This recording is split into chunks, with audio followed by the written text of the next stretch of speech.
This page is the cover of SEGA Saturn Magazine Volume 11 from July 1996, highlighting upcoming big titles for the summer. The main focus is on Nights into Dreams, with a large image of knights in the center.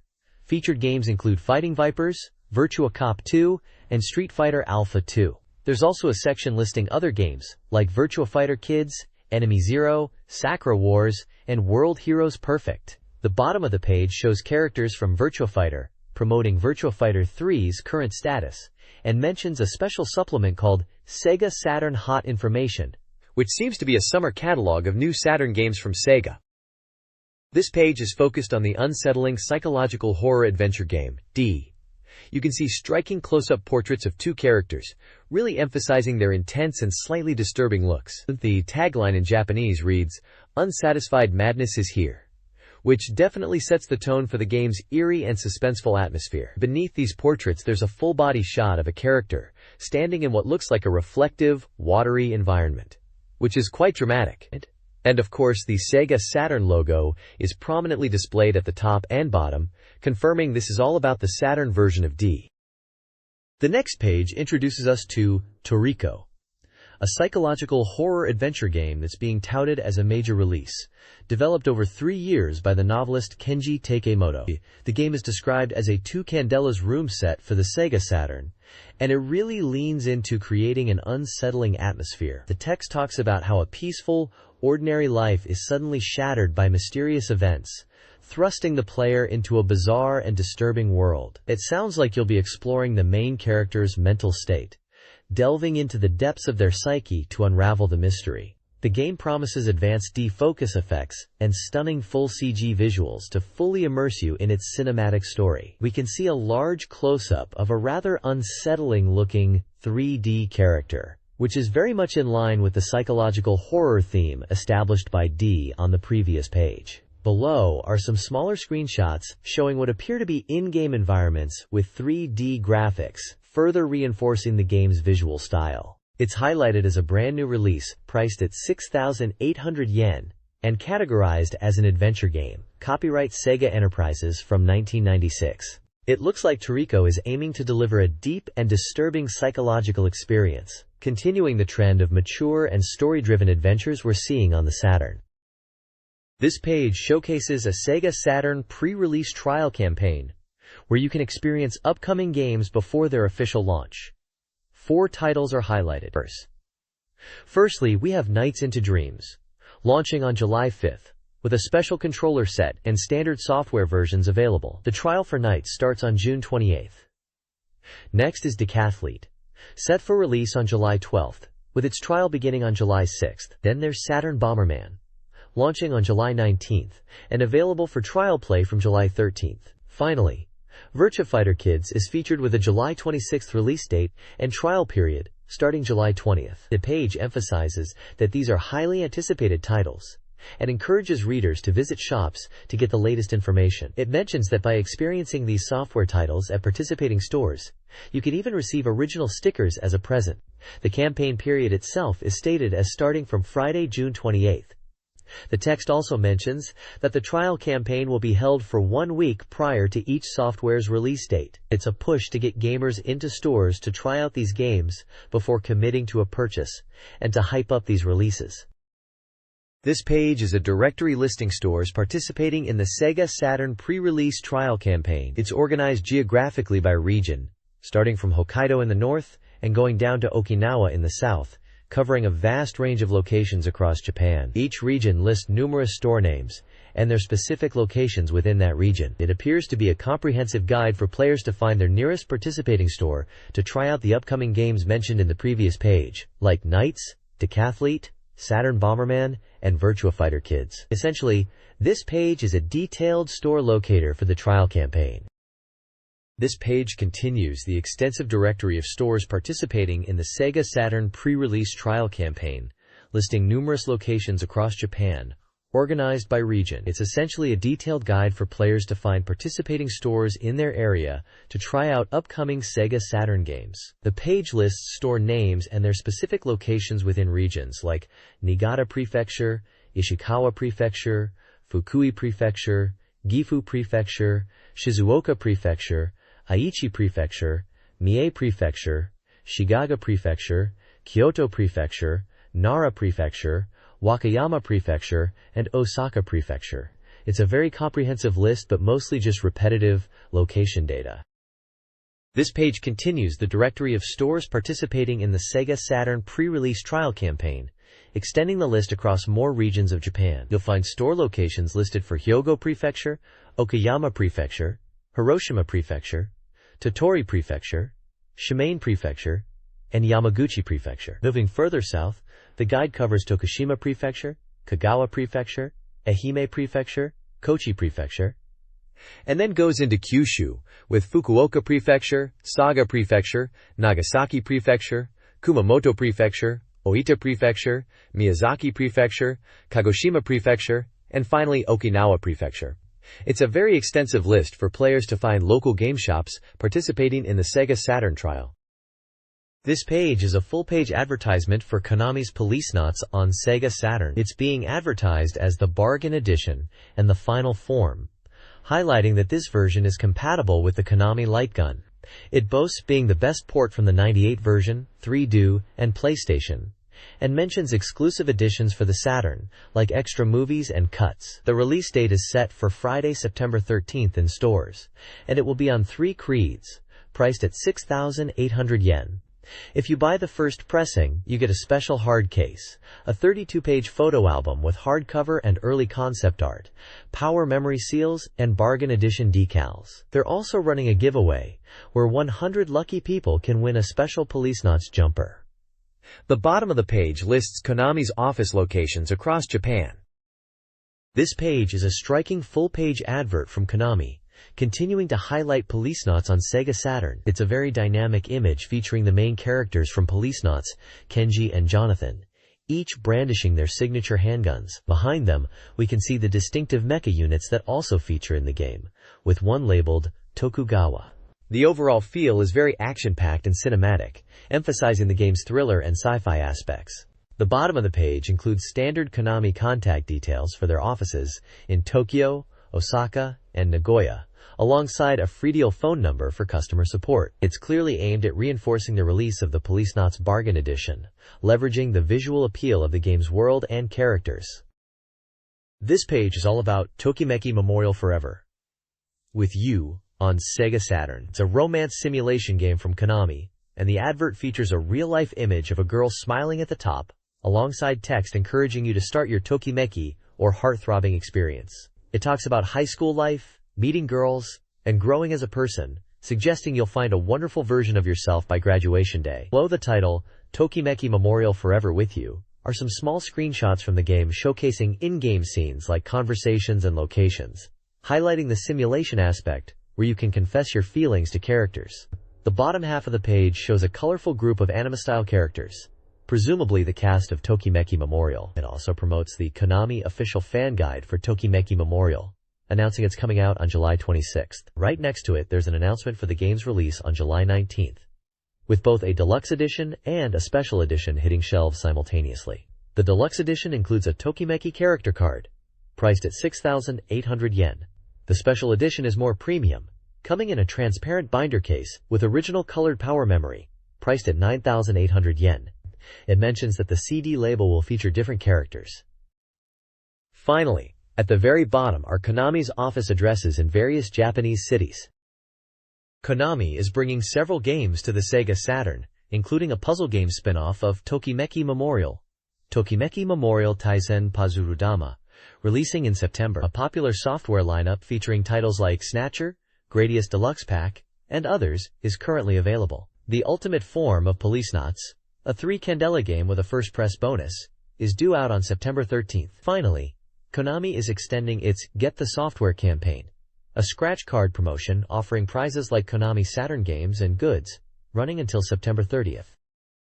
This page highlights 3 exciting games currently available for the SEGA Saturn. First up is Winning Post 2, a horse racing simulation game that promises the ultimate thrill of being a racehorse owner. It caters to everyone from beginners to seasoned players, boasting realistic race scenarios, in-depth horse training, and strategic breeding. The depth of gameplay and data are emphasized as key features. Next is Angelique Special, a neo-romance game based on a popular Super Famicom title.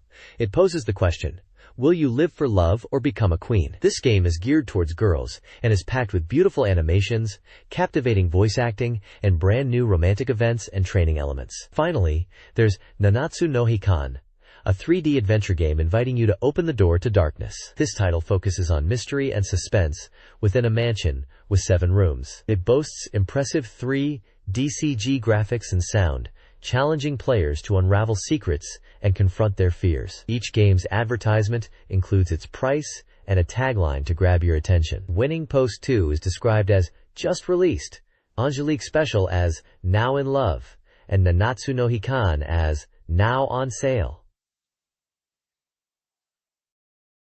This page presents Koei's impressive lineup of games for the Sega Saturn. Kicking things off is Air Management 96, a business simulation game where you take on the exciting world of airlines and aim to conquer the skies. The tagline is Airline World 1, and it's currently advertised as now in flight for 8,800 yen. Next up is Nobunaga's Ambition Returns, a historical simulation game billed as a fresh take on the Nobunaga series. It's advertised as currently in battle and priced at 5,800 yen. Finally, we have Romance of the Three Kingdoms, IV, Wall of Fire, presented as a new dramatic Sengokushi tactical simulation game. This title is currently advancing in battle and also priced at 8,800 yen. The page showcases box art for all 3 titles, plus gameplay screenshots for Air Management 96 and Nobunaga's Ambition Returns, highlighting the strategic and simulation aspects of each game. Koei is clearly pushing these as their must-have titles for Sega Saturn owners. This page is a recruitment advertisement for Koei, emphasizing its positive and supportive work environment. It highlights comprehensive employee benefits like social insurance, company housing, and childcare facilities, contributing to a fulfilling work experience. The page showcases a selection of Koei game boxes, including titles like Romance of the Three Kingdoms and Nobunaga's Ambition, as examples of the creative output fostered by a good workplace. Images depict modern offices and the Inato Villa Child Care Center, which offers natural surroundings and fitness facilities. Koei's headquarters are conveniently located, with easy train access from Tokyo and Yokohama. Ultimately, the page aims to attract potential employees by presenting Koei as a company that values work-life balance and offers a great place to work. This page continues the recruitment advertisement for Koei. It's advertising for a range of positions in game development, including game designers, programmers, CG designers, sound creators, and sales staff. They are looking for people between 22 to 36 years old for these roles. The ad details the work location as Yokohama North and gives information about salary, working hours, and generous holiday benefits, including complete weekends off, national holidays, summer and year-end holidays, and even refresh holidays. It mentions company benefits are comprehensive, including social insurance and company housing. The ad also gives some company details, like it being established in July 1978, having representative directors and 399 employees as of October 1995. Their capital is 84,009,800,000 yen, and their business is focused on personal computer and home video game software, including planning, development, sales, and distribution of CRY-DROMs and floppy disks. Finally, it states their sales are 13.3 billion yen, and operating profit is 3.56 billion yen as of March 1995, showing a healthy and established company to potential employees. This page advertises the upcoming Sega Saturn RPG, Sword and Sorcery, which is part of the Riglord Saga series by Microcabin. It's boasting about becoming the best legend in RPGs. They're highlighting a few key things, including a special official guidebook that will be released in June. The game itself features 3D battle areas for more immersive fights. There's also a promotional giveaway, where 300 lucky buyers can win animation cells used in the game's opening movie. The standard retail price is 6,800 yen for the game when it's released. The page also gives a glimpse at the voice cast for some of the characters. You've got people like Mayumi Izuka as Lucian, Tetsu Inada as Biomelda, and Junko Minagawa as Mimiga, amongst others. It seems to be quite a cast to bring the characters to life. The story is set in a world of knowledge, where a group of people called Sword and Sorcery exist. The adventure follows a young magician named Lucian and his 4 companions as they begin their journey from El Gort's Pinacotheca Tower. Finally, at the bottom, Microcabin is also recruiting again, this time looking for talented folks to join as 3D movie and image creators. It seems they are expanding their team for future projects. This page is a quick announcement break from the Saturn magazine. It says, Saturn magazine is in progress, but here, we will deliver GW news. It's a short message interrupting the regular magazine content to bring some news from GW. The GW logo is quite prominent. It's likely referring to a company or event named GW. But without more context, it's hard to say exactly what it stands for in this context. Essentially, this is a brief interjection to present some news related to GW within the magazine. This page showcases some upcoming content for the SEGA Saturn. It highlights a couple of serial games, which seem to be episodic or story-driven experiences. First up is Aoi Mizu no Naka, which translates to In the Blue Water. This appears to be a mystery or suspense game featuring live-action movie scenes and sound effects. The game is described as being upgraded with a larger system and starring Hiroko Nakayama. Next is Pit-O-Boy no Daibuken 2. Pit-Boy's Great Adventure 2. This is described as a comedic 3D puzzle game that's simple and fun, the second installment in the series. The text mentions that the previous issue had gamers hooked and sleep-deprived due to this game. There's also a section on interactive advertising, featuring 2 games. Telecom Town 2, provided by Nippon Telecom, is described as a happy, full-fledged shooting game, suggesting even everyday life can be fun with it. Cinderella Cruising, provided by Mitsubishi Motors, seems to be an exciting RV driving and action game linked to Mitsubishi Motors RV cars. Finally, there's a digital gallery section, which seems to be a platform for showcasing digital artwork from both professional and amateur creators related to games. It looks like users can submit their digital creations. This page announces new content and information related to SEGA Saturn. First up, there's a SEGA Saturn Masterpiece Collection feature focusing on Layer Section, known internationally as Ray Force. It highlights this well-known shooting game as a must-play for Saturn fans, picking up 1 title each issue, and this time it's a popular shooting game from Taito. Next, in the information section, they're introducing Saturn-exclusive software, specifically Nights, referring to Nights into Dreams. This section is described as an information corner filled with movie and music details, and this time it's a special feature on the new game Nights, expected to be released in July. There's also an information music section spotlighting 21st century music, featuring an interview with Harumi Hosono, formerly of YMO, focusing on 21st century music and his musical perspectives, showcasing his music collection. The information movie section talks about Camera 2 as a movie theme, mentioning the upcoming release of Gamera 2 and promising to show viewers the exciting parts. Finally, the shopping section introduces Neon Genesis Evangelion goods, including goods that are hard to obtain elsewhere, alongside other game-related merchandise, showcasing a variety of items available. This page announces breaking news about Virtua Fighter. A digital comic called Legend of Sarah Part 1 is being released, starring Sarah from Virtua Fighter. It's described as enjoyable for both existing Virtua Fighter fans and newcomers to the series. The page shows an image of Sarah on a TV screen in a 2D comic style, set against a city backdrop. This is followed by a message stating, GW News has finished, and encourages readers to continue enjoying Satamaga, which is likely SEGA Saturn magazine. There's also an advertisement for Gameware, which is described as a new type of magazine on Curdrum, essentially a Ramaga, a magazine where you can play games on the Saturn. Volume 2 of Gameware was released on July 5th for 1,980 yen, and Volume 3 is planned for release on October 5th. It's advertised as available at SEGA Saturn software retailers.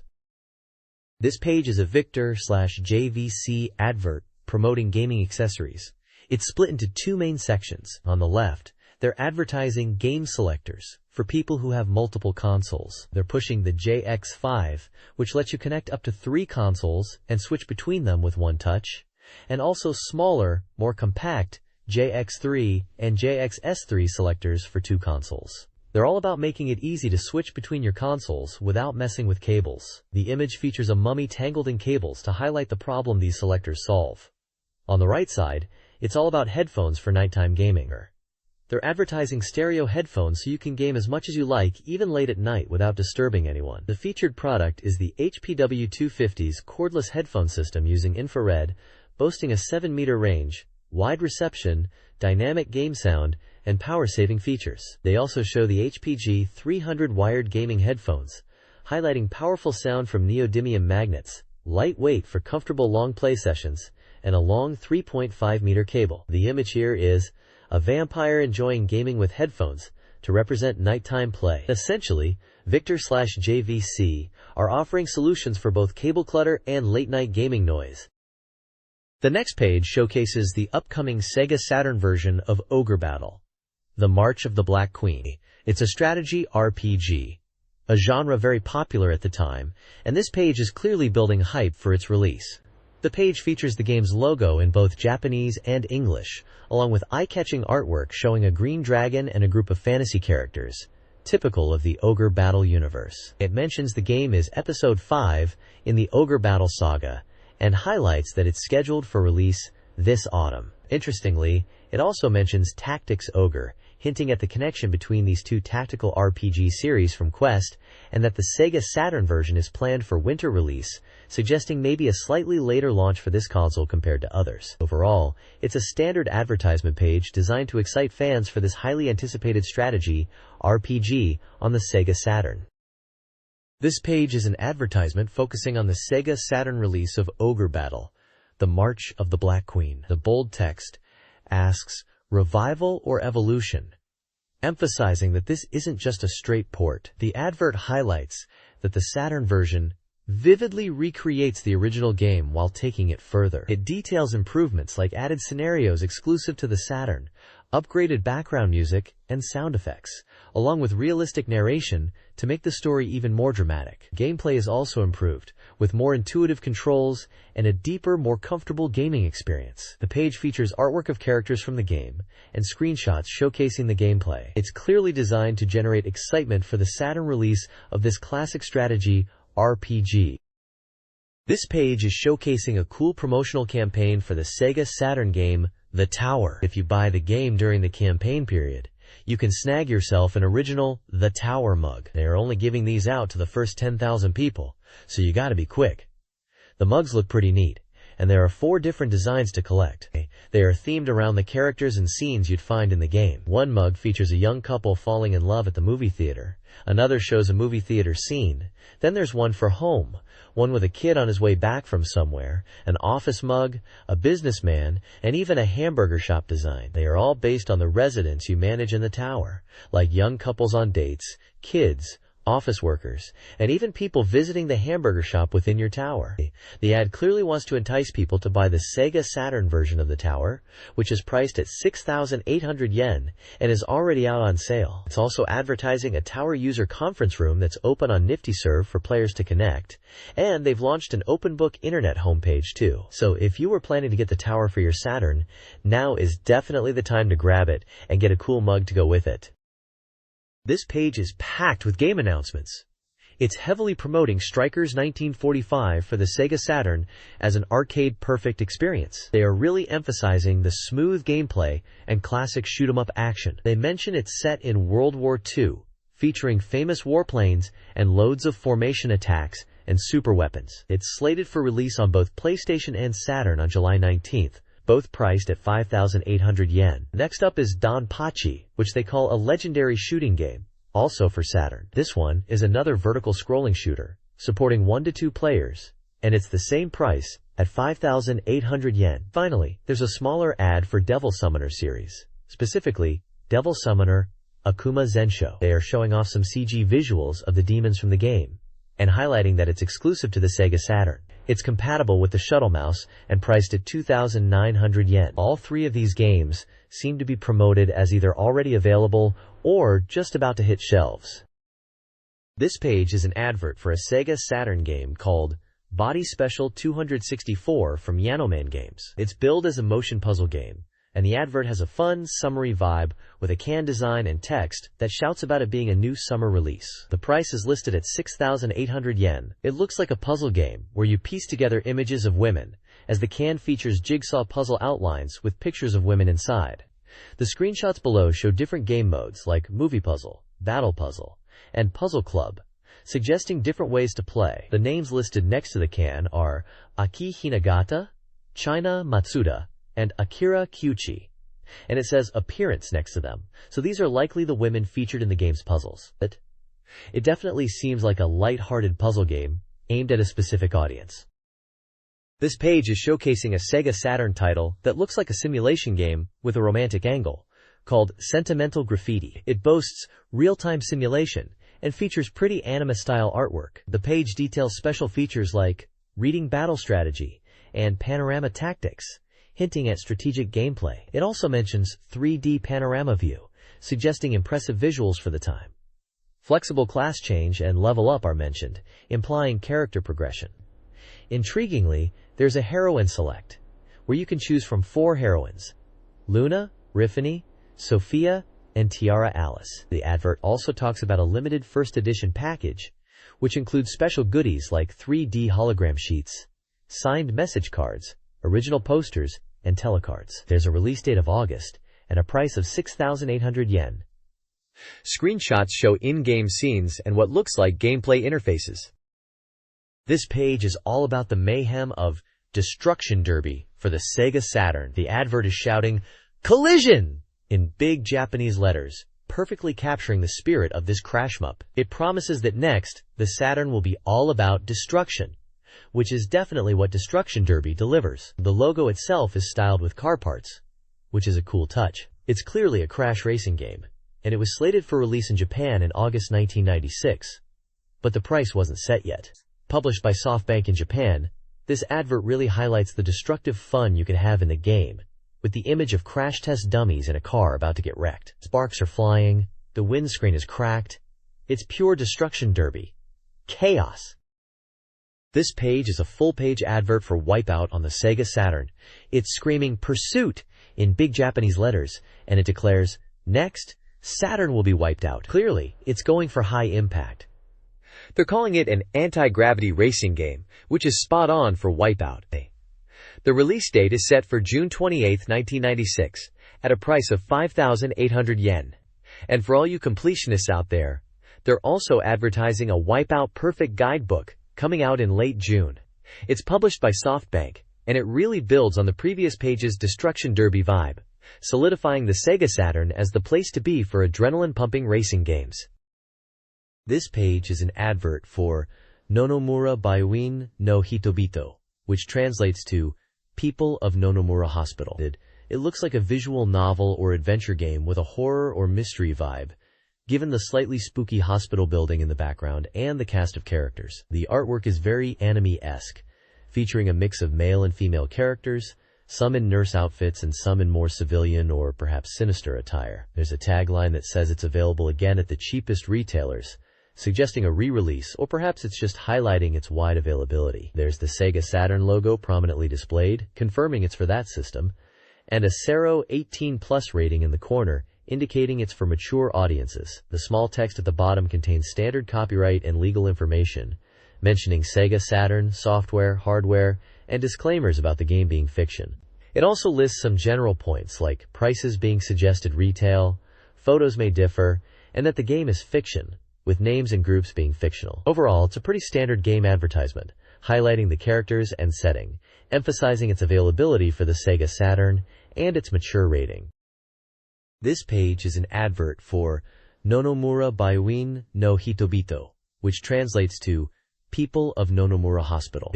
It's showcasing the game with a group of anime-style characters, some dressed as nurses and others in more civilian clothes, all standing in front of a hospital building. There's even an older gentleman in the mix, possibly a doctor. The game is being highlighted as a highly acclaimed re-release and is advertised at a suggested retail price of 6,800 yen, not including tax. The advert also mentions the developer, Elf, and provides their company information including address and contact details with a copyright date of 1996.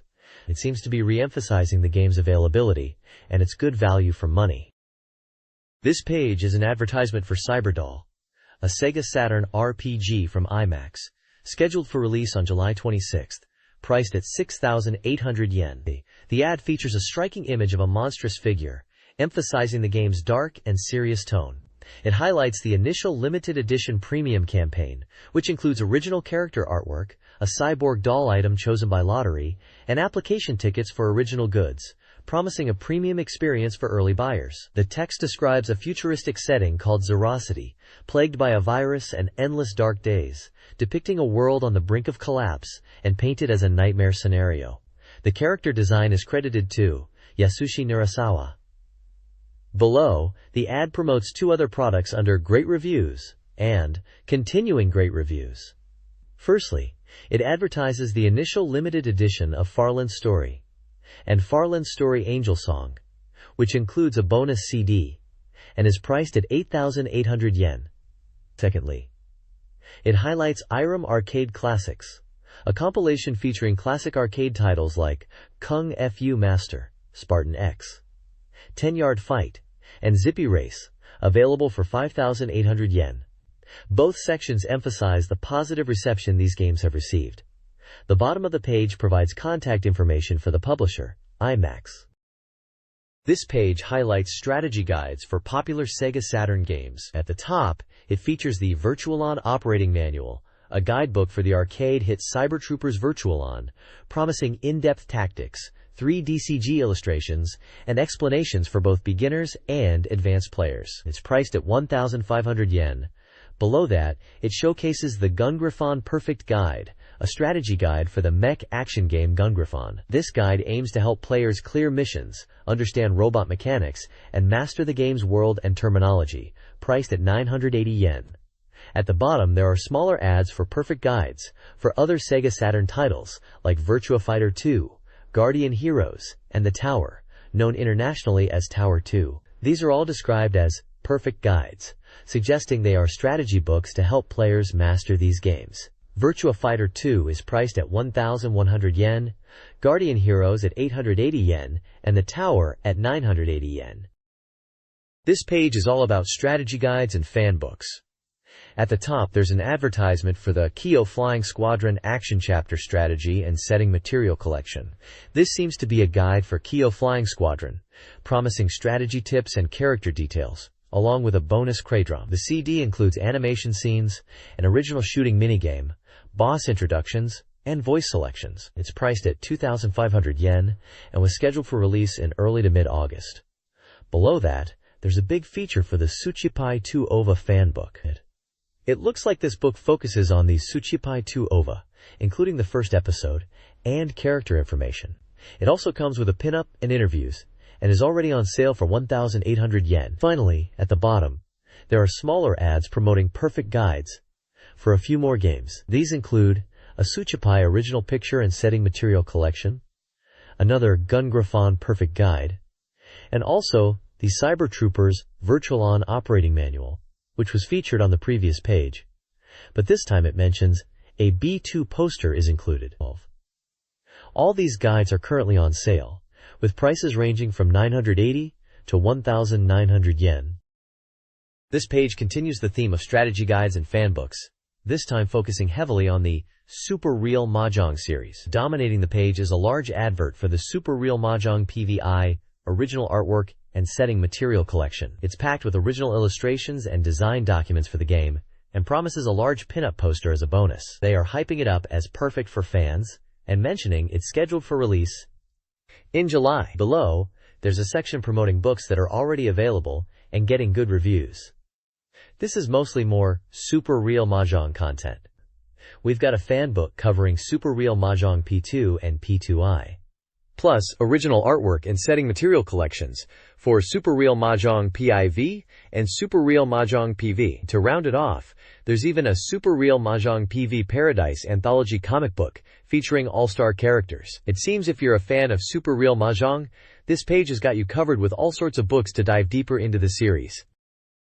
SEGA Saturn Magazine Volume 11, July 12, 1996, features a diverse lineup of games. The issue highlights Fighting Vipers, a fast-paced 3D fighter, alongside Virtua Cop 2 and Street Fighter Alpha 2. Other featured titles include Enemy Zero, Fatal Fury 3, and Tushinden Yura, expanding the fighting game selection. The magazine also previews World Heroes Perfect, Far East of Eden, The Apocalypse IV, Assault Suit Lanos 2, Langrisser 2, and others.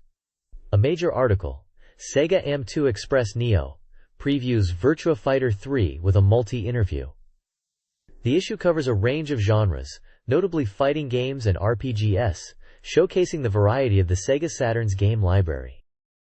This page is packed with SEGA Saturn news, highlighting both new releases and upcoming titles. Recent releases include Ninja Jajamaru-kun, Ghost Train Operation, and Battle Garega, while anticipated games like Tokimeki Memorial Forever with You and Saturn Bomberman are coming soon. The page also promotes a software guide and features AM1 and AM3 studios, with Dynamite Deca, Die Hard Arcade, spotlighted. A summer catalog from SEGA includes news, data, and reader content, covering various SEGA Saturn topics. A comprehensive game index is provided, listing numerous titles alphabetically with page numbers. The page concludes with credits and copyright information from 1996, and features a vibrant, game-themed illustration.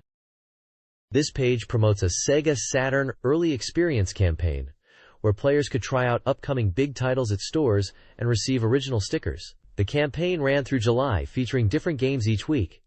Nights into Dreams until July 5th, Decathlete until July 12th, Saturn Bomberman until July 19th, and Virtua Fighter Kids until July 26th. There's also a lottery for 1,000 readers to win a demo disc of the upcoming dramatic 3D shooting game, Mobile Suit Gundam Side Story, The Blue Destiny. Readers are encouraged to send in postcards with messages to Bandai for a chance to win. The page also covers a multimedia talent festival in Tokyo, featuring popular idols like Asuka Sakurai, Kaori Kiyosato, and Noriko Harada, who perform songs and talk to fans. Additionally, there is a landmark from Teleka Present section, announcing a giveaway of phone cards featuring idol Maki Mochida, related to the musical Kiki's Delivery Service, and her songs. This page highlights several upcoming events and releases. The Great Life Exhibition in Tokyo, presented by NHK, promises a 4 billion-year journey with dinosaur models and ticket giveaways. Sega's Panzer Dragoon is getting a full digital animation OVA, produced by Production IG, with a rental release on October 25th and a sale on September 9th. GameZars, a Nagoya event showcasing new titles, is also returning. The Tokimeki Memorial National Caravan event, featuring the Tokimeki Queens, will celebrate the Saturn game release. Cyber City, a new online communication service by Future Pirates, is being promoted. Finally, the page advertises numerous music releases, including crids like Maybe Tomorrow Majesty and several game soundtracks. This page showcases the top 10 best-selling SEGA Saturn software and the top 5 most popular arcade video games. In the Saturn software chart, Dragon Ball Z, The Legend of the Great Dragon Ball tops the list, proving the series' enduring popularity even after the manga's conclusion. Following in second place is Sword and Sorcery, an RPG noted in a market perhaps lacking many Saturn RPGs, but still performing well in sales. The third and fourth spots are occupied by adult-oriented titles, Yakuken Guys and Kyan Kyan Bunny Premier L, both seemingly popular choices in their category. Wizardry V2 and V2 Complete takes 5th place, praised as a great value package for long playtime. Other titles in the top 10 include Super Real Mahjong P6, Victory Goal 96, Sega Ages Volume 1 Fantasy Zone, Practical Pachizlo Winning Method.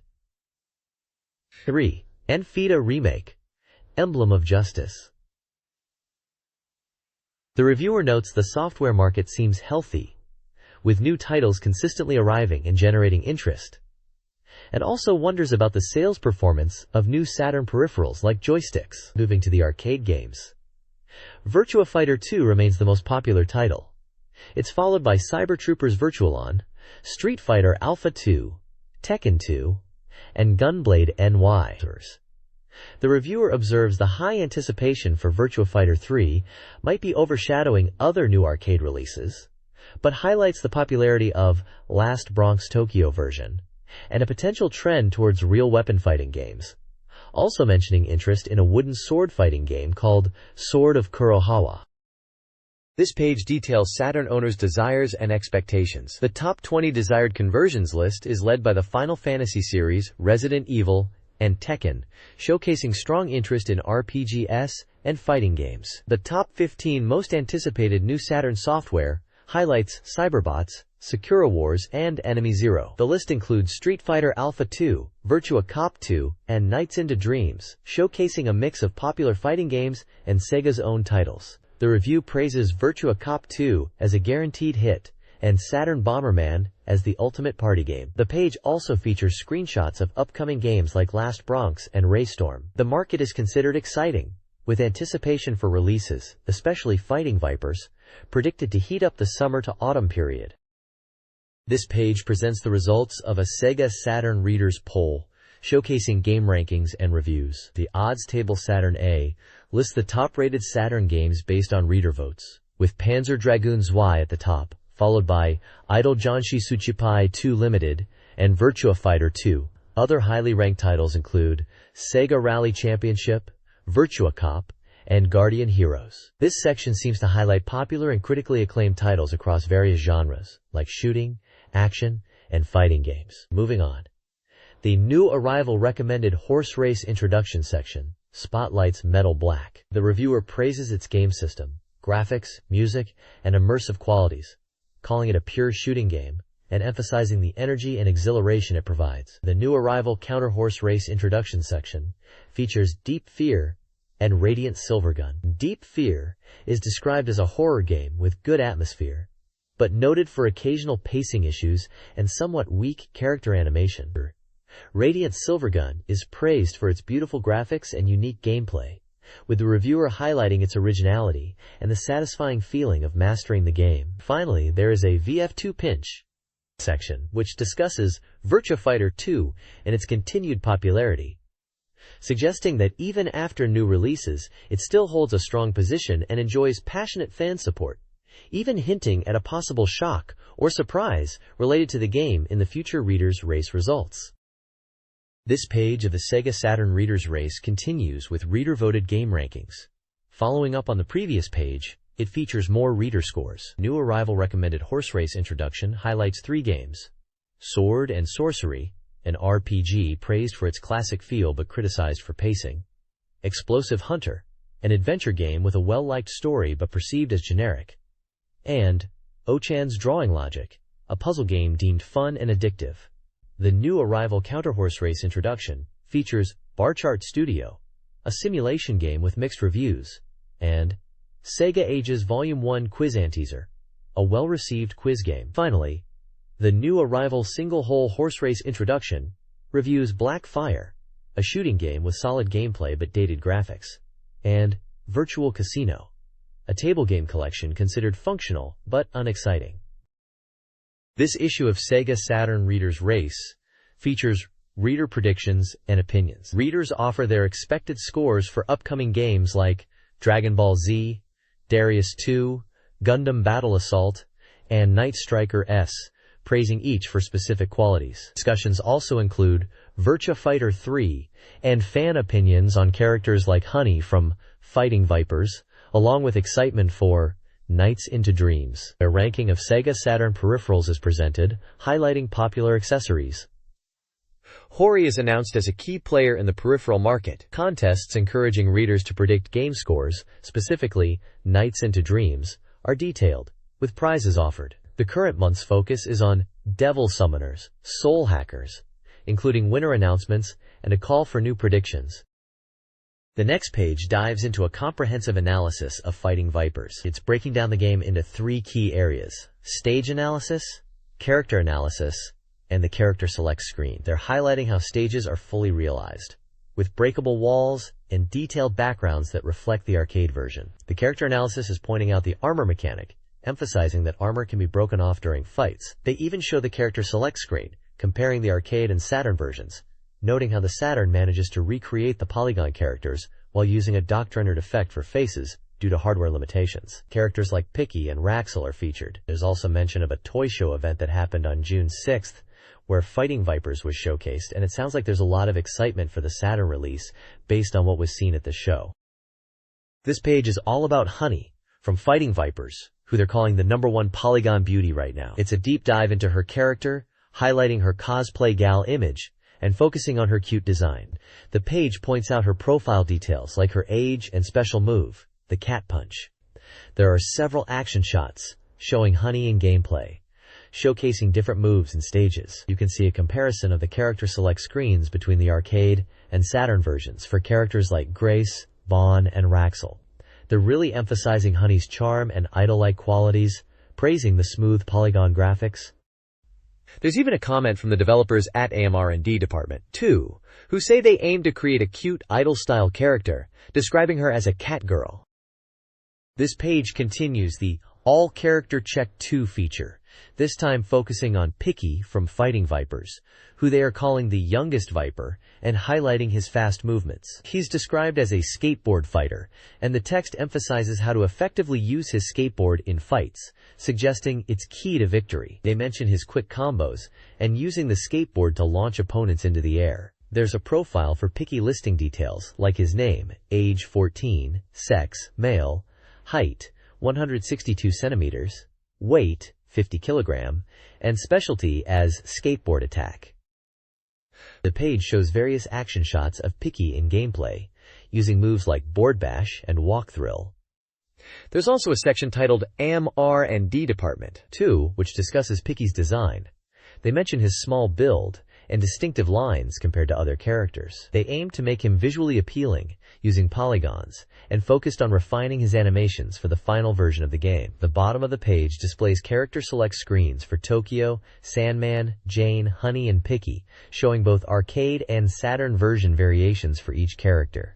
The text under each character selection section briefly touches on design changes between versions, mentioning things like color palette adjustments for Tokyo, Sandman's face feeling more natural, Jane's feminine charm being enhanced, and Honey's idol image. For Picky, they note the sharper image, and that his Saturn version looks slightly more mature. This page spotlights Grace, the skate queen, from Fighting Vipers. Her foot-based combos, like camel kick and cross kick, and aerial throws followed by sit-spin attacks, make her accessible to beginners while capturing the game's spirit. The profile details her age, 19, height, 178 centimeters, and specialty as Leo Combo. Her design, influenced by Naomi Campbell, features sexy and soft body lines, achieved through rotational shading and a skin-tight outfit. The page also examines stage design, praising the effort to recreate the arcade versions on Saturn. While some effects are lost, the atmosphere remains, showcasing stages like Raxel, Jane, Honey, and Ban. Stage gimmicks, such as destructible glass and giant balloons, are highlighted, with special attention to the Ban stage's balloon gimmick and light effects. This page spotlights Raxel, the technical battle rocker from Fighting Vipers, geared towards intermediate and advanced players. He utilizes guitar attacks, notably his Flying V, with his signature Death Spin combo, as a powerful, unblockable move. The Saturn version successfully captures the arcade's fast-paced action and visuals. The page also previews 4 stages, comparing their arcade and Saturn versions. The AIM research team comments on the Sunman stage's sunset lighting, which translates well to the Saturn. Tokyo stage's flying machines and Vicky stage's UFO light effects are highlighted. Finally, Gray stage's 3D pipes and factory ambiance are noted, showcasing impressive polygon processing. This page continues the character checks with Bond, the roaring general from Fighting Vipers, who is highlighted as a very powerful character, particularly strong when fighting near walls. His wall combos are said to be devastating, and even from a distance he can inflict significant damage. His signature move is called the Dragon Upper, which is described as a powerful, guaranteed hit. The text also refers to it as the Roaring Soul Pressure Crush, which is a bit of a mouthful. There are several action shots of Bon in gameplay, showcasing moves like the Dragon Upper, and another called Merciful Crushing Fist. There's also a shot of a Time Over screen. The AM2 research team offers their comments, saying Bond's design is inspired by manga characters, and they really like his animations and overall look in the game. They find his poses and movements quite comical, and appreciate the overall presentation, even down to the Time Over screen. The check section gives an update on the Saturn version's development, stating that the game is essentially complete, with the focus now on refining details to match the arcade quality. They talk about how they've managed to maintain the game's speed and visual quality. Features like show trial play and camera angle adjustments for the Saturn version are also mentioned. They assure readers that CPU battles and versus modes are almost ready. This page continues the character introductions, this time focusing on Jane from Fighting Vipers, who is described as the Queen of Combat. She's highlighted as a well-rounded fighter, perfect for beginners, and is introduced as the first female power fighter. Apparently, even a single hit from Jane is impactful, and she has a powerful tornado punch that can break an opponent's posture. Her moves are described as painful and effective at disrupting enemy actions. The text mentions her triple punch combo, PPP combo, a reliable clinch punch, grapple, and other techniques that make her a strong and easy touse character for new players. There are gameplay screenshots showing Jane in action, including a move called Power Smash and another called Knee Launcher. There's also a section showing different gameplay scenarios, like guard and attack, short throw play, and armor break. The AM2 research and development team comments on Jane, noting that during development, there were some big discussions about her design, particularly her chest size.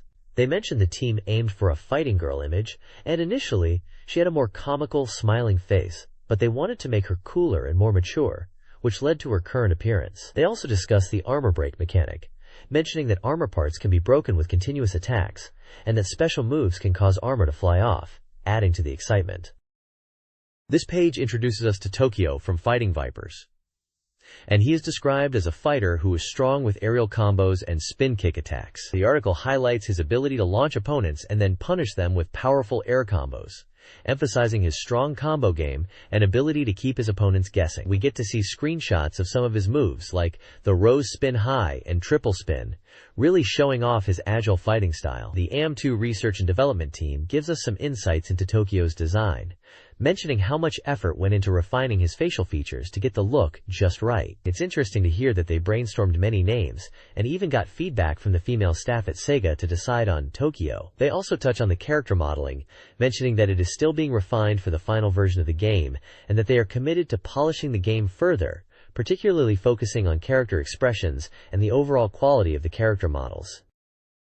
This page is all about Sandman from Fighting Vipers, a character known as the Mad Rider, and described as a mysterious person who really loves the number 3. He's positioned as a strong, throw-heavy character, much like Bond, who can dominate opponents with powerful throws. The page shows some action shots, including his Sandman punch kick, gameplay from the arcade edition, and a stage called Beach Bomber. The developers from AM2 R&D give us a bit of insight, mentioning that Sandman's character model for the SEGA Saturn version is nearly finished, even down to his cool kakoi sound effects. They also shared that his design is inspired by biker gang fashion and skinhead photos. The team is currently working through display challenges with the 3D graphics, focusing on making sure everything looks good on TV screens and experimenting with software solutions to visual issues. They are also in the process of creating the opening movie for the Saturn version and are aiming for a level of enjoyment with Fighting Vipers that will be comparable to Virtua Fighter 2 for players.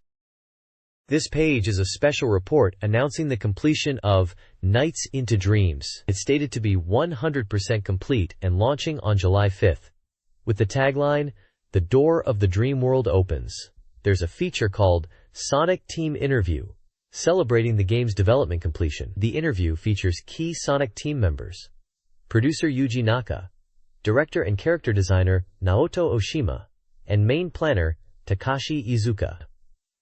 They discuss the long development process, which took longer than initially expected, and how they leveraged their experience from the Mega Drive Sonic games. They talk about the leap to Quadrom on the Saturn, and the challenges and possibilities of the hardware, especially in moving from sprites to 3D polygons. They initially envisioned sprites, but transitioned to polygons, emphasizing the expressive potential they discovered for character animation and movement. Even within hardware limitations, they seem very satisfied with the final product, highlighting the expressive characters and overall feel. Iizuka is credited with the story and character creation.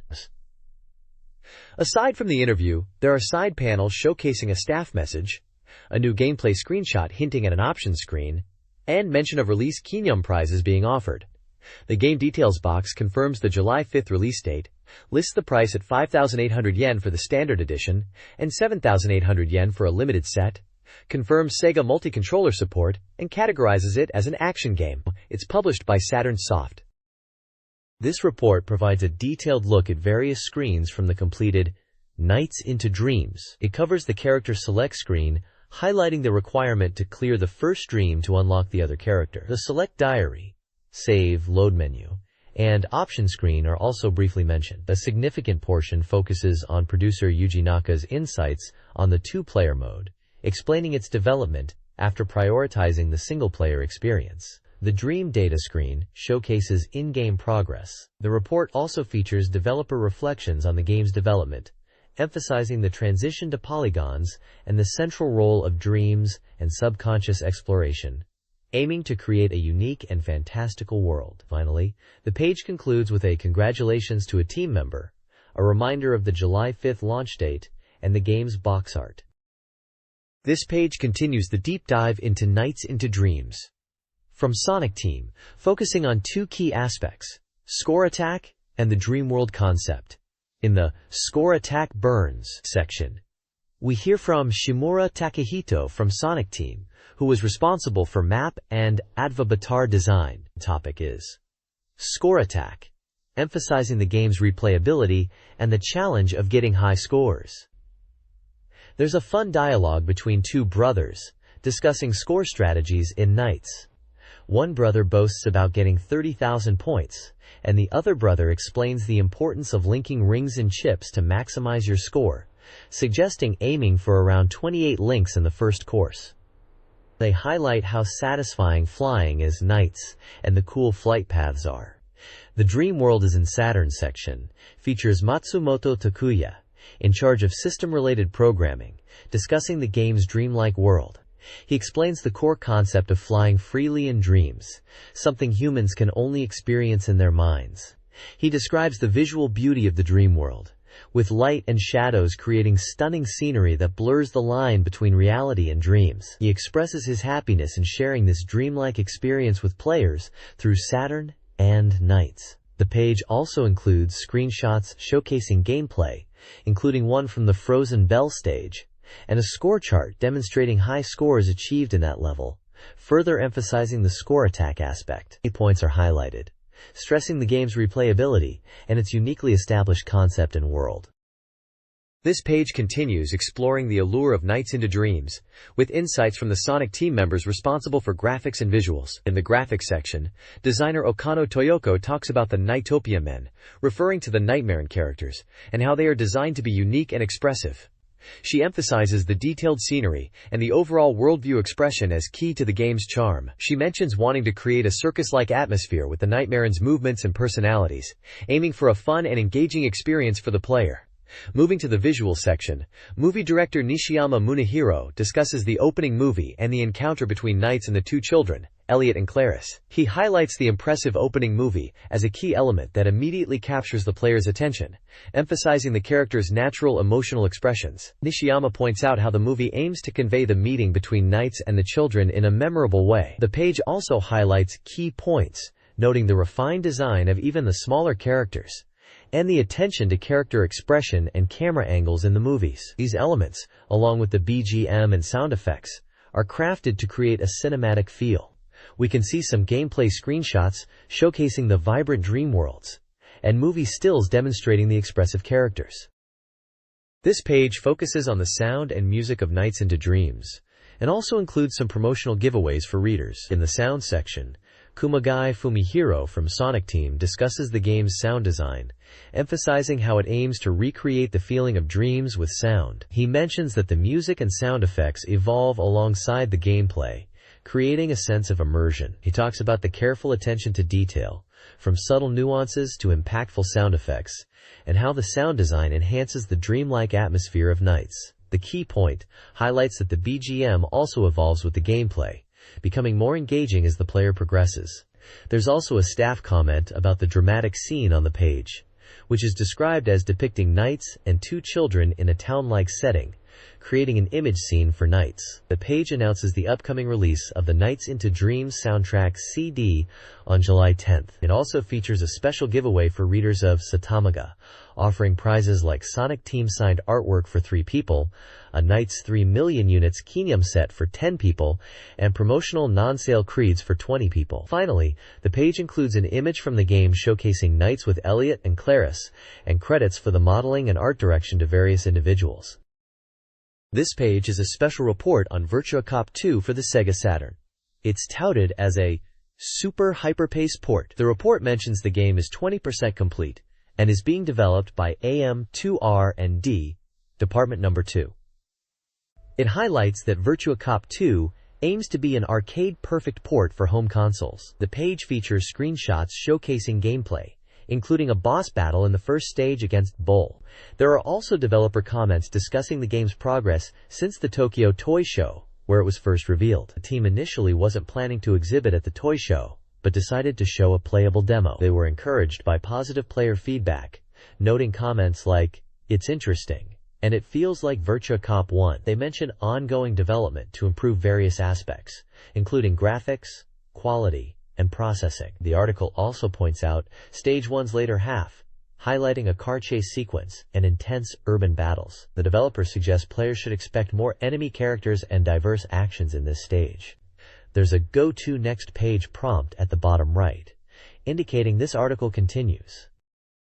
This page continues the coverage of Virtua Cop 2 and focuses on showcasing different stage scenarios within the game. It starts with the highway scene, emphasizing high-speed chases with a real sense of speed. The gameplay involves pursuing fleeing vehicles and engaging in intense car battles using trucks and sedans. Next, the jewelry store stage is highlighted, mentioning the sounds of breaking glass and the intensity of the scene, with civilian casualties adding to the tension. Moving on to the residential area scene, it describes car chases through typical residential streets, promising intense urban battle sequences. The page then introduces the downtown route scene, which is still under development. This stage offers route choices, allowing players to select between left and right paths. The left route features downtown areas with buildings, while the right route leads into tunnels. The developers at AM2R&D Department No. 2 suggest that the right route might be more challenging due to the complex enemy attack patterns. Finally, there's a section discussing helicopter attacks, which are being implemented as part of the enemy encounters, promising further excitement. The developers from AM2R&D Department No. 2 note they are diligently working on the game and are aiming to have it polished by release. Virtua Cop 2's preview details exciting gameplay. Enemy Stronghold Raid features intense car chases and shootouts. Stage 1, designed for accessibility, promises explosions and leads to unique car chase scenes. In Stage 2, countless enemies and fierce gunfight in a mountain area requires quick shooting skills to defeat waves of enemies, and the boss, Bobby Bull Louie. VC2 notices reveal Sarah's billboard appearances, with a more detailed Saturn version promised. Also, Bull reappears as a powered-up mid-boss. Finally, the game will feature motorcycle chases, with 2 bikes on screen simultaneously. The next preview will explore the downtown area, and potentially Stage 2. This page is packed with exciting news about Enemy Zero. It's officially announced that the game's movies will be in true motion, a significant leap for Saturn visuals. There's a special interview with the legendary Kenji Eno, and the headline emphasizes that buying a Saturn was definitely a plus for him, and likely for this project. The article touts Enemy Zero as the Sega Saturn history's first MPEG-level movie, highlighting the impressive video quality they are achieving, comparable to MPEG standards, which was a big deal at the time. Eno jokingly says he was almost tricked into thinking the Saturn movie quality was poor initially, but it turns out to be incredibly beautiful, even exceeding PlayStation's capabilities. He talks about the development process with True Motion and the interactive movie aspect of the game, ensuring smooth motion and responsiveness. Enemy Zero is described as an interactive movie and is slated for an autumn release, priced at 6,800 yen. It's a 4-disc game. Eno shares an interesting perspective, stating, "Polygon is knife, movie is E0," which seems to suggest polygons and movies are the core contrasting elements defining the game. The interview delves into the technical aspects of achieving such high movie quality on Saturn, confirming it's a major technical feat by Warp and Eno's team. This page continues to focus on Warp and their games. We see more about Enemy Zero, reinforcing the idea from the previous page that it's pushing the boundaries of Saturn graphics with true motion movies. The page highlights the contrast between polygon graphics and movie quality, stating, "Polygon is knights, and movie is enemy zero." This likely implies that while polygons are important in games like Nights into Dreams, movies are the defining feature and graphical showcase of Enemy Zero. The text near the character's face appears to be emphasizing the potential of the Saturn. The screenshots further showcase the visual style of Enemy Zero, and perhaps hint at other games from Warp or related to their philosophy. Overall, the page is reinforcing the hype and technical achievement of Enemy Zero and Warp's approach to game development on the SEGA Saturn, particularly in leveraging full motion video. Street Fighter Zero 2, also known as Alpha 2, is analyzed, highlighting key differences from its predecessor. The game shifts its combo system, moving away from rapid button presses and returning to the timing-based gameplay of Street Fighter 2. New characters like Rolento and Gen join the roster, alongside returning favorites, expanding the playable characters to 18. Zero 2 introduces an original combo system, allowing players to create custom combos within a time limit, adding strategic depth. Chun-Li's costume is updated to her Street Fighter 2 design, a notable visual change. The reviewer played pre-release versions on multiple platforms, Saturn, PlayStation, SNES, and found them to be similar. They noted the game's enjoyable experience, similar to the previous Zero title, and looked forward to a full day of play. Street Fighter Zero 2 introduces several enhancements. Down avoidance selection evolution allows players strategic control over their wake-up position. Two types of Zero Counter provides tactical options for countering grounded and aerial attacks. Automatic specification change modifies the auto-guard system, encouraging more aggressive play. Character abilities receive subtle adjustments. The page also features a terminology glossary, explaining in-game terms and techniques, like basic, special, and super moves, and combo notations. A matchmaking consultation corner invites players to submit strategies and seek advice, particularly regarding defensive opponents and character matchups. This page is all about character introductions for Street Fighter Alpha 2, focusing on Ryu and Nash, who is known as Charlie outside of Japan. For Ryu, the page highlights his key characteristics, noting that his basic moves are strong and reliable. His special moves like Hadoken, Shoryuken, and Tatsumaki Senpukyaku are showcased with descriptions of their properties. The page mentions that the Shoryuken is effective as an anti-air move, and overall, Ryu is presented as a balanced and strong character, especially in air combat. Moving on to Nash, the page points out his two special moves, Sonic Boom and Somersault Shell. It's mentioned that while he has fewer special moves than Ryu, both are very powerful. The Sonic Boom is described as a standard projectile, while the Somersault Shell is highlighted for its anti-air capabilities. The page suggests that mastering Nash involves using these moves effectively, particularly the Somersault Shell to control the airspace. It notes that Nash is a strong character, particularly because of his powerful special moves that can be executed as special or super combos. The page is essentially giving players a rundown of these two core characters in Street Fighter Alpha 2, providing insights into their movesets and strengths, which builds on the previous page's discussion of new game mechanics. This page continues the Street Fighter Alpha 2 character introductions, this time focusing on Ken and Chun-Li, who are also highlighted as key fighters. The page title, Zero 2 Special Move Verification, reinforces that it's breaking down their essential techniques. For Ken, it mentions he is similar to Ryu, but with his own distinct style. His signature moves are detailed, starting with the Shoryuken and Hadoken, which are fundamental. The Shoryuken Reppa is showcased as a powerful special move, and the Tatsumaki Senpukyaku and Shinri Uken super combo are also highlighted. The page emphasizes that while Ken shares moves with Ryu, understanding his unique strengths is crucial to mastering him. Moving to Chun-Li, the page describes her as a character focused on defense and stability.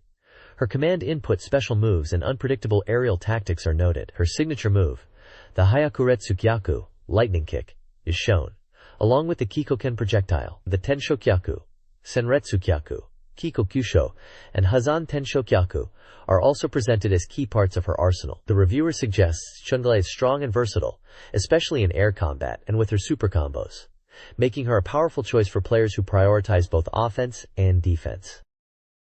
The next page continues the character move breakdowns for Street Fighter Alpha 2, this time focusing on Dan and Dhalsim. Starting with Dan, the page highlights his unique fighting style, which, when used incorrectly, can be a bit of a joke. However, The guide suggests there is a way to play him effectively if you understand his strengths, particularly with his super combos, which require careful timing. The page details his special moves, like the Gadoken, which is described as a short-range projectile useful for interrupting opponents. The Koryuken is mentioned as having invincibility on startup, making it good for reversals, and the Dankukyaku is shown as a jumping kick. His super combos include the Shinku Gadoken and his Shosho Buraiken, both requiring careful timing to use effectively. Moving on to Dalsim, the page emphasizes that his long-range attacks are powerful, especially his fire-based moves.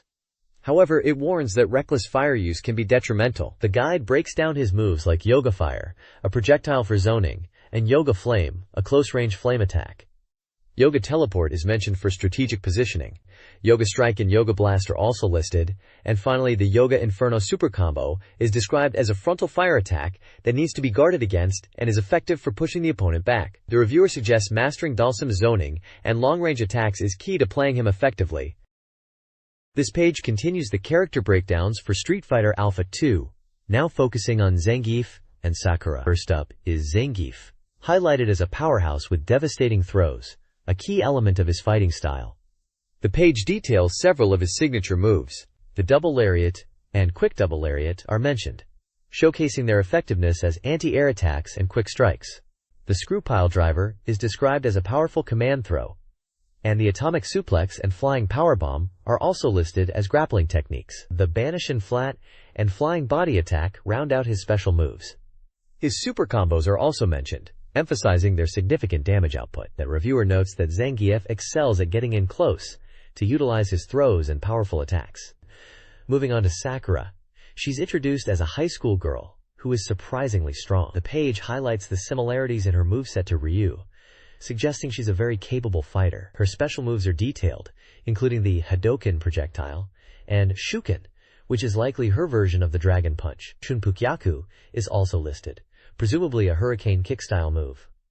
Her super combos, the Shinku Hadoken and Midare Zakura, are also mentioned. The text points out that Sakura is a strong character overall, and good for new players who want to learn the basics of Street Fighter-style gameplay. This page focuses on Fatal Fury 3, Road to the Final Victory. It highlights new gameplay mechanics, starting with potential abilities, which are described as moves that go beyond super special moves. These can be activated in two ways, either by inputting a command with low probability, or by pressing the start button at the go signal after positioning with ZAB held down. That's mentioned, these are unique to each character, and can only be used once per round, excluding Franco and Bob Wilson. The page then details combination arts, explaining they are special moves achieved by pressing buttons rhythmically in a specific order. Unlike super special moves, they don't deplete opponents' health significantly, but are still valuable offensive tools. The page gives an example of Terry's special move 1, showcasing a sequence of attacks, including a body blow and a kick finisher. Finally, there's an announcement for a score attack contest for Fatal Fury 3. The contest requires players to achieve a score of 700,000 points or higher, using any of the 13 characters, including boss characters, up to COM level 4, and clearing clear difficulty. The prizes are SNK goods and side-scroller shooting game soundtracks. The deadline for entries is July 29th. There are also brief mentions of hidden modes, specifically Chibiko system and speed-up mode. This page details the fighting level system and boss appearance conditions in Fatal Fury 3, Road to the Final Victory. It explains how your fighting level is calculated based on your clear time and the difficulty setting, ranging from S to E, with S being the highest. This level impacts your score and is crucial for getting the true ending. The points and bonus points awarded for each rank are listed in a table. The page also explains how to encounter Yamazaki as the first boss. Winning against the initial opponent leads to condition A, while losing takes you to condition B, affecting stage progression and endings. There's a table outlining stage conditions, A and B, and their corresponding endings. Condition B generally leads to the bad ending in earlier stages, while condition A is necessary for the true ending, especially in later stages like the fire stage. Interestingly, it reveals secret methods to play as 3 boss characters, Yamazaki, Ryuhaku, and the Jin brothers, Jin Chonrei and Jin Shu. To unlock them, you must highlight specific characters on the character select screen, and press the R button, for example. highlighting Terry and pressing R unlocks Yamazaki. Success is indicated by the message, "Here come new fighters," appearing on screen, adding these boss characters to the playable roster. This page provides a guide to the Jin brothers, Jin Chonrei and Jin Shu, from Fatal Fury 3, known for their grappling and throwing prowess. Jin Chonrei's moveset includes sweeps, strikes, chops, and a palm attack, with his eye strike projectile noted for its speed. Jin Shu, sharing a similar moveset, offers a slightly different fighting style. Both brothers utilize Emperor techniques, with Jin Chonrei also featuring a Destiny Commandment Fist, latent attack. Strategies for CPU battles highlight Jin Chonrei's reliance on projectiles, and Jin Shu's rushdown and jump attacks. The page advises against rushing Jin Chonrei, and recommends jump attacks to counter Jin Shu. The writer emphasizes the Jin brothers' essential techniques, speed, and CPU battle pressure, making them formidable opponents. This page delves into the formidable Ryuji Yamazaki from Fatal Fury 3, Road to the Final Victory, presenting him as a character who seeks ultimate strength. The page highlights Yamazaki's unique fighting style, particularly his sadomaso technique, which is described as highly peculiar and powerful, able to inflict significant damage but difficult to time correctly. The guide details Yamazaki's special moves, including the snake charmer attacks for both forward and anti-air situations, a counter move, and the guillotine, which is a command throw. It also introduces combination attacks, Super Severance performed at close range, and Super Strike, both being powerful combo arts. For CPU battles, the guide suggests utilizing Yamazaki's Snake Charmer and jump attacks effectively. It recommends using the Super Severance combo art and mentions the guillotine as a high damage option capable of inflicting over 6,000 points of damage, noting it is particularly effective when used as a potential attack. The writer, Kendo, emphasizes Yamazaki's reach and strength, positioning him as a formidable character, especially in close-quarters combat. This page is the first part of a guide focusing on Terry Bogard and Antopi Bogard, two central characters from the Fatal Fury series. For Terry, it highlights him as the main protagonist and a user-friendly character with effective fighting styles. It details a range of his combination arts, such as the Thunder Slicer, J Backknuckle, and Lightning Kick. It also lists special moves, like Terry Special and Terry Rush, culminating in his super move, the Power Geyser. The guide gives CPU battle points, advising players to utilize jump attacks and powerful strikes to exploit openings. Moving on to Andy Bogard, the guide presents him as a character optimized for real bout Fatal Fury's system, and easy for newcomers to pick up. It outlines Andy's combination arts, including back technique thrust, variable link kick, and wild attack, and his super move is the Super Burst Bullet. The CPU battle tips for Andy suggest utilizing flying projectiles from a distance and close combat attacks when opportunities arise. The next page continues the fighter guide, this time focusing on Joe Higashi and Geese Howard. For Joe Higashi, the guide labels him as a combo-based character with 4 combination arts. The Hurricane Rolling Thunder is highlighted as particularly strong. The page details several combination arts, like the Rolling Thunder, with directional inputs and button presses, Hurricane Crash, Explosive Rush, and Dynamite Bomber. The hidden power move, the Submerged Attack Screwdriver, is also mentioned, requiring a specific distance from the opponent. The CPU battle strategy for Joe emphasizes using jump attacks and following up with strong attacks, especially the Hurricane Upper. Moving on to Geese Howard, the guide states he has only 2 combination arts, but is still considered a powerful character.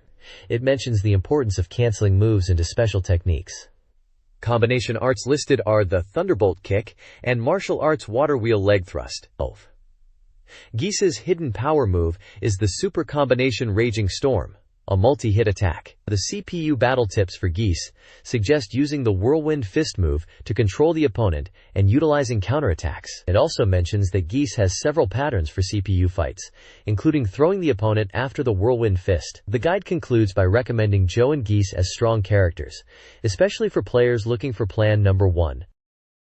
Ultimate Revenge Attack, Ura, a new installment in the Toshin Den series for the Saturn, is being showcased at the Tokyo Toy Show. The game, currently 50% complete, features 4-player battles and is described as embodying Endless Revenge. The toy show showcases video footage and screenshots of the game, highlighting its polygon characters and fighting stages. An interview with director Noriyasu Hayasaka reveals the development focus on character balance, opening movies, and positive reception at the show, particularly regarding improved visuals and characters like Ripper. The game's narrative shifts towards a more engaging story, emphasizing moral ambiguity. The director explains that the God Fist Army characters are not inherently evil, raising questions about who is truly in the wrong, deepening the narrative experience. The page also mentions Toshinden 2 Plus for PlayStation. This page unveils the new character Ripper for Battle Arena Toshinden Ura. Ripper is showcased through action-packed screenshots, emphasizing his cold-blooded assassin persona and unique knife-wielding fighting style. The game footage highlights his moves against E.G. Ripper's backstory is detailed in the Ripper's Story section, portraying him as a tragic figure driven by revenge. His profile reveals he is 180 centimeters tall, weighs 69 kilograms, has a medium build, a cold personality, and uses guitar and dual survival knives as weapons. His age, blood type, occupation, and nationality are listed as unknown. The interview with director Hayasaka continues from the previous page, focusing on the importance of story and character depth in Toshinden. He elaborates on Ura, meaning ultimate revenge attack, and how revenge is a key theme in this installment. He mentions they are fine-tuning Ripper's animations based on feedback, and are interested in player expectations for Ura and future titles like Battle Arena Toshinden 2. The page also briefly touches on the wider Toshinden universe, mentioning its expansion into drama crids and comics, showcasing covers for Big Fantasy Comic Toshinden and Anthology Comic Toshinden 2 SoftBank version.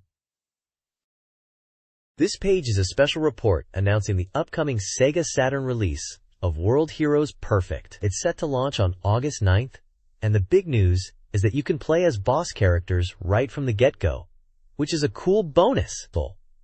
The tagline screams, "Saturn is where you can move Wops heroes."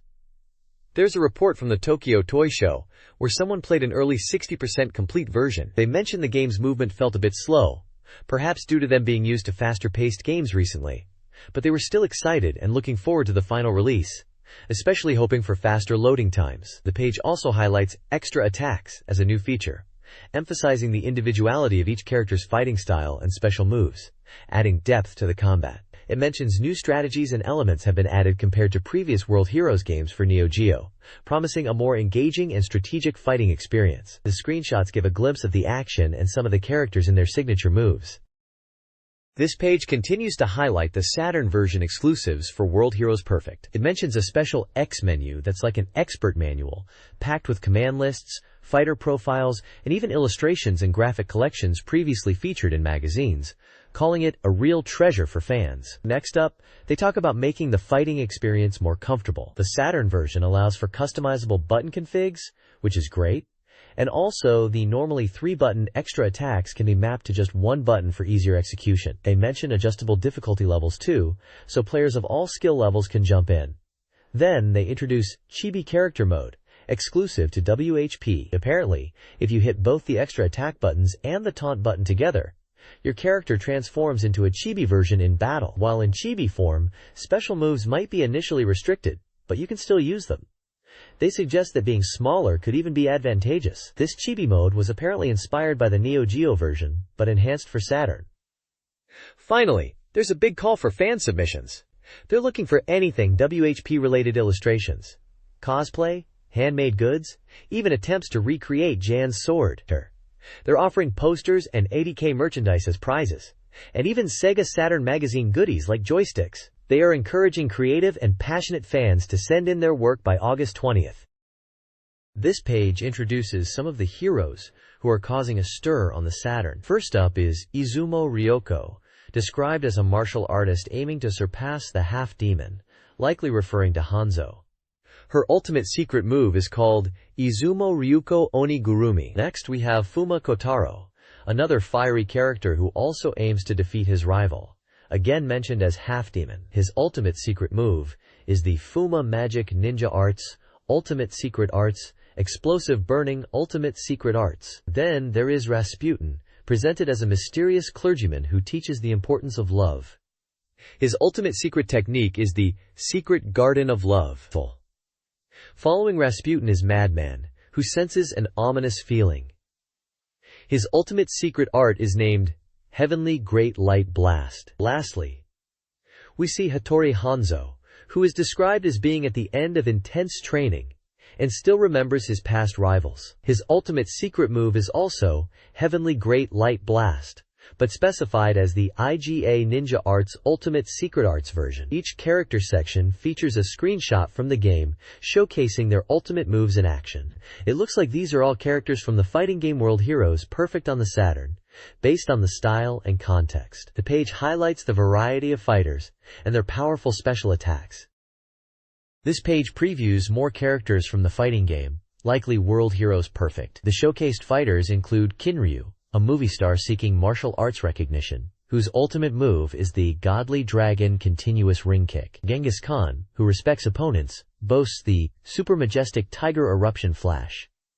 Muscle Power, dedicated to training and aspiring to be the #1 hero, unleashes an ultimate secret technique. Jeanne d'Arc, searching for strong opponents, uses the Angel Arrow, a barrage of airborne arrows. Finally, Brocken, driven by science, employs German Exploration, a move involving explosions. Each section highlights their unique personalities, special moves, and in-game screenshots. This page is a preview for Tengai Makyu Daion no Moku Shiroku, also known as Far East of Eden, Apocalypse IV. It's hyped as a special report, emphasizing its status as a Hudson RPG on 2 CDs, with release and price details yet to be announced. The focus here is on showcasing the game's beautiful animation graphics and game screens, promising stunning backgrounds and movie scenes. We get a glimpse into the animation with screenshots featuring characters like Yume and Raiden. One scene depicts Yume and Raiden meeting, and another is a close-up of Raiden's face. The text mentions these are animated scenes, and that they are aiming for high-quality visuals.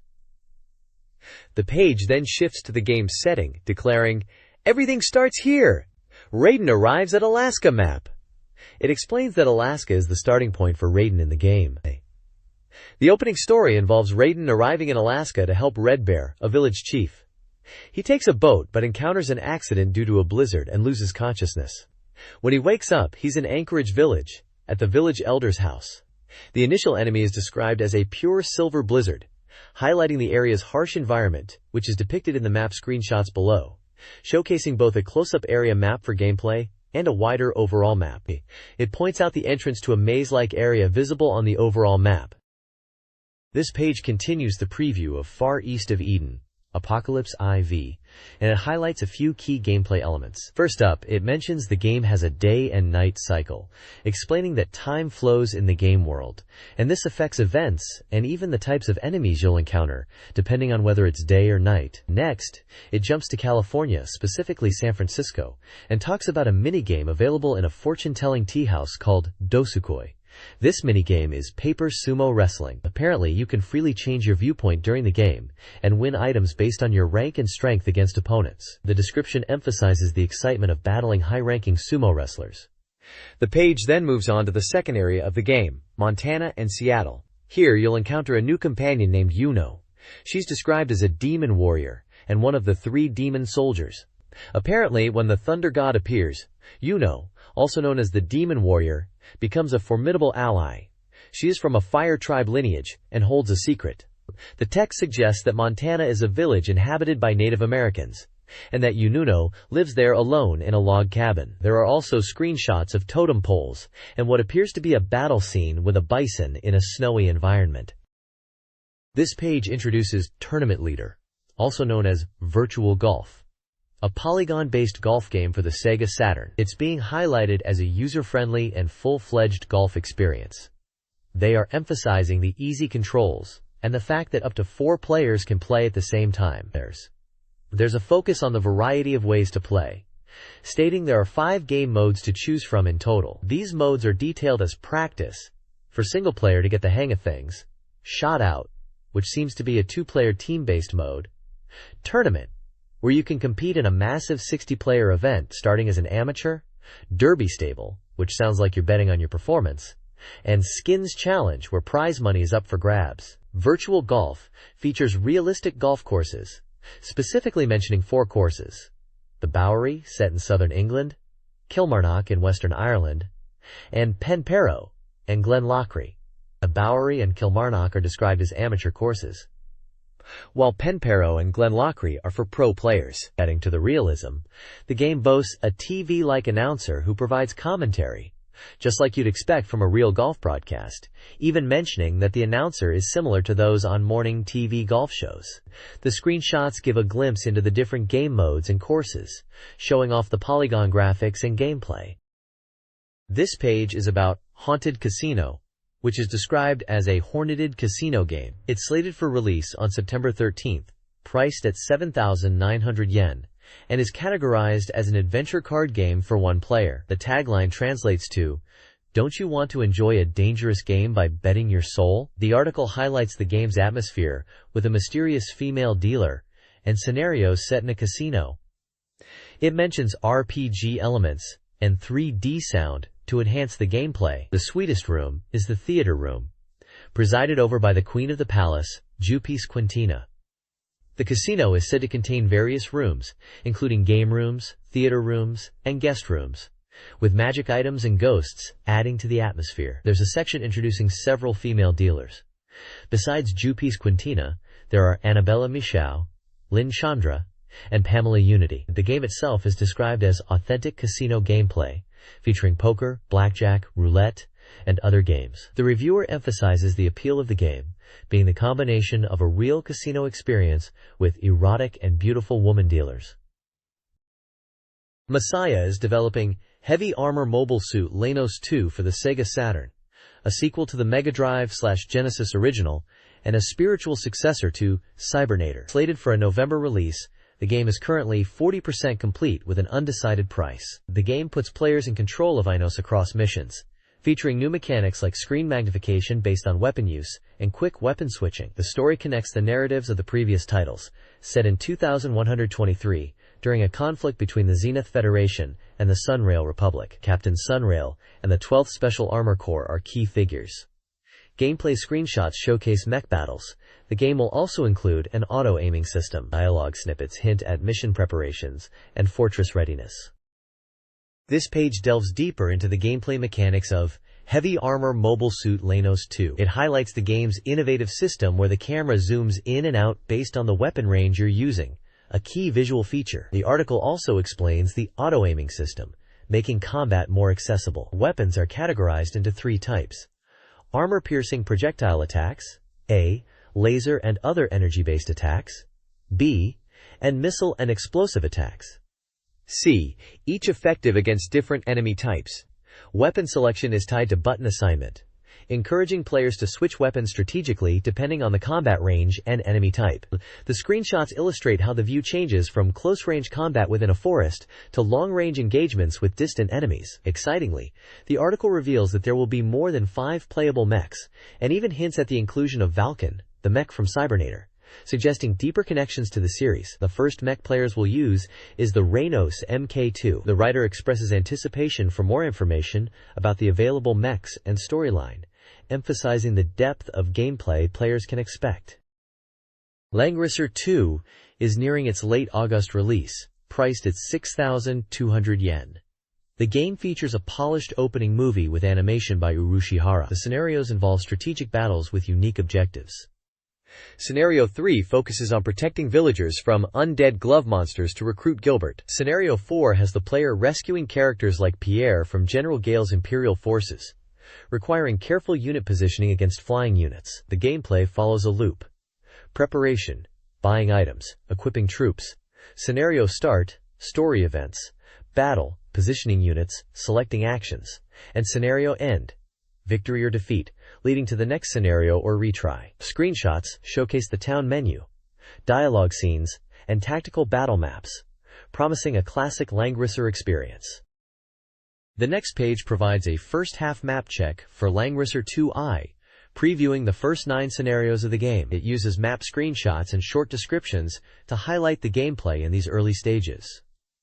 Scenario 1 is set in a floating castle where you must defend a magical furnace. Scenario 2 focuses on navigating a town gate and heading south, while Scenario 3 tasks you with protecting civilians from zombies near Gilbert's house. Scenario 4 features a cliff-based map where unit placement is key against flying enemies, potentially to rescue Pierre, as in the previous game. Later scenarios showcase varied maps, including plains, mountains, and narrow paths, with Scenario 9 even being a dark map presenting visibility challenges. Key characters like Diehalt and Tierras are featured, with Diehalt proclaiming he is waiting for Altamüller, who in turn expresses his eagerness to fight Diehalt. Rag also appears, wondering when he will get to meet them. Overall, this page gives a solid look at the strategic map design and diverse scenarios early in Langrisser 2i, emphasizing it as a tactical RPG with varied objectives and challenges, in line with the series tradition. This page showcases Langrisser 2 I Night Biographies Volume 1 and dives into the world of Passion Langrisser, focusing on an exclusive interview with the esteemed Mr. Urushihara.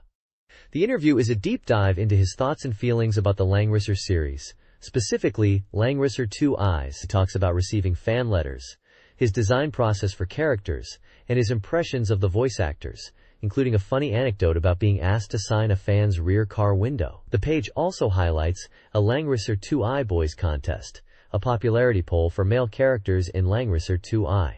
Currently, Diehalt is leading the pack, with Altamüller as a strong contender.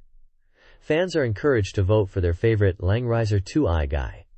The interview and contest sections are framed as exciting features for readers to engage with. The bottom right corner features an address for sending fan mail, specifically mentioning SoftBank's SEGA Saturn magazine and the Passion Langrisser team, confirming the magazine's direct involvement with promoting the game. There are also cute drawings and character art dotted around the page, adding visual appeal. Overall, this page is dedicated to building hype and fan engagement for Langrisser 2i through character focus and creator interviews. This page unveils El Hazard, the Magnificent World, for the SEGA Saturn, labeling it as a mysterious world adventure.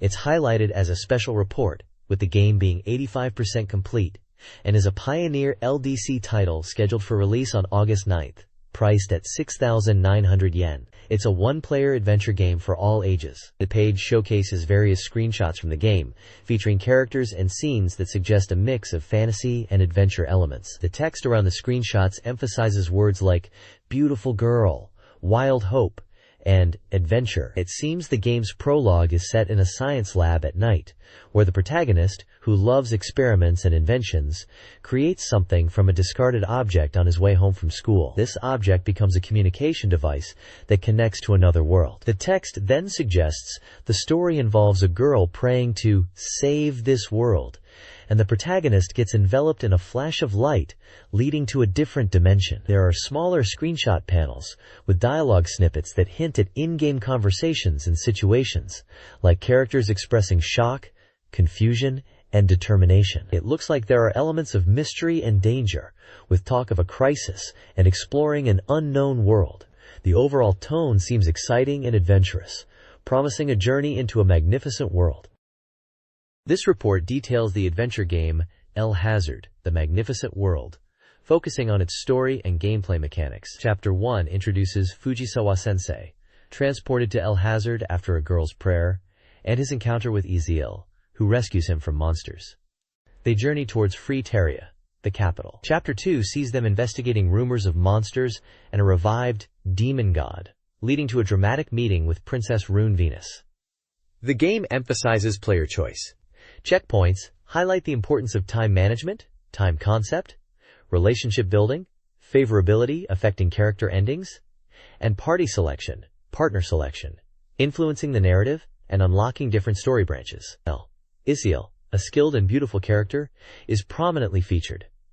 Screenshots illustrate the game's dialogue and interactions. Overall, it's a story-driven adventure game with strategic elements. Chapters 3 and 4 of El Hazard, the Magnificent World are summarized. Chapter 3, Strong Arm Tactics, Night Palace, sees the protagonist's invisibility failing, leading to a search for the princess. Chapter 4, Aim for the Demon God's Tomb, follows the protagonist and Arel, a priestess, on a quest to the tomb, learning from shrine priests. The world map aids navigation. The page then details shrine events. The water shrine features a crying girl, The Wind Shrine involves a theatrical event and wet clothes. The Fire Shrine shows Shayla's wrath igniting a village. And Holy Stone Hill has a shrine maiden. Finally, a Czech Radio World El Hazard section highlights a popular El Hazard radio program featuring on-location recordings, voice actors, listener prizes, and content focused on Hai, Mi, Tsu, and Ba. This page focuses on Jisen Mahjong for the Sega Saturn, a game supervised by the famous Mahjong professional Yusuke Inui. The article is titled, Mahjong Beginner's Writer Learns the Spirit of Mahjong from God. It seems to be aimed at beginners who want to learn Mahjong using the game. The article features an interview with Inui Yusuke himself. He talks about how Mahjong games are great for learning, especially this one. He mentions that the game is designed for beginners to intermediate players, and is a good way to remember the tiles and rules. He notes that playing against the computer is a good way to practice and learn strategy. The screenshots show in-game action, with typical Mahjong hands and interfaces. There's also a section where the interviewer plays the game and gets advice from Inui Yusuke, highlighting how the game can teach real-life Mahjong skills. The page also mentions the game's release date as June 28th, and its price is 4,800 yen. It also mentions that it's a table game, genre game, from Capcom. Overall, the page promotes Jisen Mahjong as an excellent tool for learning Mahjong, emphasizing its realism and the expert guidance provided by Inui Yusuke. The Sega Saturn is getting a major push for the Galaxy Fraulein Yuna series, with 3 announced games. Galaxy Fraulein Yuna Returns, SS, aims to be the ultimate title, while Galaxy Fraulein Yuna Remix remakes the PC Engine version with simulation elements. A third, unnamed, original game is also in development. A new OVA series, Tearful Serenade, is scheduled for December 1996. Fans can join the official fan club and attend a Yuna event featuring merchandise and an autograph session with character designer Akahori Satoru. Satoru reveals Yuna SS is a tactical adventure game. He emphasizes the Saturn versions are targeted towards girls, hoping they enjoy Yuna's adventures. This page showcases the game Brain Dead 13, describing it as a cinematic interactive anime, and Electric Shop Lance's Great Adventure. The story is about a clumsy genius scientist, Drive Bonclair, whose mansion becomes the stage for Lance's wild adventures. Lance, the protagonist, is described as a cheerful and carefree young guy working part-time at an electric shop. He's got a strong sense of justice and is pulled into a big incident. The page highlights the gameplay, which requires players to input commands based on the on-screen scenes, using directional keys or action buttons at the right timing. Success leads to OK and progression, while failure results in miss and funny animations of Lance getting hurt. The game features 17 stages set within Drive Bonclair's mansion, filled with traps and bizarre enemies designed by Dr. Bonclair. The game aims for sharp and stylish presentation, with a comical and slapstick story with a touch of violence. It emphasizes that even if you fail, you can continue without limit, restarting from the scene you failed in. The page uses screenshots to demonstrate the gameplay, showing OK and miss scenarios, and some of the bizarre situations and enemies Lance encounters. This page is hyping up the latest Sega Saturn titles after a toy show, showcasing both recently released games and upcoming software. In the new release title section, you can see a bunch of games that are fresh on the market, including titles like Action Golf, Magical Drop 2, and Decathlete. Moving on to the coming soon soft section, it teases highly anticipated games set to be released soon, such as Tokimeki Memorial, Sakura Wars, Saturn Bomberman, and Destruction Derby. There's also an image featuring anime characters, which probably tie into the Tokimeki Memorial games listed, given their art style. Overall, it's a snapshot of what's hot and what's coming soon for Sega Saturn gamers, covering various genres from sports to action and puzzle games. This page continues highlighting the new release title section and is dedicated to showcasing the upcoming game Ninja Jajamaru-kun, Onikiri Ninpocho for the Sega Saturn. It's being hyped as a 3D action game, a new direction for the series, promising to retain the classic gameplay but in a fresh 3D environment. The article mentions that there are 16 diverse stages, with gameplay elements like riding a traco and eating giant toads called Gamma Pakun to power up. The page details the storyline, which is about rescuing people and Princess Sakura from a looming darkness that has engulfed the castle town. It also gives a sneak peek at some of the stages and enemies you'll encounter. Stage 1 is called Chowchin Nagaya, featuring enemies like Daruma and Sunanba. Stage 2 is Umais with Oyuki and Yanbaba. And Stage 3 is Kusahara, which includes Jiraikun, Mogurin, and Reimin. Overall, the page is building excitement for this new 3D Ninja Jajamaru-kun adventure on the Saturn. Special Mobile Task Force J-SWAT is a 3D shooting action game for the Sega Saturn, launching in August. Set in Japan, the game casts players as members of J-SWAT, a unit formed to combat violent crime. Players undertake hostage rescue missions, navigating a user interface displaying weapons, ammo, enemy indicators, and a mission timer. The gameplay emphasizes non-lethal takedowns and hostage protection as primary objectives, operating under a strict time limit. Success is measured by the news reports generated after each mission, which reflect the player's actions. The game aims to integrate narrative elements through news coverage, influencing the player's approach and the overall experience. This page dives into 3 upcoming games for the Sega Saturn. First up is Saint Tail, an adventure game where players use magic to navigate traps and collect items. It seems to have a variety of minigames, and even a special toy show version, showcasing different gameplay elements like racing and character selection screens. Next, we have Gekiretsu PA Chinkers, a pachinko and pachislot simulation game boasting realistic machines. It features story and simulation modes for players to hone their virtual gambling skills. Finally, Sengoku Blade is introduced as a shooting game, positioned as a follow-up to Strikers 1945 and Sengoku Ace. It promises side-scrolling shooting action with selectable characters and a focus on varied attacks. Interestingly, there's also an illustration contest announced for both Sengoku Blade and Gunbird, inviting fans to submit their artwork for a chance to win prizes. This page highlights a couple of upcoming games. First is Body Special 264, described as a moving jigsaw puzzle game using real photo images. It features 3 sexy idols captured in Al-Saiban and Singapore rocket locations. Players solve jigsaw puzzles within a time limit to unlock bonus movies. Next up is Aqua World, Sea Story, a sea creature simulation game. It boasts 3D polygon graphics depicting over 30 types of fish in a relaxing, healing environment. The game is structured in 3 modes. Mermaid, where you customize your own underwater world. Electric Blue, focused on beautiful and surreal visual experiences. And Data Fish, which serves as a 3D CG fish encyclopedia, allowing you to observe 19 different fish species from any angle. The reviewer notes, Aqua World offers a relaxing and visually pleasing experience, like visual junk food. This page features 2 games. First up is Mahjong Sisters Yakyoku Wakaba Monogatari, a mahjong game where you play against 4 sisters. It's described as an arcade port from April '96 with added CG visuals and bonus content.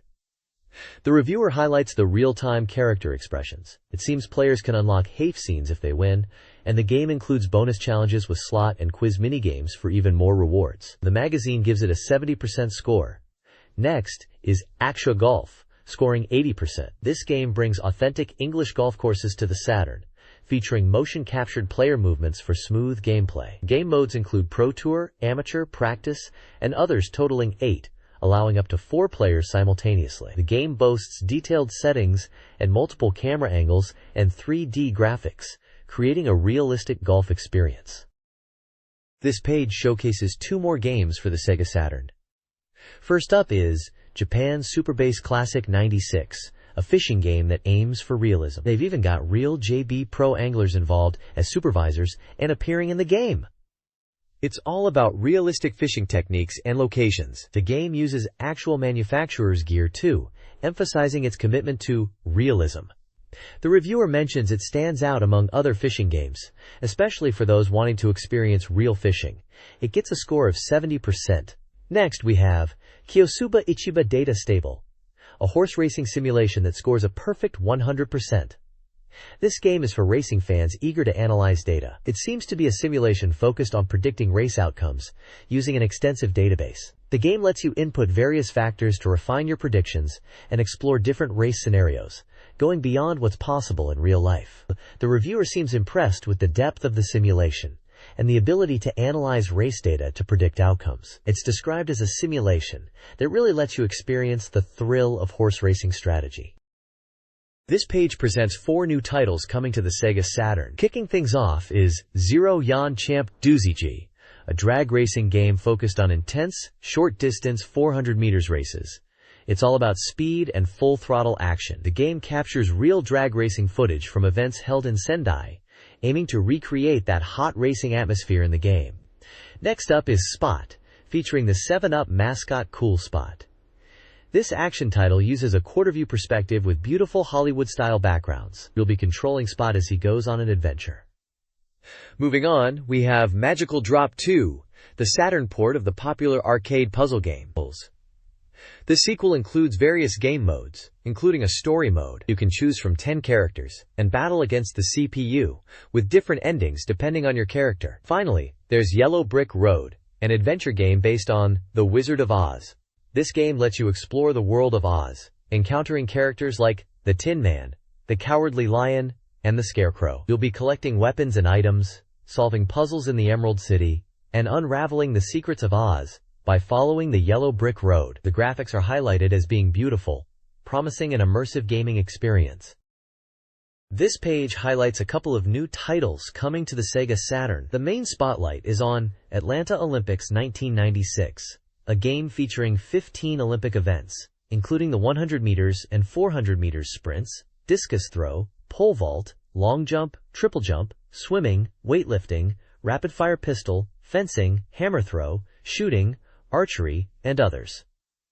The game boasts polygon graphics for both athletes and venues, aiming to recreate the Atlanta atmosphere. It's described as having simple controls, letting players easily enjoy all 15 events with the goal of achieving world records. It's noted as being 90% complete at this stage. Below this, there are previews of other games. First is Bukunpa, High School Girls After School, a puzzle game where you drop balls in pairs, aiming to connect 3 of the same color to clear them. The key feature is capsules containing smaller balls, which can rotate and grow, adding a unique chaining mechanic to the gameplay. Next is Steel Dam, a 3D shooting game developed by Technosoft. It features unique characters like warriors, knights, and bandits, piloting mecha in combat. The game uses a hyper-revision system and includes power-ups. It also supports versus play using link cables for multiplayer battles. The 3D shooting is further detailed with mentions of a lock-on system and bomb attacks, suggesting visually impressive explosions and effects. This page is all about the upcoming release and current hot title in the popular Duke Yusei series. The main highlight is for Duke Yusei If, which is announced for release on August 9th at a suggested price of 7,800 yen. The page has a melancholic feel, hinting at themes of nostalgia and summer days that can't be returned to, with images of school life, including photos of schoolgirls and a large group of students in front of a school building, all overlaid with a prominent red rose. Alongside this new title, the page also promotes Duke Yusei Debut S, which is already available and doing very well. It's advertised as a Sega Saturn exclusive and is priced at 6,800 yen. It's described as featuring a large newcomer idol debut on the Sega Saturn. There are also smaller screenshots showing characters and scenes from Duke Yusei Debut, further showcasing the game's content. Both games are clearly focused on the romance and school life themes typical of the Duke Yusei series. Volume 5's Reader Station features player correspondence. RS Diary highlights mold issues from editing work and a humorous desire to be a Ritz doll case. A player from Yamaguchi discusses breaking Tetris cartridges, anticipating a Saturn version. Another reader critiques an anime adaptation's opening theme by Jerry and Wolf, finding it lacking in love. Only Here covers Virtua Fighter 1 and mouse compatibility, with a player questioning the need for 3 buttons. The June 14th section references the Passe Ra magazine and Or no Saturn on Saturn, mentioning Japanese pride. 1 Year recalls a past year's mention of Satan Tama and the Saturn. Additionally, there are reader submissions of drawings, including a Cyberbots mech, art for Wheel of Fortune and Mission Lions, and a pixelated face graphic with a name. Another comment involves VF3 and Alvabay's A Hollow Circle. This page continues with the reader interaction segment. One person is feeling nostalgic for older style controllers and wishes that new games would still support them. mainly for the look of it. Another reader discusses game difficulty, feeling a bit talked down to by people who say games are too easy, and suggests games should have adjustable difficulty and extra content to keep everyone engaged. Someone else is trying to understand what reviewers mean by completion level and game nature, wondering if it's about graphics and fun, and brings up gameplay depth and player choice as important aspects. There's a life tip about placing your Saturn on its back for better cooling. Gungraphon players get a recommendation for VCDS. And finally, the Ars Gallery shows off readers' artwork featuring fan art for Virtua Fighter, Street Fighter, and a slightly out-of-place picture of a fish. The Reader Forum for Nights into Dreams features discussions about controller preferences and analog stick use. Players suggest cosmetic customizations for Knights, such as changing body colors and implementing time attack modes. Another reader emphasizes the value of the analog pad and suggests varied package options. Finally, a reader shares their dream-related thoughts, wishing to interact with Knights in their dreams. The RS Gallery showcases fan art, including pieces like Nonomura Hospital, Seven Seas Navigator, Moonflower Demon Blade, Garden Angel Hero, and Sakura Battle. Reader submissions also include a Gundam-themed image from Kanagawa, praised for its photorealistic quality. A collaborative artwork from Gifu mentions Fever Leisha and other games, and a Tokyo submission related to Titan Wars questions play modes. Quote, Youth Miscellany features reader snippets about everyday life. Highlights include humorous summer observations, arcade confessions, and thoughts on vending machines and sauna-like weather. Game Center Seeking Friends features a 16-year-old looking for Virtua Fighter 2 friends. Gals Area shares a Saturn purchase, game preferences, Dragon Force, etc., and baby's first words. The 4-panel comic section features a vampire-themed comic. Tatchin, the fan club editor, is highlighted. Fan art includes pieces inspired by Nights into Dreams, Princess Maker 2, and Virtua Fighter 2. Along with character art based on King of Fighters 95. My Saturn Revival features reader anecdotes about the SEGA Saturn, including returning to the console, humorous descriptions of its functions, and finding replacement parts. Fighting game strategies are also shared. The theater section, titled Bacha Dayo, Full Member Assemble, showcases Bacha game ideas. These creative and silly concepts include Bacha Cop, a VR pouring simulator, Bacha Stand, a game stand involving parents, Bacha Month End, budget gaming, Bacha Caron, stick-controlled game, Bacha Pottery, Bacha Kamon, a polygon study game, and Bacha Kita Sanro, a monkey birthday song game. There's also mention of a mahjong game featuring Virtua Fighter's Akira. The information section calls for reader submissions of stories and game ideas and provides a staff credit correction from a previous issue. This page dives into the Virtua Stick Pro, a new joystick for the Sega Saturn that aims to perfectly recreate the arcade experience at home. The article is presented as an interview with the developer, who is part of Sega's second design department. He explains that player feedback on previous joysticks, especially after the release of Virtua Fighter 2, led to the development of this new stick. They wanted to improve the feel and durability, making it closer to arcade machines. The interview covers details like the weight and size being similar to arcade sticks, the button layout, and improvements to durability. The developer mentions they considered user feedback, and they want players to enjoy fighting games like Virtua Fighter Kids and Fighting Vipers with this new controller. The article also mentions the release date of the Virtua Stick Pro as July 26th and its price. Moving on, there's a section called Latest Sega Information is Here, which talks about Sega JoyJoy Telephone and Sega Fax Club. These are services providing information to Sega fans through telephone and fax respectively. There are also sections for SEGA Video Magazine and Flash Sega Saturn, which seem to be promotional video content and perhaps game save or extra content distribution. Finally, the page mentions Sega PC Network is also popular, advertising Sega's online services accessible through PC networks like Nifty and others, offering further game information and services. Sega Press's Sonic Stadium answers reader questions. Sega focuses on bringing arcade games to Saturn, with Daytona USA 2, Virtua Cop 2, and Virtua Fighter 3 planned, and Sega Rally Championship, Manx TT Superbike, and Fighting Vipers already available. Video creds are also discussed, including releases like Deep Dead 2 and Idol Janshi Rami Valentine 2. Sega clarifies their limited involvement in these genres. The music in Nights into Dreams for Dreamcast is handled by Sega's in-house team, aiming for a different feel, with Masato Nakamura not involved. Sega Newsflash features editor comments, including praise for MD Software, J-League Pro Soccer Club Otsukuru, and an invitation for reader contributions to the Saitama Mania Corner. Finally, a giveaway is announced, offering Blue Seed and Nights into Dreams prizes, including promo crids and signed postcards, with readers invited to enter via postcard. The Open the Hyperbox article previews Sega Saturn's upcoming internet capabilities, particularly its modem kit, and explores the challenges of competing with the Nintendo 64 in the burgeoning online gaming market. The article acknowledges the modem kit's delayed release, but emphasizes its significance. It details the modem's price at 14,800 yen, with the main unit costing 20,000 yen, totaling 34,800 yen, comparing it to expensive lace modems. The article also touches on the rise of the World Wide Web and Netscape Navigator, questioning Saturn's ability to keep pace with advancements, especially against established platforms. Sega's use of RISC chips is highlighted as an effort to meet these demands. The article is authored by technology writer Kazuyoshi Otani. This page is an essay by Orihara Kuji about his trip to London, where he enjoyed both soccer and video games. He starts by mentioning how he initially wasn't interested in soccer but became a fan. He then talks about going to England, the birthplace of soccer, to experience it firsthand, especially during the Euro '96 tournament. He watched a game at Wembley Stadium, describing the atmosphere and the passion of the local fans.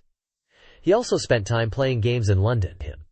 He mentions playing the Genesis collection, which must be Mega Drive classics over here on his Sega Saturn, appreciating the portability. He highlights a game called Defender in the Arcade Classics series, and mentions it was a bit disappointing. The comic strips at the bottom seem to reflect some of his experiences in a humorous way, with one mentioning Tamiya RC Car Grand Prix, and another a Sangaria CM, possibly drinks he encountered. Overall, it's a light-hearted piece about enjoying soccer and games in London. Virtua Clash explores the Bronx fighting style in Virtua Fighter, describing its spread and dominance in tournaments. The article notes how the Bronx style, potentially involving characters like Boccia and Vipers, has reshaped the game's meta, making previously weaker players stronger. The author reflects on the evolution of arcade gaming, discussing player types and strategies, while also referencing the increasing availability of game cabinets. The piece humorously refers to Bronx players as those infected by the style, while also including details about prize money and event announcements. Tournament coverage includes the Rampage Japan Cup, won by a Tokyo team. Finally, the article closes with a light-hearted anecdote about the author's dental issues, showcasing a personal side of the article. This page showcases a selection of manga anthology comic series. At the top, it's highlighting the Vampire Hunter Darkstalkers Revenge anthology comic, based on the popular arcade and console fighting game, which is a collection of comics and illustrations by various artists and illustrators, slated for release in early July. Moving down, we see anthologies for other fighting games. There's one for Battle Arena Toshinden 2, another for Power Instinct 2, and also one for the original Battle Arena Toshinden. Each of these is described as an anthology comic, featuring various manga styles and illustrations. Lastly, there is an anthology comic for Super Real Mahjong PV Paradise All-Star 4-Player Mahjong, based on the adult Mahjong game series, featuring stories and illustrations by various artists. Finally, at the bottom, there's a little announcement for a Pocket Monsters 4 Coma Land manga, which is a 4-panel comic anthology based on Pokemon, planned for release in August. So it's a page full of manga tie-ins for popular games of the time. This page is an advertisement for the Tokyo Game Designer Academy and Osaka Game Designer Academy. It's promoting various training courses in game development. They offer a range of full-time courses, from 1-year to 3-year programs for aspiring game designers. These courses cover everything from game design fundamentals to advanced techniques. Specific courses include game designer training, game planning and scenario writing, game artist training, sound creator training, CD-ROM multimedia image creation, 3D and motion capture character creation, and even game review and magazine writing. There's also a section for correspondence courses, split into beginner and experienced levels. Beginner courses are for those with no programming experience or those wanting to master BASIC. Experienced courses cover BASIC, SEC language, assembler programming, and a general game designer course. They also have Sound Creator Correspondence Courses. A special edition course is highlighted, designed for people aiming to work for major game companies. This is a 2-year full-time course and requires an entrance exam. They are holding open days for prospective students in April 1997. The bottom of the page features testimonials from 2 students, Ida Shotaro and Kurike Hiroshi, both from the Game Designer Training course, sharing their positive experiences at the academy and how it's helping them achieve their goals in the game industry. They emphasize the practical, hands-on approach and the skills they are gaining.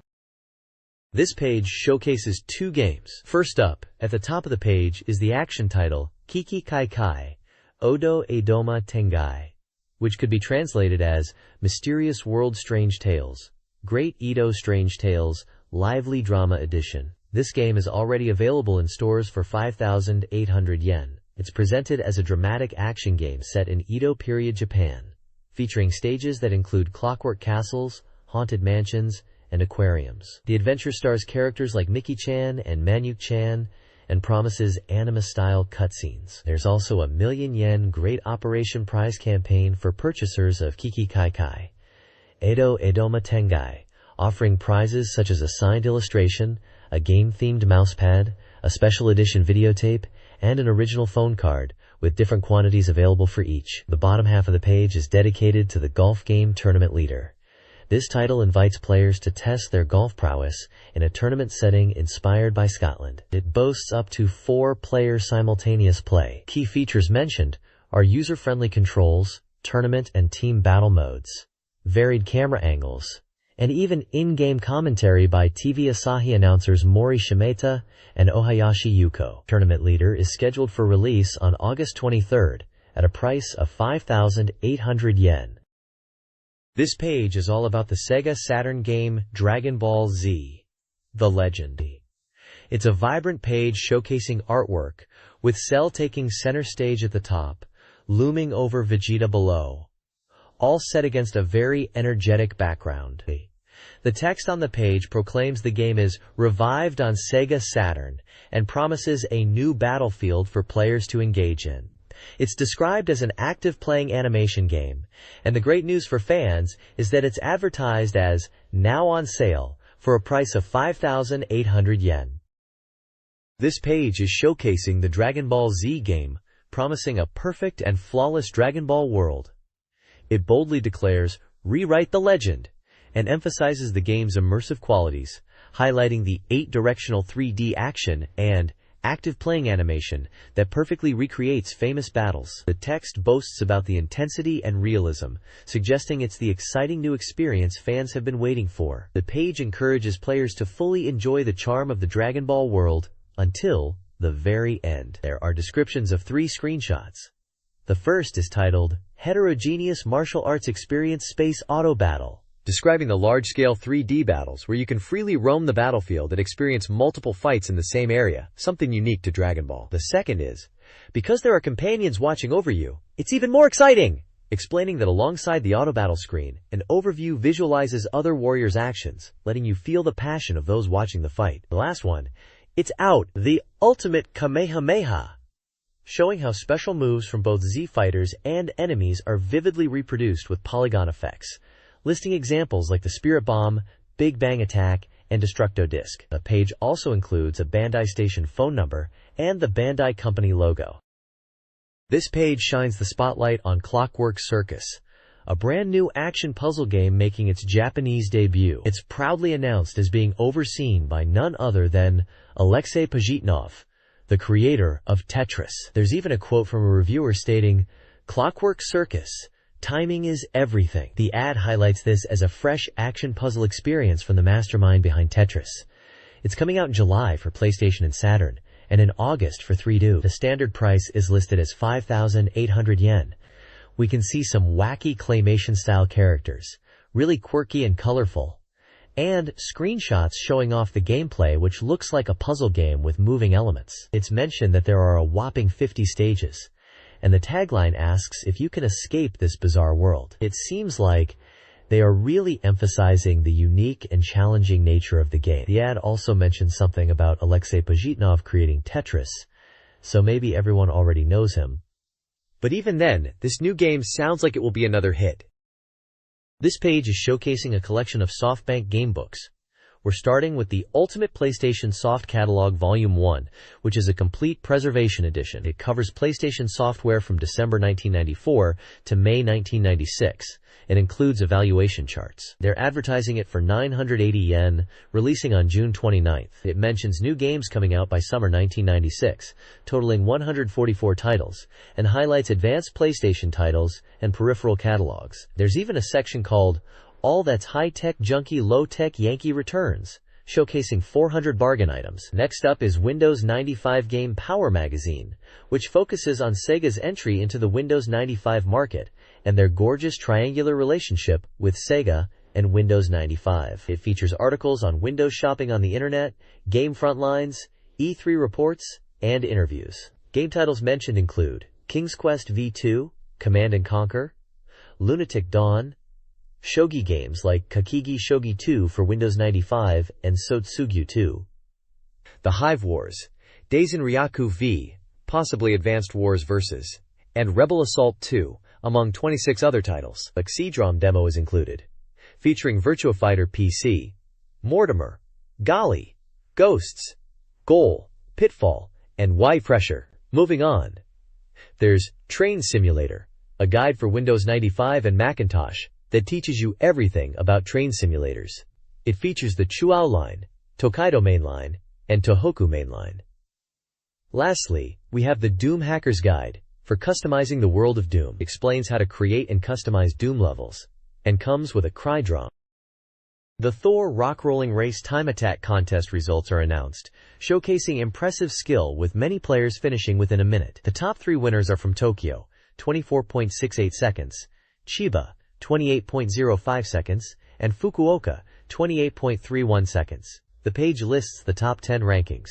It then provides gameplay tips, including strategic use of Nezumi items, and guidance on how to unlock Hitomi Spirit King Legend. Reader submissions feature a game-level design idea. Finally, Jez Room clarifies race mechanics, emphasizing that rocks can be moved in all locations, and encouraging players to use terrain and slopes to their advantage. Leon can front roll with a rock. The page encourages replay and item acquisition to unlock additional content and invites feedback. This page is titled, Whoop Came to Haneda, and is about a SEGA event, continuing the movie discussion from the previous page and playfully questioning if this level of detail is too much. It looks like a report from the Omoshiya show, focusing on impressions of the game EO. The reviewer mentions that the booths were well designed, and that games like Vipers and EO were popular. They note some technical issues with the upper screen causing delays, but were still impressed by EO and its popularity. The talk show at the event was also a highlight, described as a strange movie. There is a section called SEGA Saturn Communication, discussing the new standard prices for Saturn games and bundled copiers, including the Kachikachi copier. They talk about game pricing and reader feedback, referencing President Nakamura and the SEGA Saturn. There are reader submissions, including a photo of a reader's setup, and information on how to submit to the magazine. The Afterwards section lists contributors and invites reader submissions for future issues, seeking game ideas and illustrations. The submission address and magazine contact information are also provided. Capcom Arcade News features updates on several games. Star Gladiator, a new 3D weapon-based fighter with simple controls, is announced.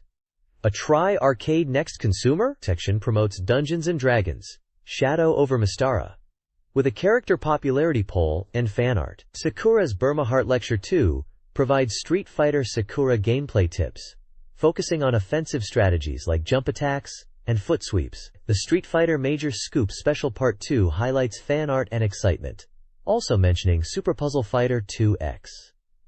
Lastly, This Game is a Big Push section recommends Vampire Savior and Marvel Superheroes. The page concludes with submission details for fan mail and artwork. This page is all about SNK and their Neo Geo games. It kicks off with news from the Tokyo Toy Show where Samurai Showdown 2 was a big hit. Apparently the graphics and music are amazing, and they were showing promotional videos. They also mention World Heroes Perfect being playable there too. The strongest Neo Geo game section is highlighting Ninja Masters, saying it's really popular right now, and describing some gameplay mechanics, like using jump attacks and aerial throws. There's even a guidance section with fighting game player Mahachi Miyakogi giving tips for ninja masters, specifically on how to do a ninja combo with button inputs. They list a couple of example combos using light punch, light kick, strong punch, and strong kick buttons, with or without weapons. Then we have the SNK Furikuzu, which is a gallery of fan art submissions, and Annoying Anatebe seems to be a reader submission corner with little drawings and comments from fans. Finally, there's a call to action for readers to send in their fan mail and artwork to the magazine's address in Tokyo. It mentions SNK World 96 as the department to send it to. SEGA Saturn developers are sharing updates. Atlas celebrates the release of Strikers 1945, while Winnett's Cubic Gallop is selling well, with a 10 Grain of Tears campaign. Angel recommends summer gaming with Game and Sailor Moon Supers. Open Book thanks fans for their The Tower Mug campaign. Game Arts looks forward to the Tokyo Game Show. Light Glory announces Romance of the Three Kingdoms V for September. Cree mentions Sandal and asks about Dynabreathers. Sierra Pioneer discusses game checks. SoftBank's Kaihatsu hosts editors playing games like Destruction Derby. Taito announces Puzzle Bobble 2X and Taito Chase HQ plus Psi. Takara works on Earthworm Jim 2.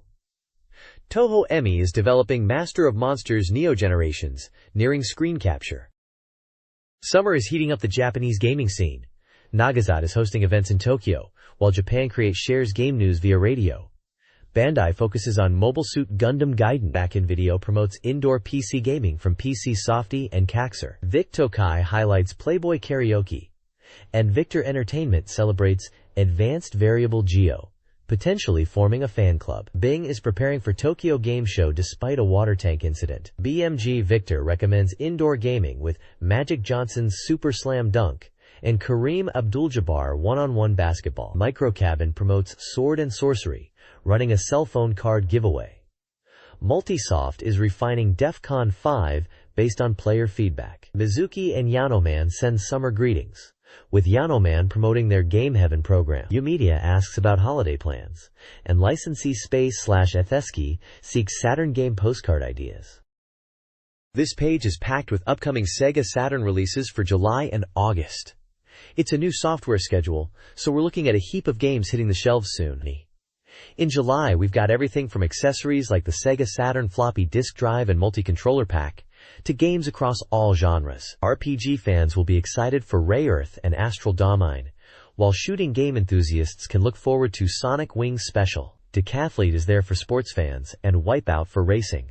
Puzzle lovers have Puzzle Bobble 2X to look forward to. Towards the end of July, it seems like Virtua Fighter Kids is coming, alongside Cyberdoll and baseball action with Big Hurt Baseball. Moving into August, the schedule keeps strong, with World Heroes Perfect for fighting game fans and Tetris S for puzzle addicts. We also see the anticipated Lunar Silver Star Story RPG finally listed for release in August, alongside other titles like Alien Trilogy, Destruction Derby, Earthworm Jim 2, and Striker 96, showcasing a diverse range of genres hitting the Saturn in the coming months.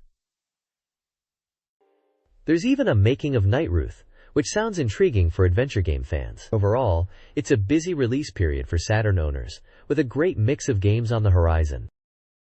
The software schedule for the SEGA Saturn through 1996 and 1997 reveals a packed lineup. October sees releases like Sega Ages/Outrun and Batsugun, while November includes Majin Tante Brain-Powered and Master of Monsters, Neos Generation. December features Eve and Taiheiyo no Arashi 2. Summer 96 boasts Albert Odyssey Gaiden Legend of Eldian and Street Fighter Alpha 2, followed by autumn titles such as Jewels of Oracle, Enemy Zero, and Exhumed. Winter 96 brings Mega Man 8, Grand Theft Auto, and Legacy of Kain. Ongoing releases include Macross titles, Ultraman Battle, Rayman 2, Cotton 2, and Guardian Force. A release date undecided section lists many more games, including Sonic Championship, Daytona USACCE, Virtual Cop 2, and a Phantasy Star 2 remake. The editorial department expresses excitement, highlighting serious game development and the Sega Saturn network, hinting at news like Virtua Fighter 3 and an optimistic outlook for the console's future. This page is a Sega Saturn software databank, providing a detailed list of games released for the console from September 1994 up to November 1995. It's presented as a series of tables, organized by release month. For each game, you get information like the release date, title, publisher, price, genre, reader review score, magazine review score, and controller compatibility. Looking at the game lists, we see titles like Virtua Fighter, Myst, Daytona USA, Virtua Cop, Clockwork Knight, and lots more, covering various genres from action and adventure to RPGs and simulations. The page uses a scoring system from readers and the magazine itself, giving an idea of the game's reception at the time. The controller column tells you if a game supports special controllers, like the mouse, steering wheel, or multiplayer adapters. It's essentially a comprehensive catalog of Saturn software releases during this period, offering a snapshot of the gaming landscape on the system. This page continues the Sega Saturn software databank, listing games released from late 1995 into 1996, organized by month. It looks like January, February, and March of 1996 releases are covered. There's a lot of data presented in tables, including release dates, game titles, publishers, prices, genres, reader and magazine review scores, and controller compatibility. Some of the games listed include titles like Pro Mahjong Kiwame South, Creature Shock, Street Fighter Zero, Guardian Heroes, and Panzer Dragoon Zwei. The genres are varied, covering everything from table games like Mahjong to action, shooting, and adventure titles. The page still includes reader and magazine review scores, giving a snapshot of how these games were received at the time. Controller compatibility notes are also there, mentioning things like mouse and multiplayer adapter support. It seems like this page is just a continuation of the software catalog, providing a reference for Sega Saturn game releases during this period. This page appears to be a reader survey from the magazine, providing instructions on how to fill out a postcard to send in your answers. There are example answer boxes at the top to guide readers on how to mark their choices. Below the instructions are several tables. Table 1 lists articles featured in this month's articles, mentioning things like Landmark, Data Station, articles on Sega Saturn Racing Fashion, Fighting Vipers, and Baraki UP-chan 2. It seems to highlight the content covered in this issue. Table 2 is a hardware list, which includes a variety of consoles from the era, such as the Sega Saturn, HI Saturn, Mega Drive, Super 32X, PlayStation, 3DO, M2, PCFX, PC Engine, Neo Geo, Game Gear, and Nintendo 64, alongside peripherals like movie cards, modems, various controllers, and even a Virtual Stick Pro joystick. Table 3 is a software list, a large collection of game titles including titles like Panzer Dragoon, Virtua Fighter, Daytona USA, Clockwork Knight, Tomb Raiders, and Tetris S, showcasing a broad spectrum of genres. Finally, there's a numbered list of survey questions, asking for personal information such as gender, age, education, and occupation. It also delves into Sega Saturn software ownership, preferred game magazines like Famitsu, opinions on the magazine's articles, hardware ownership and purchase intentions, and overall feedback on the magazine's content and quality. It's a typical reader survey to gather feedback and understand reader demographics and preferences. This page is showcasing the upcoming Sega Saturn release of Tokimeki Memorial Forever with You. It's presented as a coming soon soft title and features a large title logo for the game. The page includes several images from the game, displaying classroom interiors, a serene outdoor scene with a prominent tree and a girl, and close-up shots of anime-style female characters. It highlights that the game is at 100% completion and emphasizes it's a love simulation game. The text mentions this Saturn version is based on the original PC Engine release, but with added scenarios, refinements, and even allows for player-initiated confessions to girls during the graduation scene. It lists prices for both the deluxe and special edition, and touches upon the game's enduring popularity, suggesting it's more than just a game, but something that has left a lasting impression. This page introduces three main heroines from Tokimeki Memorial Forever with You. Shiori Fujisaki is the ideal, pure childhood friend, admired for her beauty, intelligence, and athleticism. Your customizable birth date and blood type influence compatibility with her. Mio Kisaragi is a bookish, sensitive girl who is physically weak and loves literature, often misunderstood by others. Ayako Katagiri is an enigmatic, unpredictable character, known for her strong language skills and unique conversational style. Each girl's personality is visually represented via a pentagram graphic, showing their attributes like privacy, exercisability, and temperament. The page aims to generate excitement for the game's romantic possibilities by highlighting these distinct characters and their personalities. Quote, "This dating sim game introduces 5 potential female interests, each with unique personalities. Saki Nijino, the healing type, is a supportive baseball team manager. Nozomi Kiyokawa, a famous swimmer, is athletic with a sensitive side. Yuko Asahina, the unrivaled Kogel, is a modern high school girl seeking fun. Mira Kagami, a narcissist, enjoys being dominant. Finally, Rika Kuyama, a pheromone woman, embodies sensuality." Each character is further defined by private beat pentagram charts, highlighting traits like sportiness, intelligence, temperament, girliness, and style, providing insight into their personalities and potential relationship dynamics within the game. This dating sim introduces 4 new potential girlfriends. Yukari Koshiki is an airhead tennis player known for clumsiness and a spacey personality. Yuna Soshiki, a shady mad scientist, is cool, strong-willed, and enjoys being relied upon. Mai Mikihara, the sad catcher girl, is melancholic but surprisingly talkative about strange stories, and is a friend of the protagonist's sister. Lastly, Yusao Tome, the protagonist's childhood friend's younger sister, is a gentle and mature, early maiden who enjoys anime and pro wrestling. Each character profile includes screenshots and a private beat pentagram chart, visualizing their personality traits across categories like intelligence and style. This page is all about becoming a real dynamite and cool guy to impress the girls in Tokimeki Memorial. It's broken down into different lifestyle categories to help players approach the game strategically. First up is the cultural lifestyle, which is all about being bookish and studious. They talk about raising your academic stats, joining cultural clubs, and being well-read to attract the intellectual girls. Next is the athletic lifestyle, focusing on sports and fitness. This section emphasizes joining sports clubs, building up your athletic ability, and being the sporty type to appeal to those kinds of girls.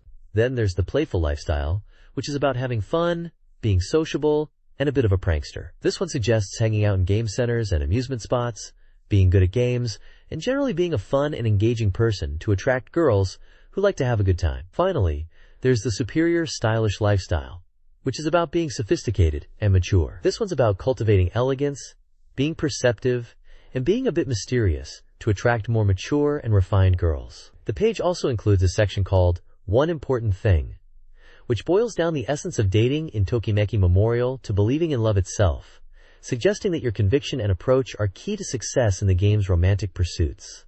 It ends with the thought that love is all about how strongly you believe in it. The development team of Tokimeki Memorial aimed to simulate 3 years of high school life, evolving from an adventure game to a simulation focused on fostering relationships with several girls. Unlike typical raising sims, the player cultivated the affection of the girls instead of directly controlling their own character's stats. The developers prioritized emotional resonance over simple numerical values, emphasizing character expressions and dialogue to create engaging interactions. Early memory limitations shaped design choices, influencing the game's scope. The system grew more complex, requiring the team to balance diverse character parameters. Character design started with more generic types, before evolving into distinct personalities, particularly with Fujisaki Shiori. Reactions became specific to parameter combinations, adding unique feels for each girl. The concept of rivals was also an important factor. The developer's vision and execution combined deep themes with engaging gameplay to create a memorable experience. This page features an interview with IGA, who was in charge of scenario writing for Tokimeki Memorial. He mentions that from the initial planning stages, he was involved in programming and scenario writing, and was given freedom within the Tokimeki framework. He talks about how the game evolved from its initial concept, including his idea of incorporating shooting game elements, although that didn't come to fruition. IGA emphasizes the emotional aspect of the game and the importance of making players feel something through the characters and story. He mentions the meticulous process of writing scenarios and character dialogue, aiming for a balance to evoke emotional responses. He highlights the character, Kanagiri Ayako, as an example, and talks about how reactions are specifically tailored to parameter combinations for each girl. He also touches on player feedback and how they incorporated it into the game, mentioning that they listened to player opinions and made adjustments. He mentions the bug-fixing process, especially on the PC Engine version, and how they refine the game based on player experiences. IGA expresses his hope that players will enjoy Tokimeki Memorial freely and in their own way, emphasizing that the game's strength lies in allowing players to experience and enjoy the process of building relationships within the game world. He also mentions the satisfaction of seeing player reactions and knowing they are enjoying the game. This article reviews Tokimeki Memorial Tyson Puzzle Dama, a falling object puzzle game by Konami. The game stands out due to its innovative character reactions and unique mechanic of reusing scent balls as items. It's accessible to newcomers with a demo mode explaining the rules, featuring all 11 characters. Players connect 3 or more same-colored balls to clear them. The game offers customization options, including ball types, normal or special, and the ability to choose your favorite Tokimeki Memorial girl. This differs from the arcade version, granting players complete freedom of choice. The reviewer notes the game is approximately 50% complete, and favorably compares it to Columns 2 Eyes as a top-tier 2-player puzzle game. The release date is set for September 27th, priced at 5,800 yen, and is suitable for all players. This page continues to introduce Tokimeki Memorial Taisen Puzzle Dama. It dives into the single-player mode, which is themed around gathering courage for your first confession. The game lets you choose from 11 characters and battle rivals to ultimately confess your love. Apparently, some rivals are described as not feeling like rivals, which is interesting. The game is set in date locations like amusement parks and botanical gardens, with detailed backgrounds and even using the same font and voice actors as the main Tokimeki Memorial game, which they find impressive. The level selection is described as having 3 difficulty levels: normal, hard, and root, and 2 counter types to choose from. In single-player mode, you battle 3 opponents, aiming to defeat them with bursting balls, or Bazudatama, and reach the ending. The page shows screenshots of gameplay, character selection, and route progression, emphasizing the rival battles and character reactions. It mentions that in 2-player mode, player personalities come into play for point-based battles, and you can even carry over your chosen character. The page also includes some data about the game's popularity, with daily rankings of characters and top players. It seems like they are highlighting the game's appeal and competitive aspects. This page highlights the upcoming SEGA Saturn title, Sakura Wars. The magazine is clearly excited about it, calling it a must-see game. It's noted as a dramatic adventure game planned for a September release. The article teases the game's development progress with a completion rate indicator, implying it's still being finalized. The big news revealed here is the main members of the Black Demon Group, the antagonists in Sakura Wars. We learn that their leader is named Tenkai, and their objective is to destroy the imperial capital. The article also introduces key members like Miroku, Rasetsu, and Kirinmaru. The Imperial Assault Force, the heroes of Sakura Wars, will be fighting against this group, with battles led by Kuroki Kiritan, or Black Kirinmaru. The magazine also explores the different capabilities of the Kubu, the steam-powered mecha used in the game, referred to as Brain Samurai here. It seems there are variations in their combat performance based on their intended engagement range. Specifically, long-range, mid-range, and close-range Kubu types have distinct characteristics and require strategic deployment in battles. Screenshots showcase these different Kubu types and combat scenarios.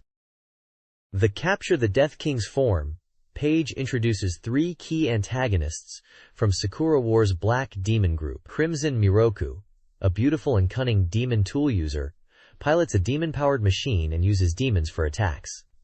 Azure Rasetsu, a cold and ruthless demon tool user with a childlike appearance, is strategic and will do anything to win. Silver-White Kirinmaru, also a demon tool user, and the younger brother of Rasetsu, possesses immense power and utilizes a steam-powered machine with brutal force. All 3 are referred to as part of the Black Peony Troop Death Kings 3, and are skilled fighters with unique fighting styles and dialogue. This page delves into the intriguing trust system, a key gameplay mechanic. It looks like it's highlighting how unit performance in battle is deeply tied to trust. Basically, the higher the trust level between characters, the better they perform in combat. They're showing examples where units with high trust get significant stat boosts, even up to 1.5 times their normal power, making battles easier. It talks about how trust isn't just a static number, it dynamically changes throughout the game based on your decisions, particularly how you command your troops in battle and interact with characters during adventure segments. They mention that good leadership in combat will raise trust, and it gives examples like protecting your comrades or making correct choices during Lip's dialogue scenes, probably a dialogue system where your choices matter. Conversely, failing in leadership, like letting a teammate's unit get destroyed, will lower trust. It seems like managing trust is crucial for maximizing your team's potential in this game, which looks like it could be part of the Sakura Wars series, based on the character art and use style. The next page continues to explore the adventure mode, highlighting how it changes based on your actions. It mentions going to team members' rooms, and how this adventure mode gameplay revolves around interacting with other characters. It stresses that your choices and how you act will directly impact the trust level with these characters. It explains that visiting team members in their rooms, especially when they are not busy, like after battles or stage performances, is a good way to boost trust. It also points out that accepting unreasonable requests from characters is another way to gain trust with the character making the request, but it will negatively affect your trust with other characters. This seems to create interesting choices and consequences. The page also talks about conversation etiquette, advising against interrupting conversations, or being nosy by looking into unrelated things during dialogues, as these actions can lower trust. It specifically warns against being overly casual or nosy in adventure mode interactions, especially as the main character starts with relatively low trust from the outset. Overall, it's emphasizing how careful communication and consideration are key to building strong relationships and trust within the game. The trust system in Sakura Wars hinges on your dialogue choices, particularly through lips branching during conversations and battles. These choices directly impact your relationships with characters. Prioritize interacting with characters who have low trust with each other when multiple teammates are present to maximize trust gains. Building trust unlocks more frequent events with high trust characters, potentially leading to romantic storylines. The first episode is titled Teito Hana no Sengekitan, Imperial Capital Flower Troops' Magnificent War Records, promising an exciting start. Further details on subtitles, the story, and game systems will be revealed in future updates. This page introduces Night Ruth, a multi-cinema adventure game for the SEGA Saturn, which is marked as 100% complete and scheduled for release on August 2nd. It's described as an explanation of the paranormal One Room of Silence, suggesting a mystery or supernatural theme. The game focuses on deep stories involving 5 main characters, hinting at complex relationships and narratives. The article highlights colorful expressions in conversation scenes, emphasizing that the characters' faces and reactions change to match the dialogue's content. This is presented as a key feature, ensuring that the game is visually engaging and doesn't become monotonous. The screenshots showcase these scenes with different character emotions and backgrounds. 3 main characters are introduced: Kusumi Eiji, depicted as a narcissistic type, Shidara Nami, a popular and kind girl, and Komuro Takuya, portrayed as someone who is always chasing girls and interested in rumors. These characters attend the same high school and seem to be central to the game's narrative. The game is priced at 6,800 yen and is rated for ages 18 and older. The developer is clearly enthusiastic about the game being finished and encourages players to look forward to its release. Albert Odyssey Gaiden, Legend of Eldine, is nearing completion, with a planned summer release at 6,500 yen. This single-player RPG is suitable for all ages. The development team, including programmers Kosei Iwata and Hiroki Matsue, and designers Yoshiaki Iwata, Masayuki Takahata, and Takeshi Koshino, are excited about the game. The opening graphics, featuring sepia-toned visuals and a bar scene with a bard, aim to create a nostalgic atmosphere. Players will embark on a journey from a village over the mountains, through Giga's and Sorath's villages, exploring a vast world. The travel distance increases, promising encounters, battles, and the unveiling of the story's goals as the player progresses and finds companions. The next page showcases Albert Odyssey Gaiden, Legend of Eldine, highlighting the journey from a mountain village to Giggle's village. It mentions how the protagonist, following a merchant's advice, traveled north to Giggle's village, sought divine information, and encountered a bard in a tavern. The page includes a map screenshot of Giggle's village, showing houses and paths. Another section talks about fate and new encounters, where Bike is heading towards Sorath's village. A battle screenshot shows Bike facing a wyvern, with dialogue boxes suggesting a dramatic encounter with a songstress from a tavern and a character named Belnard. On the right side, the article, Nearing Completion, Albert is this far along, reveals the game is about 90% complete and in its final stages. The developers at Sunsoft explain they chose 2D graphics to focus on pure RPG gameplay and deliver something enjoyable on the SEGA Saturn, emphasizing traditional 2D field and dungeon RPGs. They felt 3D would have detracted from the graphical beauty they aim for in the Albert series. Finally, a section titled Specification Change, Programmer versus Designer, discusses the importance of teamwork in game development, especially for lengthy RPG projects. It touches upon the initial hard work involved in development and the ongoing dialogue and adjustments between programmers and designers. This page continues the coverage of Albert Odyssey Gaiden, Legend of Eldine. It talks about the journey through Sorath Village and Castoria Village. He learned about Ika, a heroine and songstress who is skilled with hand weapons and throwing blades, and is traveling with Bike. There's a section about Sorath Village on the way to Castoria Town, mentioning that based on Ika's advice, the protagonist is heading to Castoria, and along the way they visit Sorath Village. There's dialogue between characters, including someone who seems to be a village elder. The article then moves on to Castoria Village, highlighting it as the first town encountered in the game. It's described as a town for weapon and armor preparation, with shops run by Gigal's daughters. It mentions that by this point in the game, the protagonist can equip various weapons, including simulator weapons for Bike. The text also hints at buying herbs and encountering monster sellers in the fields around Castoria Village. Finally, Castoria Castle is discussed. It's located north of Castoria Village, and seems to be where events unfold. The text mentions items and events within the castle, with rooms being dark and mysterious. There's a scenario involving talking to a queen, a princess, and a god. And apparently you can even choose to refuse their requests.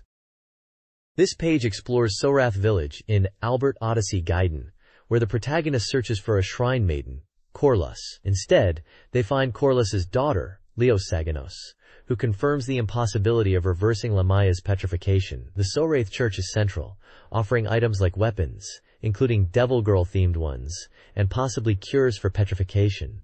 The narrative then shifts to Leoshios' childhood friend, Kilinis, who is petrified. Adventurers, including Richesta, the witch of the underground palace, gather information to solve the mystery of the petrification linked to a sealed vampire. Corlus, Richesta, and frontiermen work to uncover the truth. Finally, the page includes a corner about an upcoming Iracon, with a strict judging process, featuring submitted artwork, indicating a fan-based element related to the game.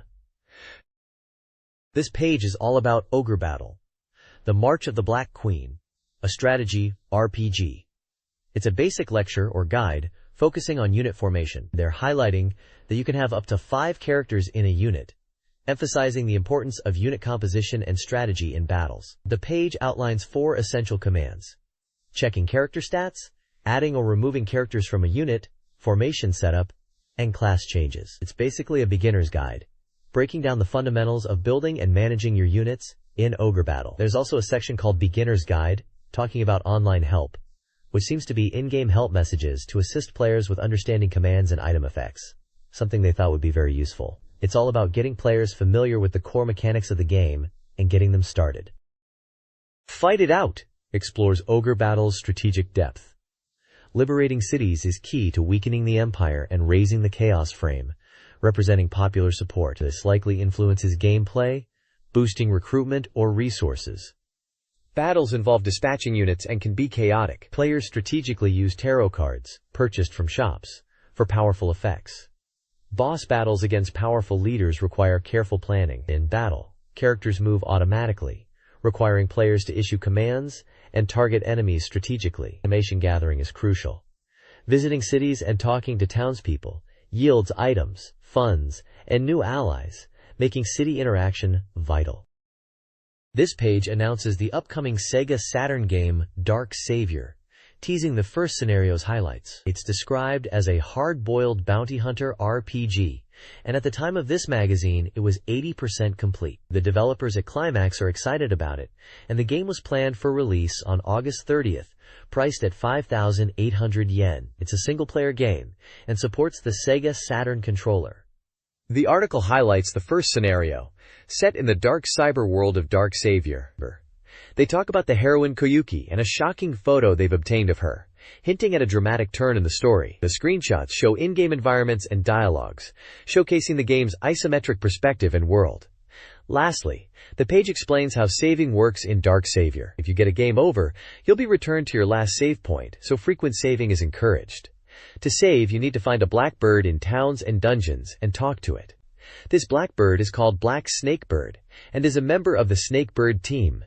Saving allows you to record game data on a Saturn console memory cartridge. Dark Savior features a monster capture system, where Ryuya can capture and utilize enemies in battle by weakening an enemy with ranged attacks, and then landing a precisely timed special move when the capture chance appears. Players can capture monsters. Ryuya can store up to 12 captured monsters.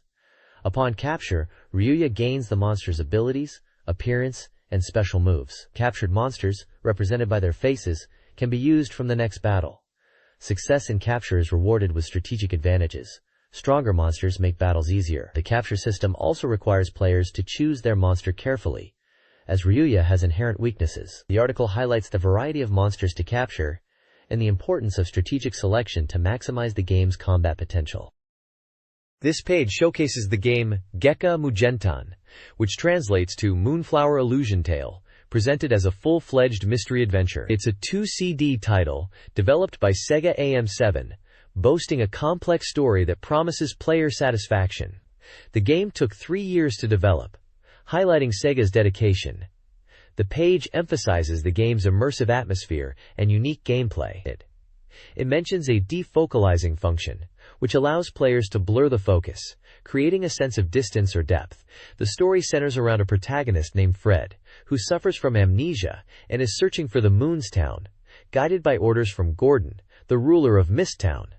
The gameplay is described as multi-ending, with player choices influencing the story. A reviewer's comment highlights the game's nearly complete status and suggests using a certain in-game item to experience the mysterious and intriguing world, recommending players try it out.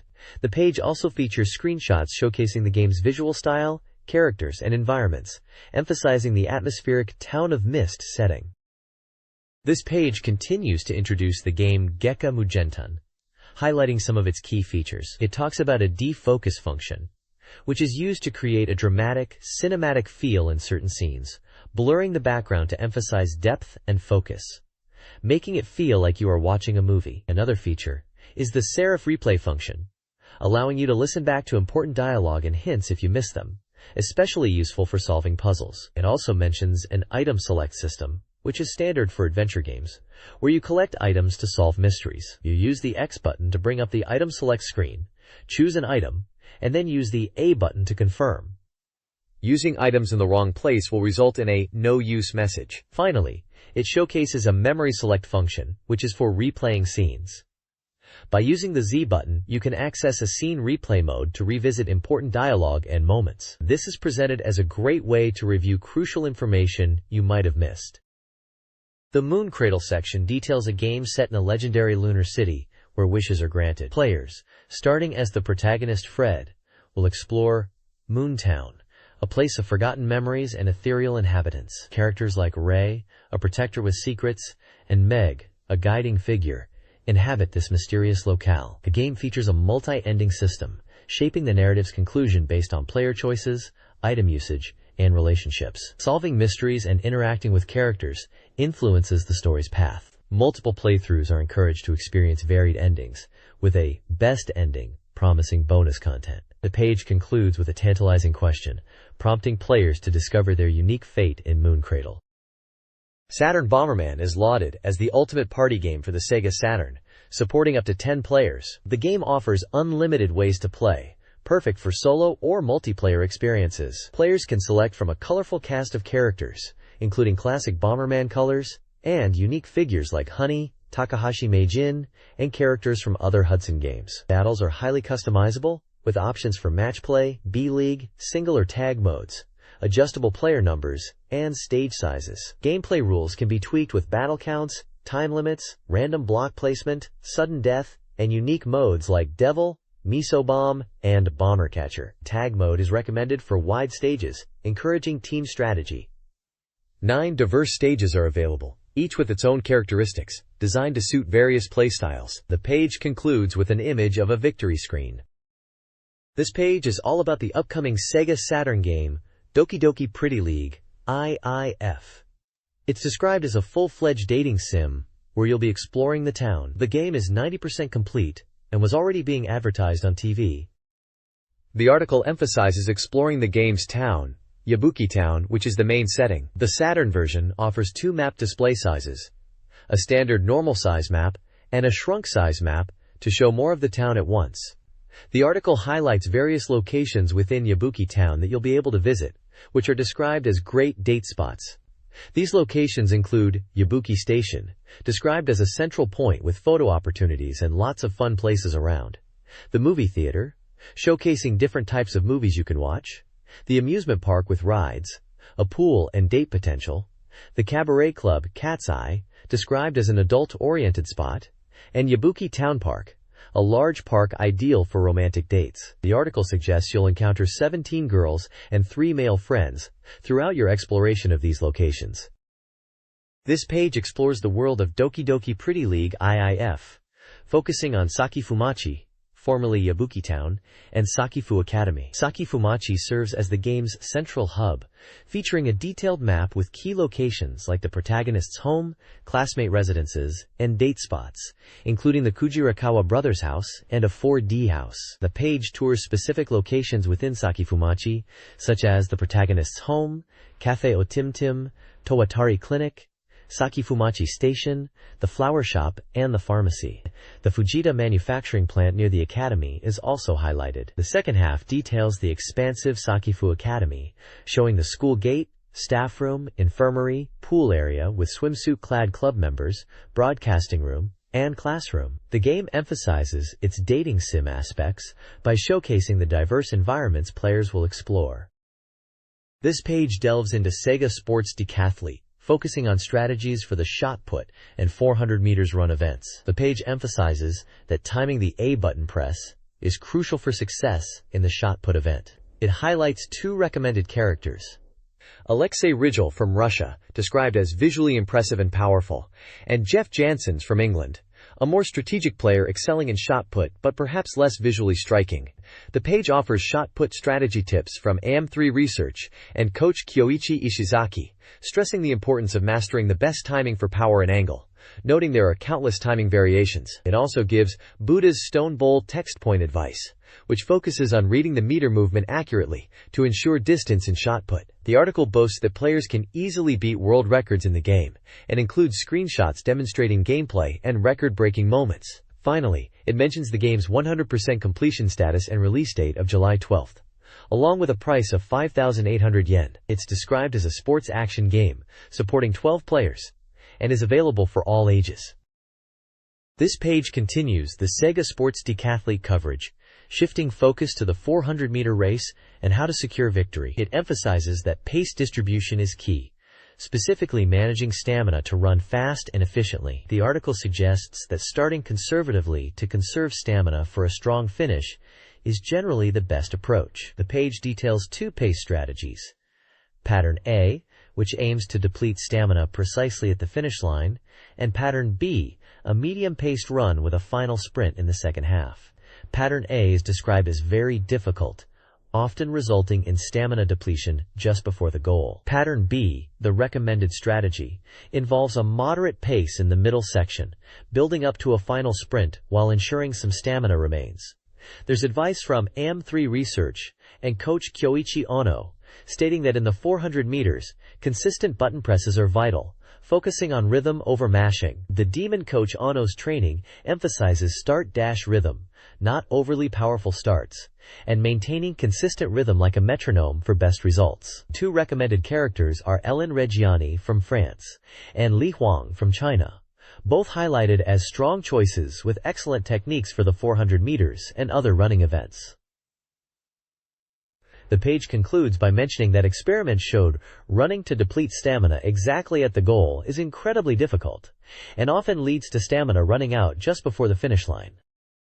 This page highlights the baseball game, Greatest 996 for the Sega Saturn. It mentions it's nearing completion at 100% and is set to be released on July 19th, priced at 5,800 yen, supporting 2 players. The article focuses on the game's pennant race mode, titled Endure and Want to Win, and dives into the mode's appeal and strategies. The reviewer discusses the immersive scenario where you play as knights from the Blue Wave team, who takes over managing a pennant race team. The gameplay tips section talks about early game trials, mentioning game mechanics and team conditions. It emphasizes the importance of player condition and adjustments, especially for pitchers.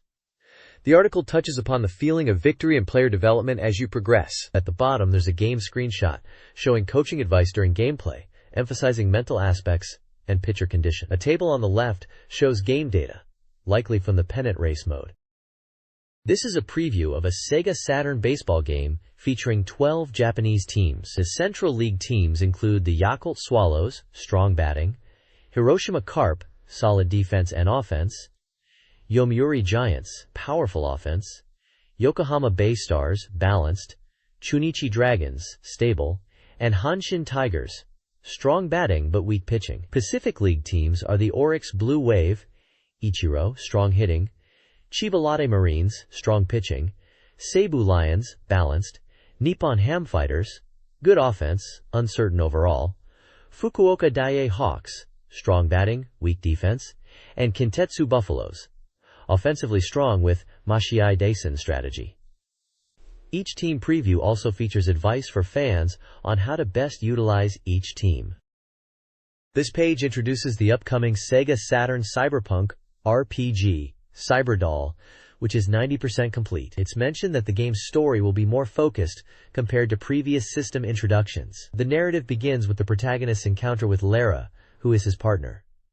The first mission, Mission Point 1 Shade Killer Slaughter, kicks off with the protagonist, a special D versus Dark Visitor debugger, leaving home for a mission at Heaven's Tower. Due to a short circuit in his memory chip, past memories resurface, specifically involving a woman named Mary Lynn. A flashback scene shows a younger protagonist trying to protect Mary Lynn from a dark visitor, but she is killed. Point 1 of the mission is to find Johnny the Recorder Shop.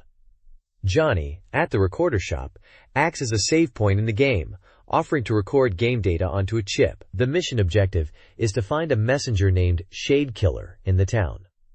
The player needs to find Johnny first to be able to save their progress. The Laira's encounter mission in Cyberdoll begins in a bar, a hub for information and items. The protagonist, seeking intel on the Shade Killer, a debugger, meets Lyra, a lifelike doll with amnesia. The mission involves strategic combat, with advice on targeting enemy limbs for melee and heads for ranged attackers. The protagonist and Lyra are later attacked by the Shade Killer, leading to a fight in the bar.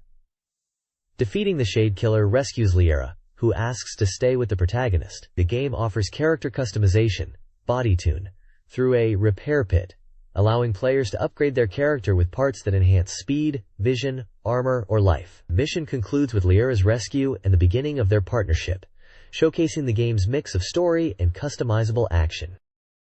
This page is all about Road Rash for the Sega Saturn. It seems to be a review or preview, with a big, bold title declaring, "This is an incident," referring to the game's exciting nature.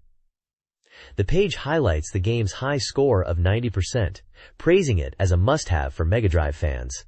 The reviewer mentions the exhilarating feeling of public road racing on bikes, describing the game as badass and invigorating. They emphasize the time trial mode as a Saturn-exclusive feature, indicating it's an original addition to this version. The page also showcases screenshots of the game, including bike selections like the Banzai, Diablo, and Stiletto, and in-game racing action. It mentions the game being published by Electronic Arts Victor and released on July 26th with a price of 5,800 yen. The text also notes it's a single-player bike racing game recommended for all ages. Overall, it paints Road Rash for Saturn as a highly anticipated and well-received title with exciting gameplay and exclusive features. This page continues to showcase Road Rash for the Sega Saturn, highlighting different levels and gameplay scenarios. The central image boldly declares Public Road Irregular Race, emphasizing the chaotic and unpredictable nature of the game. We can see a variety of locations being featured through screenshots, such as City, Sierra Nevada, Pacific Highway, and Napa Valley, suggesting a diverse racing experience. The screenshots show in-game action with various racers on bikes and cars on the roads. Character names like Slim, Buffy, Bose, Angel, Axel, Killjoy, Sydney, John, Bozo, and Dex are visible next to their bikes, giving a glimpse of the racers you'll encounter. The page visually presents the variety of tracks and intense racing moments that Road Rash on Saturn offers, backing up the previous page's excitement about the game. This page is dedicated to Sonic Wings Special on the SEGA Saturn, and it's all about hidden characters in the game. The article is excited to reveal these secret pilots and planes. It explains that by clearing the game with the initial characters, you can unlock even more characters to play as. Doing this also changes the game itself. For example, Stage 1 might change to a night version with new enemy placements. The page shows the character select screen with pilots like Angela, Rafale M, Eileen, and Cinzia, alongside planes such as the F-14 Tomcat. There's also a section detailing the flow of all 9 stages in the game, showcasing a variety of locations ranging from Tokyo and New York to Hawaii and the deep sea. The reviewer's comment expresses positive anticipation for the game, saying it's becoming really interesting and capturing the Sonic Wings Special vibe, particularly praising the background music. This page continues the coverage of Sonic Wings Special on the SEGA Saturn, now introducing even more playable characters Angela and the duo Elin and Cynthia. Angela is described as a popular music dancer, skilled pilot, and peace-loving individual. Elin and Cynthia are wealthy daughters who pilot together, with Elin leading and Cynthia influenced by Thunderbird. The article mentions their aircraft were bought by their father, and they always operate as a team. The page also showcases screenshots of intense gameplay featuring powerful special weapons like the Delneal Needle Laser, Tomahawk Missile, Spotlight Beam Mr. 2, and Harp Peak MK2. Then it gets into the real meat of the page. Special weapons based on different countries. America brings Blaster Keaton and Silver Hawk weapons, described as powerful and effective. Japan features Blazing Firefly and True Magic Wheel, highlighting ninja-like beauty and scientific magic. Russia brings Volk and Chaika and Bersica, emphasizing overwhelming power and random attacks. Sweden offers Couple Viking and TVA-10 robot-themed weapons. PKF introduces Aquastorm and Spiritfire, showcasing dolphin-like speed and impressive effects. Finally, Hawaii brings One-Ton Bomb and FB Rotation Seat, with descriptions focusing on explosive power and unique rotating features. This section highlights the variety and quirky nature of the special weapons available in Sonic Wings Special. This page showcases the game Strikers 1945, announcing its upcoming release. It highlights that Strikers 1945 is finally being released and recommends the Mustang plane as a good choice. The game is described as a shooting game for 1 or 2 players. The page details some of the stages. The Russia stage is set in a vast tundra landscape, with intense battles and numerous large enemies. The boss of this stage is Kha Borovsk, a huge flying battleship that appears in the opening demo and attacks relentlessly, with no mercy. Next up is the Germany stage, set in an industrial city landscape filled with tanks and armored trains, typical of German military might. The boss here is Doramasher, an absolutely gigantic superweapon, many times larger than your plane. Despite its size, making attacks easy to hit, its barrage of fire is equally massive. Lastly, there's a forest stage, described as the first stage of the latter half of the game, filled with giant trees and a massive fortress as the target. The reviewer emphasizes that photographs are used to illustrate the stages, noting that the difficulty increases later in the game, especially after Stage 5. They encourage players to use these insights to aim for a clear playthrough. Galjan, a SEGA Saturn game by Newcomer Child, is an undressing mahjong game. Utilizing motion capture, the game aims for super realistic undressing scenes by basing the anime on real-life video footage. The game features 3 opponent girls: Fumika, a 22-year-old waitress, Ayano, an 18-year-old lacrosse player, and Riho, a 19-year-old policewoman. Each character's measurements are detailed. The page highlights the anime creation process, transforming real photos of girls into animated undressing sequences, emphasizing realism and movement captured through video. The game is explicitly eki. This page focuses on Kurobushi Ryu, 4 Nin Uchi Mahjong to Master Suruno Da, a 4-player mahjong game which is touted as being more difficult than typical games and requires mastering the CPU opponents. The article highlights the different tendencies and strategies of the CPU characters you'll face. It points out that CPU strength varies by character and emphasizes analyzing their playing styles. 2 common CPU types are described. One that only goes for cheap, quick wins, and another that frequently calls and melds tiles. Character profiles are introduced for Flamingo Taka, who is surprisingly strong and favors big hands, and Kakatoju Chinmaru, described as the weakest opponent who plays defensively and relies on luck, often expressing frustration after losses. The page also mentions the game's opening sequence is a must-see, and includes lyrics for a song called Kurubushi Brothers March Song, suggesting a light-hearted or comical aspect to the game despite its difficulty. The overall message seems to be that mastering this mahjong game requires both skill and luck. This page introduces New Kururin Pa, a puzzle game for SEGA Saturn focused on chain reactions with fuses. The tagline emphasizes improved chain ability due to sparks remaining.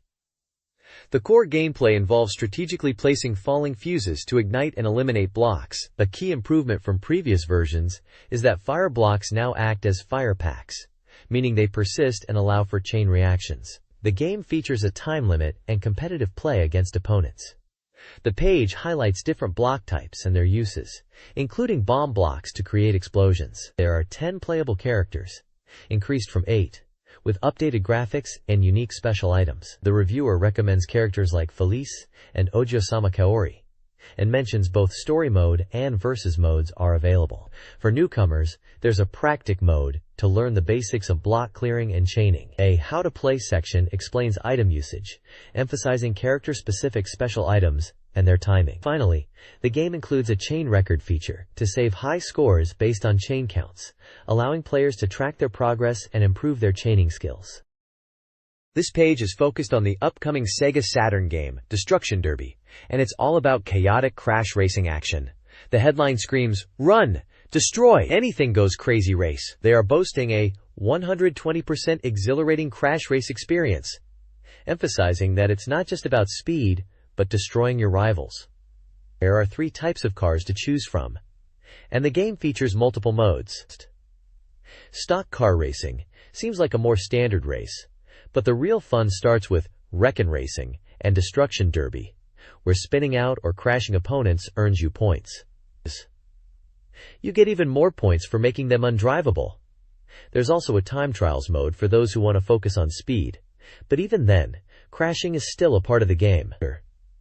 The page mentions car types like Grim Reaper and Smoothie, and one example is called Rookie Grim Reaper. The game is shown as 50% complete and expected to be released in August, with an estimated price of 5,800 yen. The overall tone is very enthusiastic about the destructive and chaotic fun the game will offer, highlighting it as a unique and refreshing take on racing games. This page is all about the upcoming SEGA Saturn release of 3D Lemmings. The tagline is a catchy, "Grab them, guide them to the goal end." It's boasting about bringing the classic Lemmings puzzle action into a fully 3D world. The page mentions that the game is 100% complete, highlighting positive feedback from toy shows, and emphasizes the fresh feel of experiencing Lemmings in 3D. It's slated for release on August 23rd, priced at 6,800 yen, and is described as a puzzle game for 1 player. The main feature is the 9 icons to control the Lemmings. It details the different job roles you can assign to your lemmings using icons. These include the blocker to stop other lemmings, the builder to create stairs, the digger to dig downwards, the turner to change direction, the basher to smash through walls, the climber to climb obstacles, the bomber to self-destruct and clear paths, the miner to dig diagonally downwards, and the floater to survive falls from heights. Each icon is briefly explained, with a screenshot showing it in action, giving you a good idea of how each skill works. It seems like they are really showcasing the core gameplay and the variety of skills you'll need to master to get those lemmings to safety in 3D.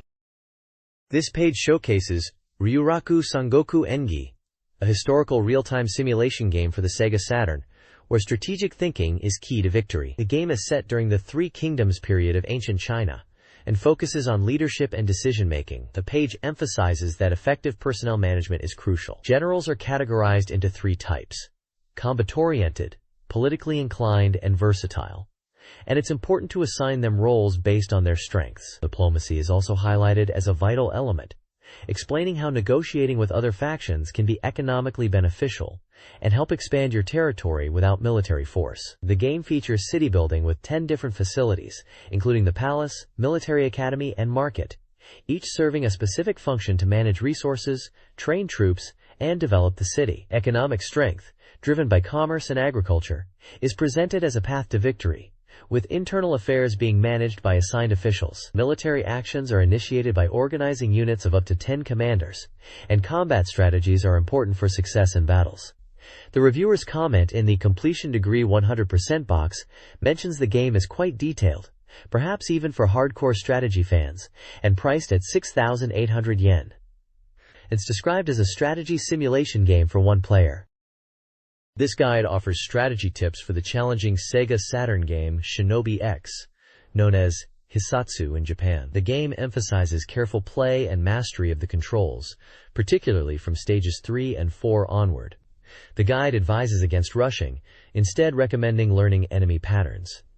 It provides stage-specific advice. Stage 1 is for practice. Stage 2 requires rooftop navigation. Stage 3 highlights finding hidden passages and suggests using Jo Musashi or Hatsuma. Stage 4 is extremely difficult, emphasizing cautious movement and effective use of Hatsuma's throwing knives. The final stage is described as complex, requiring mastery of all techniques. A reviewer praises the game as a king of cool action, urging players to buy it. The game costs 5,800 yen, is a single-player action game, and the developer anticipates players will be captivated by its gameplay. This page showcases Aqua Zone for the SEGA Saturn, a coming-soon soft title that lets you raise tropical fish virtually on your Saturn. The page humorously asks if you're sometimes just spacing out in front of your monitor, and suggests this game is for you. It highlights how easy it is to raise fish in the game compared to real life, emphasizing that you can manage everything with button presses. The concept is to create your dream aquarium, and the game lets you select from 3 types of fish and various water plants and decorations. You can customize your aquarium's concept and even choose different background scenes. The page shows screenshots of the game interface, including shop menus for buying fish and items, and care menus for managing water conditions like pH and temperature. It mentions that you need to pay attention to fish diseases and take care of your virtual fish. The page also teases new fish and objects being released in the future for AquaZone, suggesting continuous updates to expand the game. There's also a mention of accessories, like a moai statue for your aquarium, emphasizing the variety of decorations available. The overall tone is lighthearted and enthusiastic about the relaxing and educational aspects of raising virtual fish on the SEGA Saturn. This page spotlights Clockwork, a coming-soon soft title for the SEGA Saturn from the creator of Tetris, Alexei Pajitnov. The page excitedly announces Pajitnov's return to the Saturn and indicates the game is 100% complete. The reviewer comments suggest it's a puzzle game, unlike Tetris, focusing on timing and rotation to solve puzzles. It mentions characters named Pajan and Babian and lists the release date as July 12th, priced at 5,800 yen, classifying it as an action puzzle with 2-player capability. The game is described as an ultimate puzzle game, where you guide a dot through a maze by rotating the entire game screen. You'll encounter various traps and annoying characters throughout the 5 stages. Every 2 stages, boss characters appear. The page emphasizes the core gameplay as dot and dots, move. Screenshots show gameplay from Stage 22 with an alarm clock theme, Stage 25 featuring a beetle theme, and a boss battle against the Hell Beetle. The page highlights the boss battles which appear every 2 stages and suggests teamwork is key in 2-player mode. It also details a 2-player battle mode where players compete by collecting coins. Finally, it mentions an edit mode, implying players can create their own stages, adding to the game's depth. This page introduces Data Ride, a popular arcade puzzle game that's finally arriving on the SEGA Saturn. It's described as an action puzzle game, where you make sets of mahjong tiles to clear them from the screen. You take tiles from the mountain in the center, creating sets of 3 tiles, either sequences or triplets, to eliminate them. The goal is to remove all the tiles from the mountain or clear your hand to advance through stages. The page highlights game elements like the time gauge, which decreases over time, and when you clear tiles, game over occurs when the gauge reaches 0. The display tile shows the next tile to be drawn, and the holding tiles are your current hand of 8 tiles. There's also an extra system, where collecting star-marked tiles will spell out extra and give you a one-time reprieve. Help items such as time to increase time and help to clear tiles are also available. The stages branch out, allowing you to choose paths after clearing each chapter. The 2-player versus mode is mentioned, where players compete to clear more tiles, sharing tiles and aiming to deplete their opponent's tiles first to win. The reviewer suggests the rules are simple, but the gameplay is engaging and deep. This page is a guide to SEGA Saturn software, and it looks like it's focusing on a few key titles. The main image features a rider on a fantastical creature, which is very likely from Panzer Dragoon Zwei. The text highlights strategies for SEGA Saturn games, and mentions checking out games like Shinseki Evangelion, which is called Evangelion Genesis here, and Panzer Dragoon. It's written as Panzer here, but it is definitely referring to Panzer Dragoon. The page also lists a few game titles with page numbers: Evangelion Genesis on page 184, Panzer Dragoon Zwei on page 188, and Dragon Ball Z: The Legend on page 192. So it seems like this page is an introduction to guides or features for these specific SEGA Saturn games within the magazine. This page dives into the game Tanjo S, which seems to be a simulation game where you manage an idol. The page highlights the game's core concept of nurturing an idol, mentioning it was released on June 28th. It explains the manager parameters, which are key to gameplay. Here, there are different parameter types you can choose at the start, each with varying stats and initial costs like balanced, physical strength focused, enthusiasm focused, adaptability focused, and income focused. The page also details the job, odd months, ranking system. It explains that in odd-numbered months, you'll be doing jobs like photo shoots and record recording, and depending on how well you do in these jobs, you can progress to concerts and musicals. There's a table showing the importance of different parameters for each job, like pronunciation, performance technique, charm, and common sense. It uses symbols to indicate if a parameter is most important or somewhat important for each job type. The page advises that in one-shot photography and recordings, the required parameters are different, so you need to pay attention to the parameters required for each task. This guide for Tanjo S details the path to becoming a top idol and winning the Idol Grand Prize. The first year focuses on building a strong foundation by improving parameters like enthusiasm and common sense, while also building trust with managers, which impacts the color meter crucial for effective lessons. The second year shifts focus to key performance parameters: voice, sound, acting, charm, and stamina, with core stats ideally above 90. The color meter must be managed through dates and addressing manager concerns on Sundays. Winning rival battles, held on Sundays, relies on stats and job performance, especially song, performance, voice, and acting. For Joule Yamaha battles, charm is key. Success in these battles boosts confidence, and ultimately, idol growth is measured by monthly rankings and sales, culminating in the grand prize at the end of the 2-year period. This guide explores Tanjo S events, focusing on triggering specific scenarios. While some events occur naturally, rarer events offer benefits. Discovery in bed, a scandal triggered during rest, is influenced by dialogue. Shopping boosts parameters by meeting downtown acquaintances. Visiting sick person improves relations for a fee, while New Year's greetings alters dialogue based on trust. Drinking impacts confidence and charm, with a recovery option. Disappearance requires a search. Valentine's Day gifts depend on trust, and home visit reveals unexpected scenarios. The guide also covers surprise mail received on Sundays. Initially, letters can negatively impact stats, but fan letters and gifts can increase HP. Finally, it mentions the debut command and the quiz option when other actions are unavailable, or suggests alternative actions when rivalry letters are received. This page focuses on effective gift giving and weekday lessons in what seems to be a character-raising simulation game.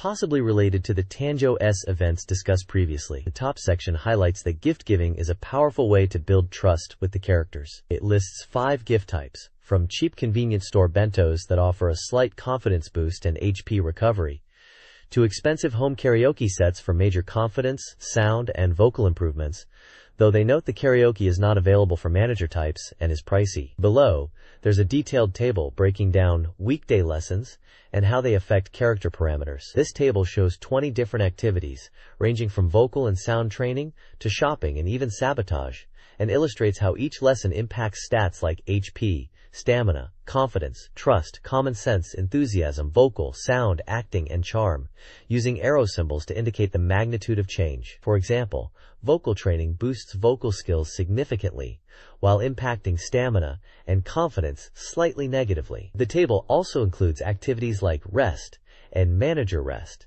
as well as leisure activities like movies and karaoke. The page also clarifies the meaning of the arrow symbols used in the table, from small increases to large swings in parameters. It seems like a guide on strategically planning your character's week to optimize their growth in specific stats. To unlock the Blue Dragon in Panzer Dragoon Zwei, achieve a score of 24 or more after clearing Episode 6. This powerful dragon boasts a maximum lock-on of 12 and shoots 8 shots at once, though these numbers are halved upon continuing. The guide emphasizes Episode 2 as crucial for building your score. Take Route 2, the Sky Middle Path, to fight waves of battleships. Aim for a 90% shot-down ratio using a 3-stage attack. First, lock on laser from afar on 3 battleships, then 2, and finally 3 more. Remember to eliminate smaller Zako enemies. Save your berserk attack for when enemies get too close, especially against the battleships, for instant clearing. Mastering lock-on targeting and strategic berserk use are key to unlocking and effectively wielding the Blue Dragon.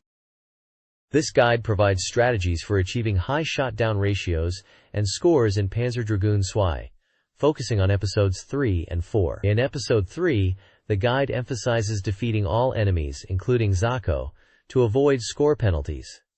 Using berserk attacks to clear overwhelming waves is recommended. Achieving a 90% or higher shot-down ratio requires defeating at least 82 out of 91 enemies. For Episode 4, Route 3 is recommended for maintaining a high shot-down ratio. Quick enemy elimination is key, requiring players to memorize enemy spawn locations and utilize rear attacks. The guide also reveals bonus point discovery in Route 3, advising the use of berserk attacks. A 90% shot-down ratio necessitates defeating at least 91 out of 101 enemies. Strategic berserk use is highlighted as crucial for both episodes, aiding in clearing enemies, securing bonus points, and maximizing overall scores. This guide covers Episodes 5 and 6 of Panzer Dragoon Zwei, focusing on high shot-down ratios. Episode 5 emphasizes defeating all Terran enemies using lock-on lasers, with advanced players weaving in Vulcan shots. Consider using the berserk attack here if needed, although it is often saved for boss battles. Episode 6 is a challenging finale. Achieving a 90% or higher shot-down ratio requires defeating at least 54 of 60 enemies. The episode includes specific strategies. Destroy the hatches to trigger the appearance of the Sirens enemies, promptly destroy the obstacle walls, and learn the pattern of Zako enemy appearances before the boss. Finally, maximizing your score in the Shellkoof battle is by fully destroying all lock-on points on the Shellkoof engine. SEGA Saturn Magazine previews new dragon forms unlocked in Panzer Dragoon Zwei's Pandora's Box mode. Opening Flug 5, accessible after 20+ hours of gameplay, introduces 2 new dragons. The Pup, or Baby Dragon, offers a cute, early-stage form with standard stats. The Guardian Dragon, inspired by a boss enemy, features a powerful lock-on laser. Both have a max lock-on and shot frequency of 12. Flug 6 content is also previewed, unveiling the Blue Dragon and Prototype Dragon. Returning from the original Panzer Dragoon, the Blue Dragon is stylish, while the Prototype Dragon is a formidable boss dragon. These also share the 12 lock-on and shot frequency stat. Screenshots of stages and a hint about potential boss character appearances further tease the Pandora's Box surprises. Quote, "This page delves into the SP battle mode of Dragon Ball Z, The Legend. It seems this mode is a new addition for players who have already completed the standard story mode, offering 30 battles in total. The page highlights a specific matchup, Piccolo versus Great Saiyaman, and also mentions battles against androids 19 and 20. The text suggests this mode provides a more challenging, high-level experience compared to the story mode. The page includes 2 tables detailing player characters and enemy characters for this SP battle mode. For player characters, it lists Piccolo, Nappa, Vegeta, Frieza, Ginyu Force members like Jeice and Birder, Goku, Trunks, various android forms, 19, 20, 16, 17, 18, Cell, Majin Buu, Gotenks, and more, with some having multiple character selections. The enemy character table features similar Dragon Ball Z characters like Raditz, Vegeta, Frieza, the Ginyu Force, Krillin, androids, Cell Jr., Great Saiyaman, and others, again with multiple variations and forms. The page includes screenshots from the game, showing in-game action, and the mode select screen. It seems to be an informative piece guiding players on what to expect in this new SP battle mode after they have completed the main story. This guide provides expert combat tactics for a Dragon Ball Z-style fighting game. Key techniques include using ki blasts, C button, to pressure opponents, followed by dashes. Ki release movement, plus Y, closes distance, evades attacks, but drains ki. Blow-away attacks, plus B, down plus B, are crucial for juggling and advantage. Manage B button rush combos to avoid vulnerability. Guarding, A button, counters both ki blasts and physical attacks, enabling counterattacks, plus A. Emergency evasions, direction plus Y, offer further defensive options. A mid-range combat flowchart emphasizes space control with ki blasts, ki charging, dash/ki release approaches, and counter/evasion tactics. The overall strategy favors aggressive play, utilizing ki attacks, movement, counters, and combos to gain the upper hand. This guide introduces the SEGA Saturn Internet and explains how to set up a modem for the console, promising easier and cheaper internet access compared to using a PC. The setup involves inserting the modem, connecting a phone line, and allowing simultaneous use of phone and internet. However, it warns about potential interruptions from call waiting. The article then covers basic internet concepts for beginners. It defines the internet as a global network for data exchange, explaining how users can send and receive data, like on a computer, and browse home pages stored on internet servers. It also explains internet providers and the need to select one carefully based on content and cost. This page continues the guide to getting online with the SEGA Saturn and dives into using the SEGA Saturn Internet software. After the initial setup, you boot the software from the title screen and are presented with a menu to access internet features. One key feature is the Internet Search Map, a visual way to explore content, where clicking treasure chests on the map can lead to Klydrom-based content and simplified versions of websites. You can see examples like Nippon Television being accessible. The guide also introduces the Information Center, which includes the Internet Yellow Pages. This is presented as an organized way to find information, categorized like a traditional Yellow Pages directory. The Yellow Page Utilization section explains how you can browse categories like summerwear and car to find relevant home pages. It looks like a visual directory to help you find interesting content. The page also touches on provider selection, implying that choosing a provider is an important step, but not detailed here. It assures users that various settings are possible, and configuration is straightforward. Finally, Direct Jump OK mentions that experienced users can directly type in website addresses, bypassing the search map and Yellow Pages for faster access. Overall, it emphasizes the user-friendly approach to internet access on the SEGA Saturn, making it easy for beginners to explore online content through visual interfaces like maps and categorized directories.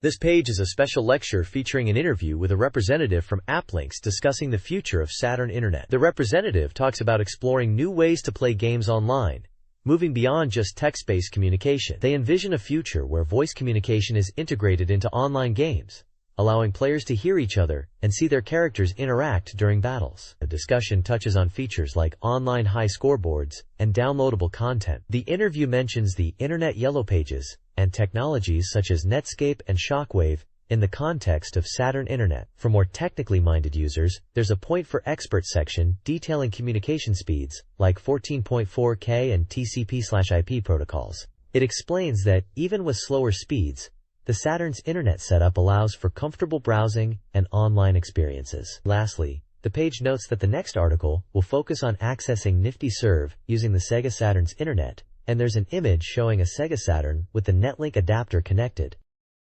This page is an interview. Interview Volume 2, featuring Fujishima Kusuke and Matsubara Hidenori discussing the Sakura Wars series. They talk about the success of the first Sakura Wars game, known as Sakura Wars The Great War, and how the rich story required it to be expanded to 2 Kridroms instead of 1. They also mention that Sakura Wars 2 is planned to have 13 episodes, highlighting the game's impressive visuals.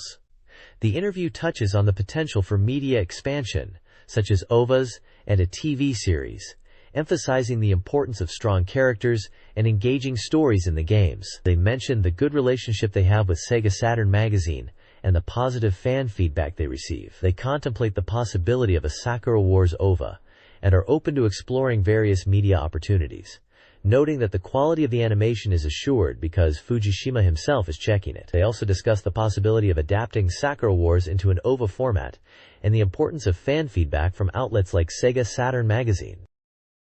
This page continues the interview with Fujishima Kusuke and Matsubara Hidenori about Sakura Wars. Matsubara mentions that if they were to create an OVA, about 3 or 4 episodes would be ideal, and Fujishima agrees, highlighting the character-driven nature of the series which allows for many stories. They discuss the number of main characters, 6 initially, then 8, including Ogami and Ayame, and consider making each character's story arc about 3 episodes long, potentially leading to a 24-episode series. Kitajima suggests considering this approach, while Fujishima emphasizes the importance of enjoyable content and strong character development to avoid plot holes. The conversation touches upon the challenges of adapting a game scenario for television, suggesting a shift from a game-like battle focus to emphasizing character-driven stories. Fujishima states that Sakura Wars is fundamentally a good concept, and they aim to create enjoyable content. The page also includes character sketches of what appears to be Sakura Shinguji in various expressions and angles,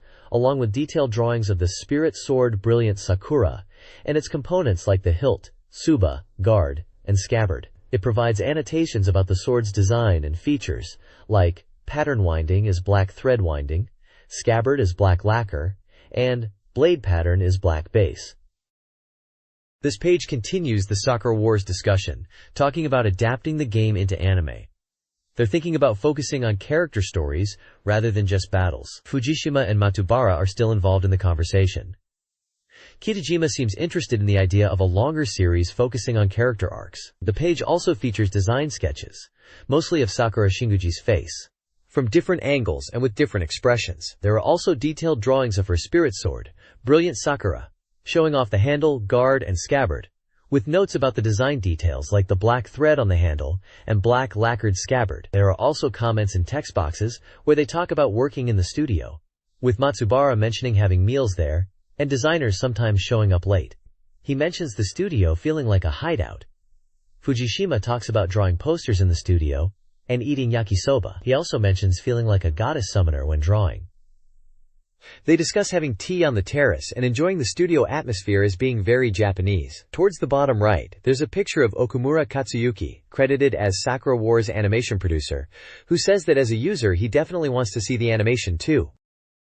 The next page continues with Fujishima and Matsubara, this time focusing on a special autograph illustration board giveaway for 5 lucky readers. It seems they're still discussing Sakura Wars, with Fujishima expressing his surprise at the quality when he first saw the video, and thinks it's a worthwhile purchase. Matsubara agrees, highlighting Fujishima's unique character designs as a major draw, different from his previous works, and feeling very fresh. He mentions that seeing this freshness is part of why he wanted to work on the project. Kitajima is also enthusiastic, stating that the artists are putting in a lot of effort and the users will be thrilled, hoping this will open up a new genre of dramatic adventure. Fujishima and Matsubara are actually drawing illustrations on autograph boards right there, creating knights and iris for the giveaway, making each board unique and super rare. To enter the draw, readers need to send in a postcard answering questions like their favorite Sakura Wars character, what they look forward to in the game, what they find charming about it, and what kind of merchandise they'd like to see. Crucially, you need to include application tickets from both this issue and the previous one to be eligible. The deadline for entries is July 25th, based on the postmark, and the address for sending applications to SEGA Saturn Magazine is provided. This page is all about a cup stacking competition. It's a fun article where a BB challenges Chiba-chan to a cup stacking contest to settle a score. It sounds like a BB lost to Chiba-chan before in some kind of punishment game. We see photos of them practicing hard, and then the competition itself. It looks like Kami is also involved. The article explains the rules of cup stacking, saying it uses 12 cups, and the goal is to stack them and unstack them as quickly as possible in a specific order. It even mentions that world record holders can do it in under 8 seconds. The page breaks down the steps of how to stack the cups, showing pictures for each stage. There's instructions for a 363 stack and a 66 stack, showing how to build and collapse them. The results table shows Abby finished in 24 seconds 53 milliseconds, Kami in 28 seconds 83 milliseconds, and Chiba-chan in 24 seconds 78 milliseconds. So it looks like Chiba-chan won by a tiny margin. Komi came last, and it mentions he has to face a bansto punishment as a result, so it seems he was the loser. The article ends with everyone enjoying themselves and looking forward to the next challenge. This page is showcasing the game Lunar, Silver Star Story. It mentions the game is about 2 months away from release, and they are previewing the opening movie. They say it's about 2 minutes long, and compares it to a TV anime in terms of quality. The reviewer is impressed with the visuals, and is looking forward to the final product. The page then talks about the opening movie, describing a scene with the title appearing after the intro, showing Eris and Althea looking down at the world from above. It highlights the use of camera work, directing, and effects that make it feel cinematic. Below that is a 2.5 interview part 2. In this section they discuss the sound design, comparing the Mega Drive and CDDA versions, noting the CD version has better quality sound sources, and acoustic guitar is a focus. They mention recording live instruments and using orchestra for the music, aiming for a grand, lunar-like sound. The interview touches on the drama CD, which is planned to be released in 4 parts and sold by Kadokawa Shoten. They discuss the content of the drama CD, mentioning songs, background music, and drama elements that are enjoyable even after the game is finished. The interviewer seems excited about the drama CD and expresses gratitude at the end. The page includes musical score excerpts related to the game. This page continues showcasing Lunar, Silver Star Story, and opens by highlighting the theme of love in the game, focusing on the heroine Luna. It talks about the blue moon backdrop and feathers creating a dreamy and romantic atmosphere. We also see a group shot of various characters from the game, and a nice close-up of Luna herself. Moving down the page, there are several screenshots showing in-game scenes, including action shots. There's a section titled Battle, which mentions the Magic Emperor Zenobia and their army, who are the antagonists that Anis needs to defeat in his journey. It also mentions the Saturn version, and teases different types of enemies players will encounter. There's a comment section from Yoko Hikasa, who voices Luna. She talks about singing both the main theme and insert songs for the game. She mentions enjoying the studio recording process and feeling lucky to experience it. She shares her thoughts on the songs, finding the hummed melodies beautiful and the full songs impactful. She encourages players to listen to the lunar world and music alongside the visuals. Another section focuses on friendship, explaining that the journey involves encounters and friendships. Eris and Luna travel together, and various companions will join them, hinting at a party size of around 5 people, and expressing anticipation for their roles. Finally, there's a scenic screenshot showing 2 characters overlooking a landscape with a large moon or planet in the sky. This page is a special interview with the producer of GameWare from General Entertainment. The interview is presented as a casual chat responding to reader feedback. Readers are asking for RPG elements and more versatile music tools within GameWare. They want to be able to do things like adjust tempo, create sound effects, and even use it for karaoke. One reader even suggests turning digital manga into animations with GameWare. The producer, Mori, acknowledges this feedback and mentions they are considering RPG features. He explains that creating software for making games is difficult, but they are working on simple animation tools. He teases a potential scoop related to this. Mori also addresses questions about data volume and storage, particularly for the upcoming Volume 2. He explains that they are using most of the available capacity, especially for movie-related content. He mentions that editing movies within GameWare is difficult due to storage limitations. Looking ahead to Volume 3, Mori hints at digital CG comics and a feature called Pibito Boy's Great Adventure as a power-up, suggesting they are adding more game-like elements. He states that Volume 3 is being designed with a larger system in mind and will offer version upgrades. Mori concludes by thanking readers for their input.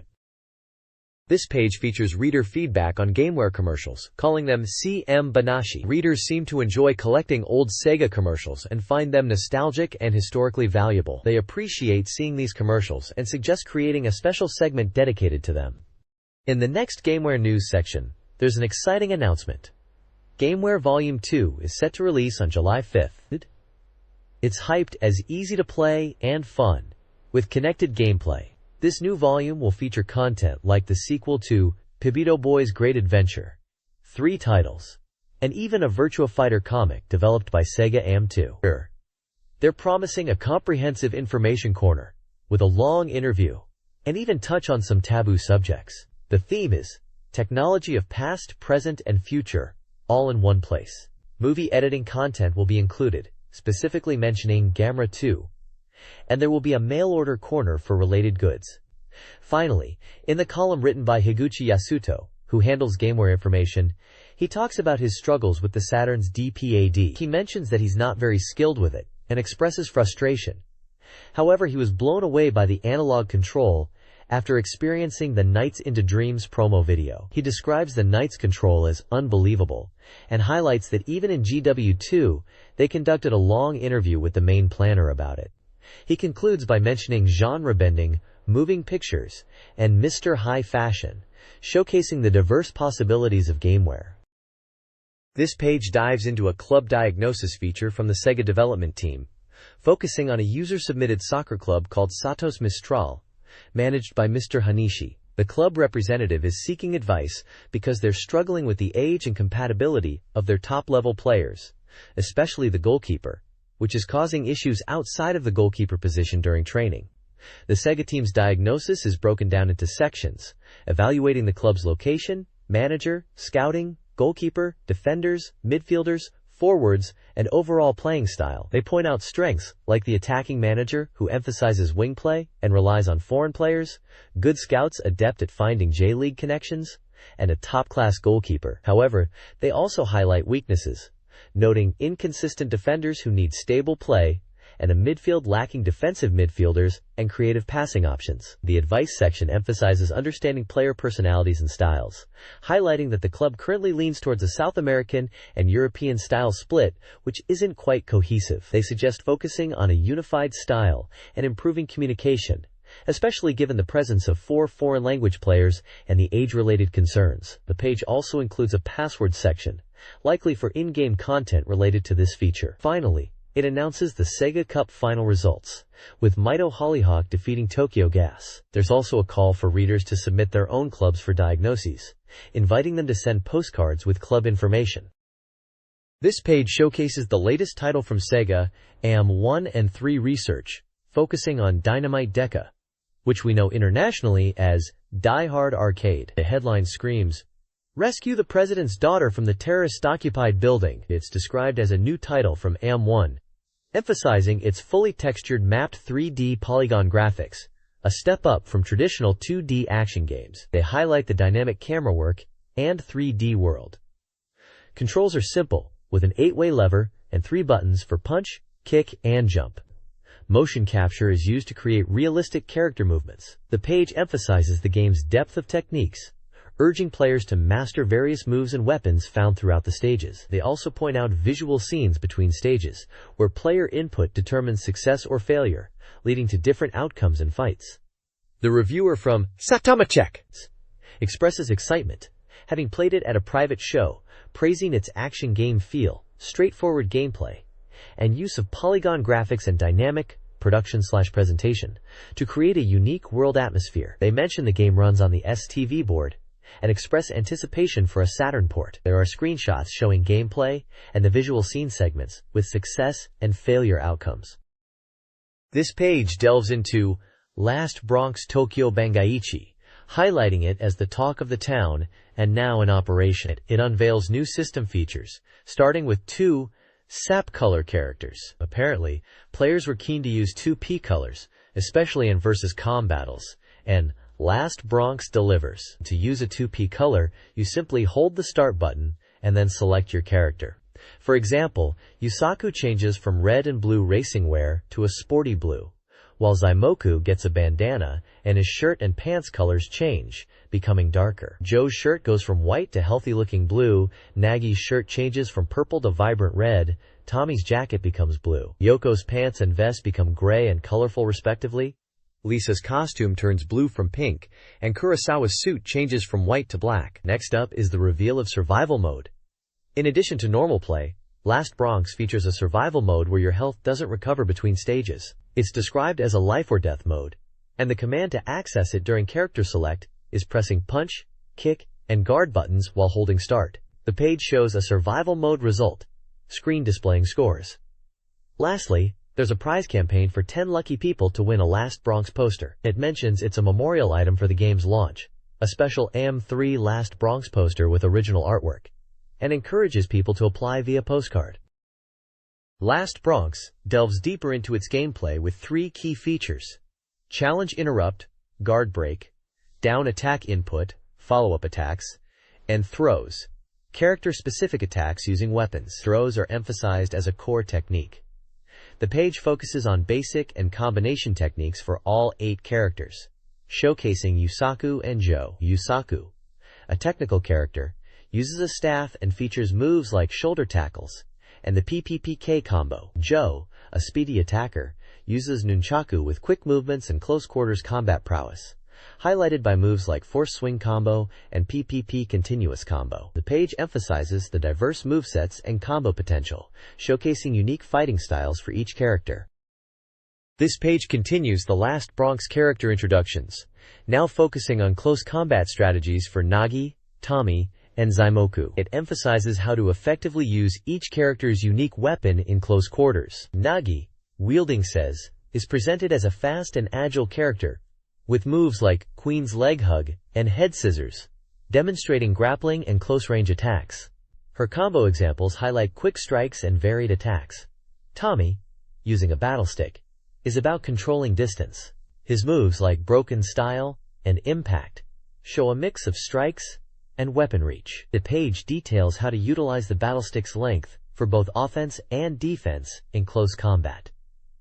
Zaimoku, the hammer-wielding character, is all about raw power. His moves, like Hammer Glide and Megaton Hammer, showcase devastating, albeit slower, attacks. The page points out his reliance on powerful, impactful strikes to overwhelm opponents in close range. The page overall highlights the diverse fighting styles within Last Bronx, showing how each character's weapon dictates their close combat approach.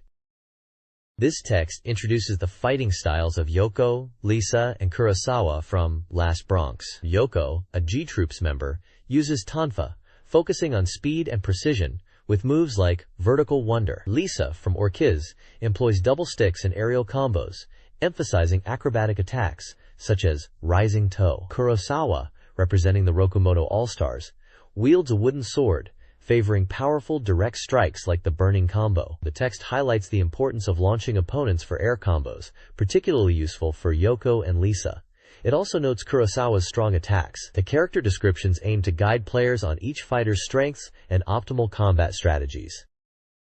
This page dives into the easy course guide for Gunblade NY, continuing from previous stages. It's presented as tips from AM3R&D, specifically director Yamamoto Noboru. Stage 3, United Nations HQ, is all about navigating buildings while facing ninja enemy groups. The advice emphasizes focusing attacks from above and quickly taking down enemies. The map highlights key areas and enemy locations, suggesting players start near Point A and be careful in Area C, known for tough enemy encounters. Yamamoto's one-point lesson mentions the abundance of helicopters and armored transport vehicles, BTR-80, as cannon fodder, advising players to use foot stomps to stop movement if enemies get too close. Moving on to Stage 4, Cargo Ship, the theme shifts to ship-based combat. The page warns about intense enemy attacks on the ship's deck. The map shows the layout of the cargo ship stage. Yamamoto's one-point lesson for this stage focuses on aiming for markers that appear and quickly taking out enemies from the bridge. He also suggests using foot stomps as effective against enemies on the lower deck, and advises using bombs to defeat the boss quickly. The final tip is to watch out for incoming missiles and be mindful of details. Overall, the focus is on aggressive, fast-paced shooting and using foot stomps strategically throughout both stages. This guide focuses on route branching in Gunblade NY based on player score. Achieving specific score thresholds in each area determines the next stage. A score of 6,000 or more in Battery Park leads to Midtown, otherwise Times Square. From Midtown, 6,000 plus unlocks Grand Army Plaza, while below leads to United Nations HQ. Times Square mirrors Midtown's path. United Nations HQ leads to Cargo Ship, 7,000 plus, or Midtown Night. Higher scores unlock different areas. The guide also includes Gunblade Confidential Internal Information, showcasing 3-view drawings of the Gunblade helicopter. It reveals design details, including the tail rotor being a weak point, jet turbine exhaust and counter nozzles replacing the tail rotor to avoid touching obstacles, a smaller, faster rotating main rotor for urban combat, and a transforming, compact gunner seat. This page is from Dr. Watari's Cybertroopers Virtual-On Lecture Series, Volume 8, focusing on the Viper unit. It's titled Viper Birth and She's Lost Control. The article discusses the development of the Viper robot in the Virtual-On universe, explaining its origins with the main theme of VR and Tengen, highlighting that DN Chemical faced deep issues in development. The Viper project served as a practical application of existing weapon technology, initially for TRV, then for TRV-06, and finally SAV. The page details an incident called She's Lost Control. During machine operation tests, an unexplained accident occurred, leading to data loss and severe machine damage. Analysis of recovered voice recordings revealed the pilot's last words, "She's lost control."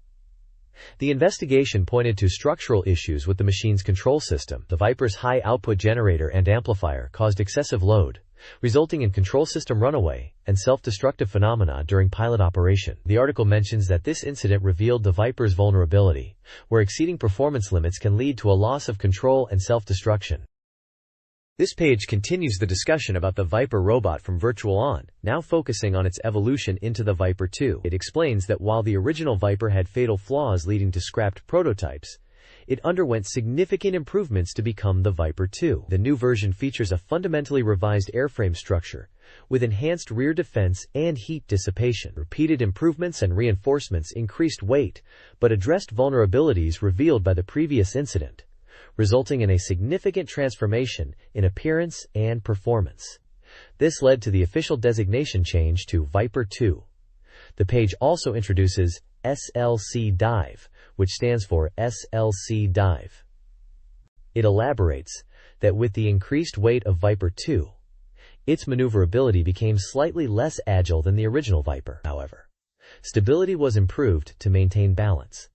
The unique feature is the ability to redirect excess power from the generator and amplifier, which is used during the overdrive operation. This diverted energy is then converted into a versus converter and deployed externally as a fiber field. This technique, called S.LC dive, allows for a lock-on approach to targets, maintaining a diving posture and focusing on close-quarters combat. It's described as a last resort, a desperate measure for those who have lost control, reflecting back to the previous page's narrative of She's Lost Control. The text emphasizes that the initial model's tragic outcome led to this technique being named SLC dive. This page is titled Ace Pilot Biography, Viper iPilot Go-Tacker Warrant Officer. It's presented as an interview between Drive Watari and Warrant Officer Go-Tacker, focusing on pilot skills and strategies in Virtual-On. They are discussing the game from a gameplay perspective, with Go-Tacker sharing his insights as an experienced player. The conversation touches upon aspects like reacting quickly to situations, maintaining composure during intense battles, and adapting to changing combat scenarios. Go-Tacker emphasizes the importance of reading the flow of battle and predicting opponents' moves. He mentions that in Virtual-On, it's crucial to have a clear vision and strategy, comparing it to the calm before a storm. He highlights the significance of the "get ready" signal in the game, suggesting it as a pivotal moment for pilots to focus and prepare. The page includes sections where both Gotaker and Dr. Watari provide their recommendations, likely related to piloting techniques or gameplay approaches in Virtual On. There are pictures of both Gotaker and Dr. Watari, alongside a screenshot from Virtual On, illustrating the discussion points. Essentially, it's a deep dive into the mind of a Virtual On ace pilot, offering advice and strategies for players looking to improve their skills in the game. The next page continues the conversation with ace pilot Gotaker from Virtual On. Gotaker is talking about the mindset needed for victory, emphasizing the importance of reacting calmly and strategically, like a still pond before a storm. He discusses how critical the get ready signal is for focusing and preparing for battle. He mentions the satisfaction of a well-earned victory in Virtual On, and the importance of clean, calculated shots, rather than just wild, aggressive attacks. Gotaker also talks about player etiquette and respecting your opponent, focusing on enjoying the beautiful game scenes and thrilling battles Virtual On offers. He encourages players to trust their instincts and embrace the feeling of victory. There's also a section called Reader's Voice, featuring feedback from someone who bought the Virtual On official sound data, CD. The reader, Mr. Saito from Tokyo, praises the CD, especially the arranged tracks, and mentions playing the CD repeatedly while playing the game, highlighting the cool sound and the overall quality of the music. They appreciate the CD filling in gaps in their game music collection and setting it apart from other game soundtracks. Finally, at the bottom, there's a small notice for a Chibi Maruko-chan coloring contest, encouraging readers to participate and send in their entries.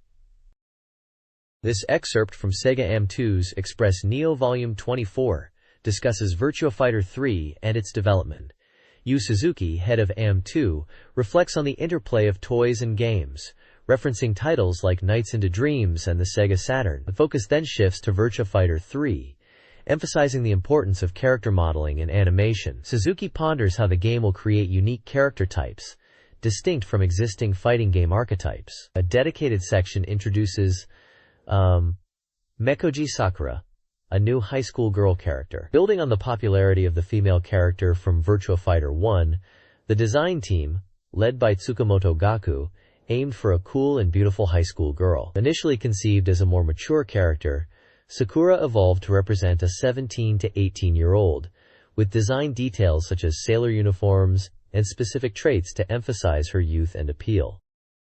This page continues the discussion about Virtua Fighter 3, focusing on the animation process and game mechanics. They talk about how, once the initial character movement was established, the rest of the animation process felt natural, evolving from older comical sumo-like movements to more realistic fighting actions. The team used clay models and motion capture to achieve this, taking inspiration from the first Virtua Fighter's female character. There's a VF3 check section highlighting that Virtua Fighter 3 will be publicly shown at the AM show from September 12th. They mention previous public showings were impactful and expect this one to be even bigger. It also touches on the fact that the Nintendo 64 is coming soon, and they are using CD-ROM for game media, hinting at improvements and advancements. Finally, there's a Testimony 2 section discussing gameplay changes and operability keywords. They emphasize that Virtua Fighter 3 is a significant departure from Virtua Fighter 2, with deeper gameplay mechanics and a different direction. They mention X-Day and the reactions they are expecting, indicating a focus on how the game will be received and the changes to the controls and gameplay. The page also features screenshots from Virtua Fighter 3, showing Akira and Kagemaru in action, and the VF3 logo to further emphasize the game being discussed. This page continues the Virtua Fighter 3 coverage, diving into the creation of the new character, Takarashi, and the current status of other Virtua Fighter characters. The page features an interview with Mika Kojima, who is in charge of character modeling for Virtua Fighter 3. She explains that Takarashi's design started with a comical sumo wrestler concept, but evolved to become more serious as development progressed. Kojima mentions that creating Takarashi presented unique modeling challenges. She also discusses the design process for other characters like Sarah, Wolf, and Lion, noting that Sarah's image hasn't changed much, but her hair is now more realistically rendered. Wolf and Lion are also being updated to match the improved CG portrait quality. She hints at 2-pie color variations for characters, noting that Takarashi's 2-pie color is also currently being decided. Kojima expresses excitement about adding more polygons for increased detail and density in the models for Virtua Fighter 3, allowing for greater expression and visual fidelity. She also touches upon the planning for future character designs and improvements, particularly mentioning adding 3 types of jewelry ideas for female characters, suggesting further customization and visual flair. The page showcases concept art of Takarashi and a picture of Mika Kojima herself, alongside the interview text. This page is an interview with the AMR&D Department No. 2 sound team, diving deep into the sound of Virtua Fighter 3 and the new Sound Factory tool they developed. They're calling it a sound factory that's revolutionizing game audio. The team, consisting of Mitsuyoshi Takanobu, Nakamura Ryunosuke, and Ueda Yoichi, explains how they aimed for a more immersive and impactful sound experience in VF3, going beyond simple stereo to create a real sense of space and atmosphere. They've used the Sound Factory tool to streamline the sound creation process, allowing them to easily manage sound data, convert formats, and handle everything centrally. They are leveraging the power of the new SCSP sound chip for Model 2 and Model 3 boards, which enables them to achieve richer and more detailed soundscapes. They mention that with VF3, they can now handle stereo sampling much more effectively compared to previous monaural approaches. They also talk about drawing inspiration from various sound design elements they've used in past arcade hits like Last Bronx, Decathlete, Virtua Cop 2, and even titles like Fighters Megamix and Virtua Striker to push the boundaries of sound in VF3. The team is clearly excited about the creative possibilities that Sound Factory and the new hardware are bringing to their work, aiming to deliver a truly captivating audio experience for players. This page explores the SEGA Saturn version of Virtua Fighter Kids. It details several modes, including arcade/versus mode for standard gameplay, offering adjustable difficulty and high-quality replays. Spectator mode lets you watch CPU battles for learning. Ranking mode incorporates an artistic score alongside traditional rankings. Recording mode saves data like battle diagrams and character usage statistics. Custom pad allows for controller customization with macros. The options section covers standard settings and hints at a secret mode. Finally, the page teases an unreleased opening movie with added backgrounds and a potential story element in the ending. This page reviews the SEGA Saturn ports of Virtua Fighter Kids and Virtua Fighter 2. Virtua Fighter Kids on Saturn features a kids mode designed for beginners, simplifying controls and offering coaching-like CPU opponents. The review highlights how this mode aids learning. Virtua Fighter 2 on Saturn presents a more challenging CPU experience, with the default setting on hard, making it engaging even for seasoned players. The review then discusses the combo system, emphasizing accessibility for beginners. The concept of Deep Combo World encourages exploration of advanced techniques. Finally, character-specific moves are detailed for Akira and Pei in Virtua Fighter 2. For Akira, the 8 extreme fist moves are listed. For Pei, new continuous techniques and power-up strategies are presented, with the AM2 staff emphasizing the practicality and power of these techniques for experimentation in real matches. This page showcases special techniques for various characters in Virtua Fighter Kids. It dives into character-specific strategies and moves for Lau, Jeffrey, Wolf, and Cage. For Lau, the focus is on using upward attacks in a rush to make opponents float, detailing moves like turning back elbow strike and orderly impact palm, emphasizing timing and combo potential. Jeffrey's section highlights powerful throws when grabbing opponents. It lists moves like Toxic Splash Mountain and Hip Attack, advising players to learn the timing for throws. Wolf's strategy revolves around the fast giant swing, with moves such as Axe Lariat and Frankensteiner shown. The guide suggests using the giant swing as a powerful throw option and describes its visual impact. Lastly, Cage's section focuses on exploiting openings with tricky moves like Cloud Dragon Flying Leg and Shadow Strike, emphasizing deception and timing to capitalize on enemy weaknesses. The AM2 Research Institute boxes throughout provide developer insights and tips for mastering these techniques. This page continues the Virtua Fighter Kids character guides, now focusing on Sarah, Jackie, Shun, and Lion. For Sarah, the guide highlights her turbo-like speed, emphasizing fast-paced offense and combo attacks. The AM2 researchers suggest that even beginners can utilize her strong moves and combos, especially the throws and somersault kicks. Jackie's section proclaims his winning pose is the C button Jafti, suggesting a focus on using the C button for a powerful move or technique called Jafti. The AM2 advice talks about Jackie's standard fighting style and using combos that incorporate feints to confuse opponents. They also suggest using elbow spin kick and somersault kick as good options. Shun is presented with Yafty drink is the source of attack power-up, indicating that consuming Yafty drink powers him up, influencing his offensive capabilities. The M2 team notes that Shun's moves are unorthodox, advising players to understand the VF2 drunken style, which boosts his attack power, making him a force to be reckoned with in aerial combos. Finally, Lion's guide says his tricky movements will leave opponents in tatters, suggesting a playstyle based on deception and unpredictable maneuvers. The AM2 Research Institute points out that Lion's moves are tricky to use initially, but mastering his evasive and feinting tactics, especially in close quarters, makes him a dangerous opponent. They highlight ground attacks and throws as essential to his fighting style. This page dives into Sonic the Fighters, and it seems they are revealing the ultimate secret of the final boss Sonic. The article confirms that there are 8 playable characters in vs. Sonic, with Dr. Eggman and Metal Sonic hinted at as boss characters to appear as hidden characters initially. The big reveal is about Super Sonic, questioning, "Is this Super Sonic?" and highlighting him as a hidden character in this fighting game. Apparently, Super Sonic is invincible to damage, and in a constant hyperstate, a truly invincible hero. The developers note that Super Sonic in the original games needed all 7 Chaos Emeralds, and it seems this version is similar, hinting at Chaos Emeralds as a requirement to transform into Super Sonic. They mention that Super Sonic is a hidden character for Sonic, and no other characters can become Super Sonic in this game. The article suggests experimenting to find out how to unlock him, considering it a last big service for Sonic players. This page continues with AM2 Research Institute news, starting with Virtua Surf.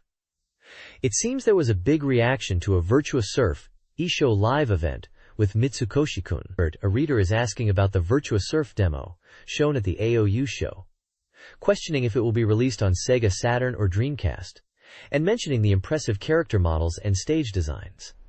AM2 responds that they are currently focusing on perfecting the arcade version and haven't considered home console releases yet, advising to wait for future product announcements. They also address a request to stop using Virtua Fighter and Fighting Vipers characters in UFO catcher prizes, as it cheapens the brand image. AM2 acknowledges this feedback and will consider premium prize strategies. Moving on, there's a section called AM2 Research Institute Gallery, presenting gifts for readers. 5 people can win a VF Kids original soundtrack CD, 10 can win a VF Kids t-shirt, and 20 will receive a Sonic the Fighters special poster. To win, readers need to send in postcards with opinions, questions, or illustrations for AM2. Finally, there's a Postcard Big Gathering section promoting this postcard submission. It mentions AM2 Research Express Neo as the destination for submissions and highlights that AM2 Research Institute will directly respond to reader questions and opinions. Winners will be chosen to receive a special t-shirt plus alpha. The design of the t-shirt is shown with characters from Sonic the Fighters, designed by Yuichi Yokoyama. The next page features SEGA Saturn soft reviews, with opinions from 3 groups: Lady Users Group, Game Mania Group, and Guest Game Writers. They are reviewing 2 games, Night Striker S and Rise of the Robots 2. Starting with Night Striker S, the Lady Users Group found the graphics pretty and thought it's good for beginners. The Game Mania Group highlighted the intense shooting action and excitement, saying it lives up to expectations. Guest Game Writers enjoyed the CG opening and praised the Zunta sound, though felt it was slightly dated in some aspects but still enjoyable, giving it a score of 5 out of 10. The other groups also scored it around 5 or 6 out of 10. Moving on to Rise of the Robots 2, the Lady Users Group found the robots themselves appealing and liked the easy controls, giving it a decent score of 6 out of 10. The Game Mania Group focused on the smooth animation and versus mode, noting the character balance was a bit off and scored it a 4. The Guest Game Writers considered it a typical overseas robot fighting game, but praised the variety of robots and attack styles, also giving it a score of 4 out of 10. This page continues the Sega Saturn soft review, this time looking at 2 more games.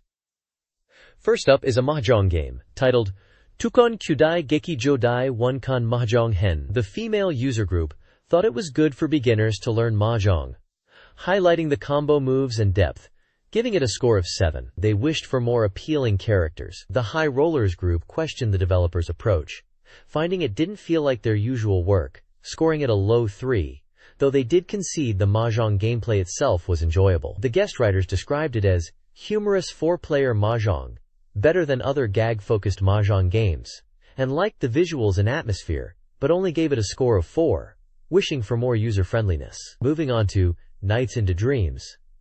The female users enjoyed the distinctive characters and story mode with dialogue, also liking the aroma image characters and karaoke mode, and scored it a 7. The high rollers were very impressed, praising the action, analog controls, and the 2D and 3D depth, calling it a masterpiece, and giving it a perfect 10.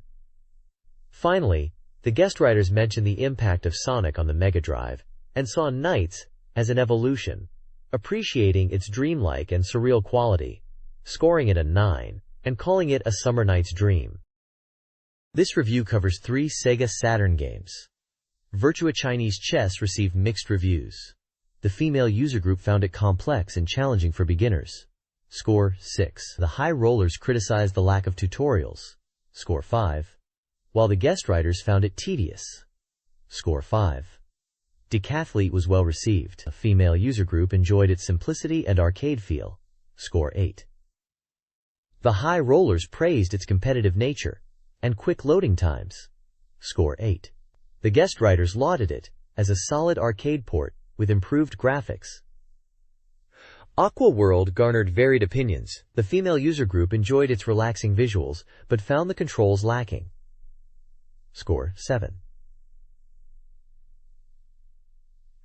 The high rollers found the gameplay simple and lacking depth. Score 4. The guest writers praised its artistic merits, but criticized its lack of interactivity. Score 3. This issue features reviews of several SEGA Saturn games. Aquazone, a fish-raising sim, received mixed reviews, praised for its visuals but criticized for its gameplay. Clockwork Works, a puzzle game, also garnered middling scores, with reviewers finding it unoriginal.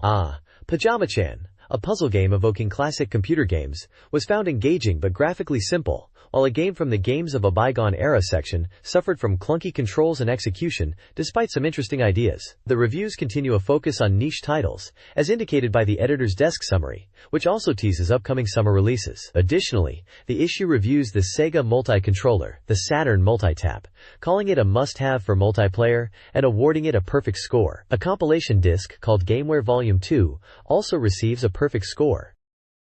This document details hidden features for SEGA Saturn games. In Dragon Ball Z, the Great Dragon Ball Legend, pressing X, Y, Z, and start on the title screen unlocks a SP battle mode with all 30 stages and adjustable difficulty, plus a music select in the options. Thor, Tale of the Spirit King, Legend of Thor.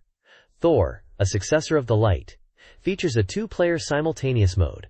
Player 2 readies weapons with Z, then player 1 holds L plus X and releases L, enabling cooperative play. The King of Fighters, 95 changes special move commands after scoring over 1 million points in single mode, losing to the final boss, and continuing. Finally, in an imaging game, possibly Criminal Photo Album, holding L and R on controller 2 during file selection enables name changes, while holding L, R, Y, and B on the menu accesses a sound test.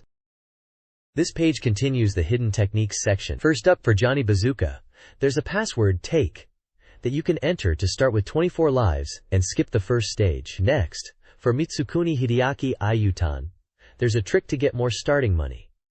Go to a shop, buy items, drop them from your inventory, and then exit the shop. Your starting money will increase to over 50,000. Moving on to Victory Goal 96, there's a way to change the picture on the stadium screen. If you are player 1, hold L and Z buttons, and if you're player 2, hold R and X buttons. This will change the image displayed. Another trick is for a game called Yagamimura Hospital People, where you can manipulate the game's logo. By pressing A, B, C, X, Y, and Z after starting the game, a logo will appear. You can then resize and rotate this logo using the directional buttons and L and R triggers. Finally, another Victory Goal 96 trick allows you to hear the voice of Kuichi during the game setup. When you select Game Start, Hold L and R on controller 1, and you'll hear his voice, which is described as similar to the announcer from Virtua Fighter. At the bottom of the page, there's a call for readers to submit their own hidden techniques for Sega consoles like Saturn, Super 32X, Mega Drive, and Game Gear. They are offering prizes based on the quality of the submissions. This page is an interview with the musician IKU, featured in the Creators Bank Volume 11 section. Iku talks about her musical journey from amateur bands to going professional and describes her latest single. The single includes the songs To the Future and Strength. IKU mentions that Strength was her first attempt at lyric writing, and she sees the theme as having multiple layers, touching on nature and even romance. She describes the creative process as sometimes waiting for inspiration, humorously calling it waiting for the lyric goddess to descend. IKU also discusses her involvement with the game world, specifically her work on the theme song for Langrisser 2i. She shares her positive experience, meeting voice actors and game developers during the Langrisser 2i project. It seems to be her first real foray into game-related work, and she's found it very interesting and wants to do more in the future, even expressing interest in playing Langrisser 2i herself, since her song is in it. She mentions an upcoming live performance on July 12th, and her ambition to release a full album in the future. SEGA Saturn Magazine is holding a giveaway with various prizes. 20 readers can choose a SEGA Saturn game released before June 28, 1996. For fans of Super Real Mahjong P7, there are standees, 2 winners, and coaster sets, 10 winners. 3 people can win Goketsuji Ichizoku 2 software. 10 can win Denu Senki Virtual on posters. 5 Yarudora Volume 1 Doublecast posters. And 5 Garu Densetsu 3 posters. The page also lists winners from a previous giveaway. To enter the current contest, readers must complete a questionnaire and submit it by July 26th. Winners will be announced in the October 11th issue. This page is all about the Sega Saturn game Reverthion, a high-speed 3D versus action STG, and it's currently on sale for 5,800 yen. The advert highlights that you can play versus mode even without a link cable, meaning screen split versus available. The game features biomechanical mecha that battle it out, with polygon graphics creating a realistic world. There are 8 different mechas, each with unique forms, abilities, and diverse attacks. Players take on the role of pilots, with 8 unique characters to choose from, and the story unfolds dramatically through their interwoven relationships. The advert mentions a 2-player battle mode, as well as options for handicaps and field size adjustments for player customization. We can also see screenshots of the gameplay and character portraits highlighting the versus mode. This page showcases Steeldom, a brand new action title for the Sega Saturn. It's advertised as a fusion of versus fighting and 3D shooting, creating what they're calling a fighting STG genre, which sounds pretty unique. The page highlights the intense action with humanoid weapons that can shoot, strike, throw, and slash. The game promises spectacular visuals, with beautiful graphics and a smooth 60 frames per second, all set within its own Oriental fantasy world. We can see screenshots showcasing the gameplay and a character select screen featuring pilots like Zirai, Kiria, Kenai, Daiku, Goblin, Petra, Kai, and Sarna. It's slated for release in the summer of '96. So we can expect this to be another exciting addition to the Saturn's lineup of action games. This page is all about Nights into Dreams, a brand new flight action game for the Sega Saturn, and it looks amazing. The tagline is, "Nights, you, fly in the sky." That's a new sense flight action. They're really pushing the feeling of flying freely through the air. It introduces Elliot and Clarice as the 2 main characters who venture into the world of dreams and meet knights. It's described as a dream and courage adventure, which sounds pretty exciting. The page talks about the A-Life system, an artificial life program in Nights, where various elements in the game world are influenced, and by playing you can experience different forms. This sounds like dynamic gameplay that reacts to your actions. They're also showcasing the Sega Multi-Controller, claiming it's the ultimate item to fully experience the feeling of flying in the game. Apparently, it's sold separately for 3,800 yen. It mentions that Nights into Dreams is from Sonic Team, the same team behind Sonic the Hedgehog. And they've spent 2 years in silence after Sonic, to create this game. They're aiming to conquer the world again with this title. The release date is set for July 5th, with a special Sega multi-controller set priced at 7,800 yen, and the software alone at 5,800 yen. Finally, down at the bottom, it's celebrating the SEGA Saturn reaching 3 million units sold in Japan, and the console's suggested retail price is 20,000 yen.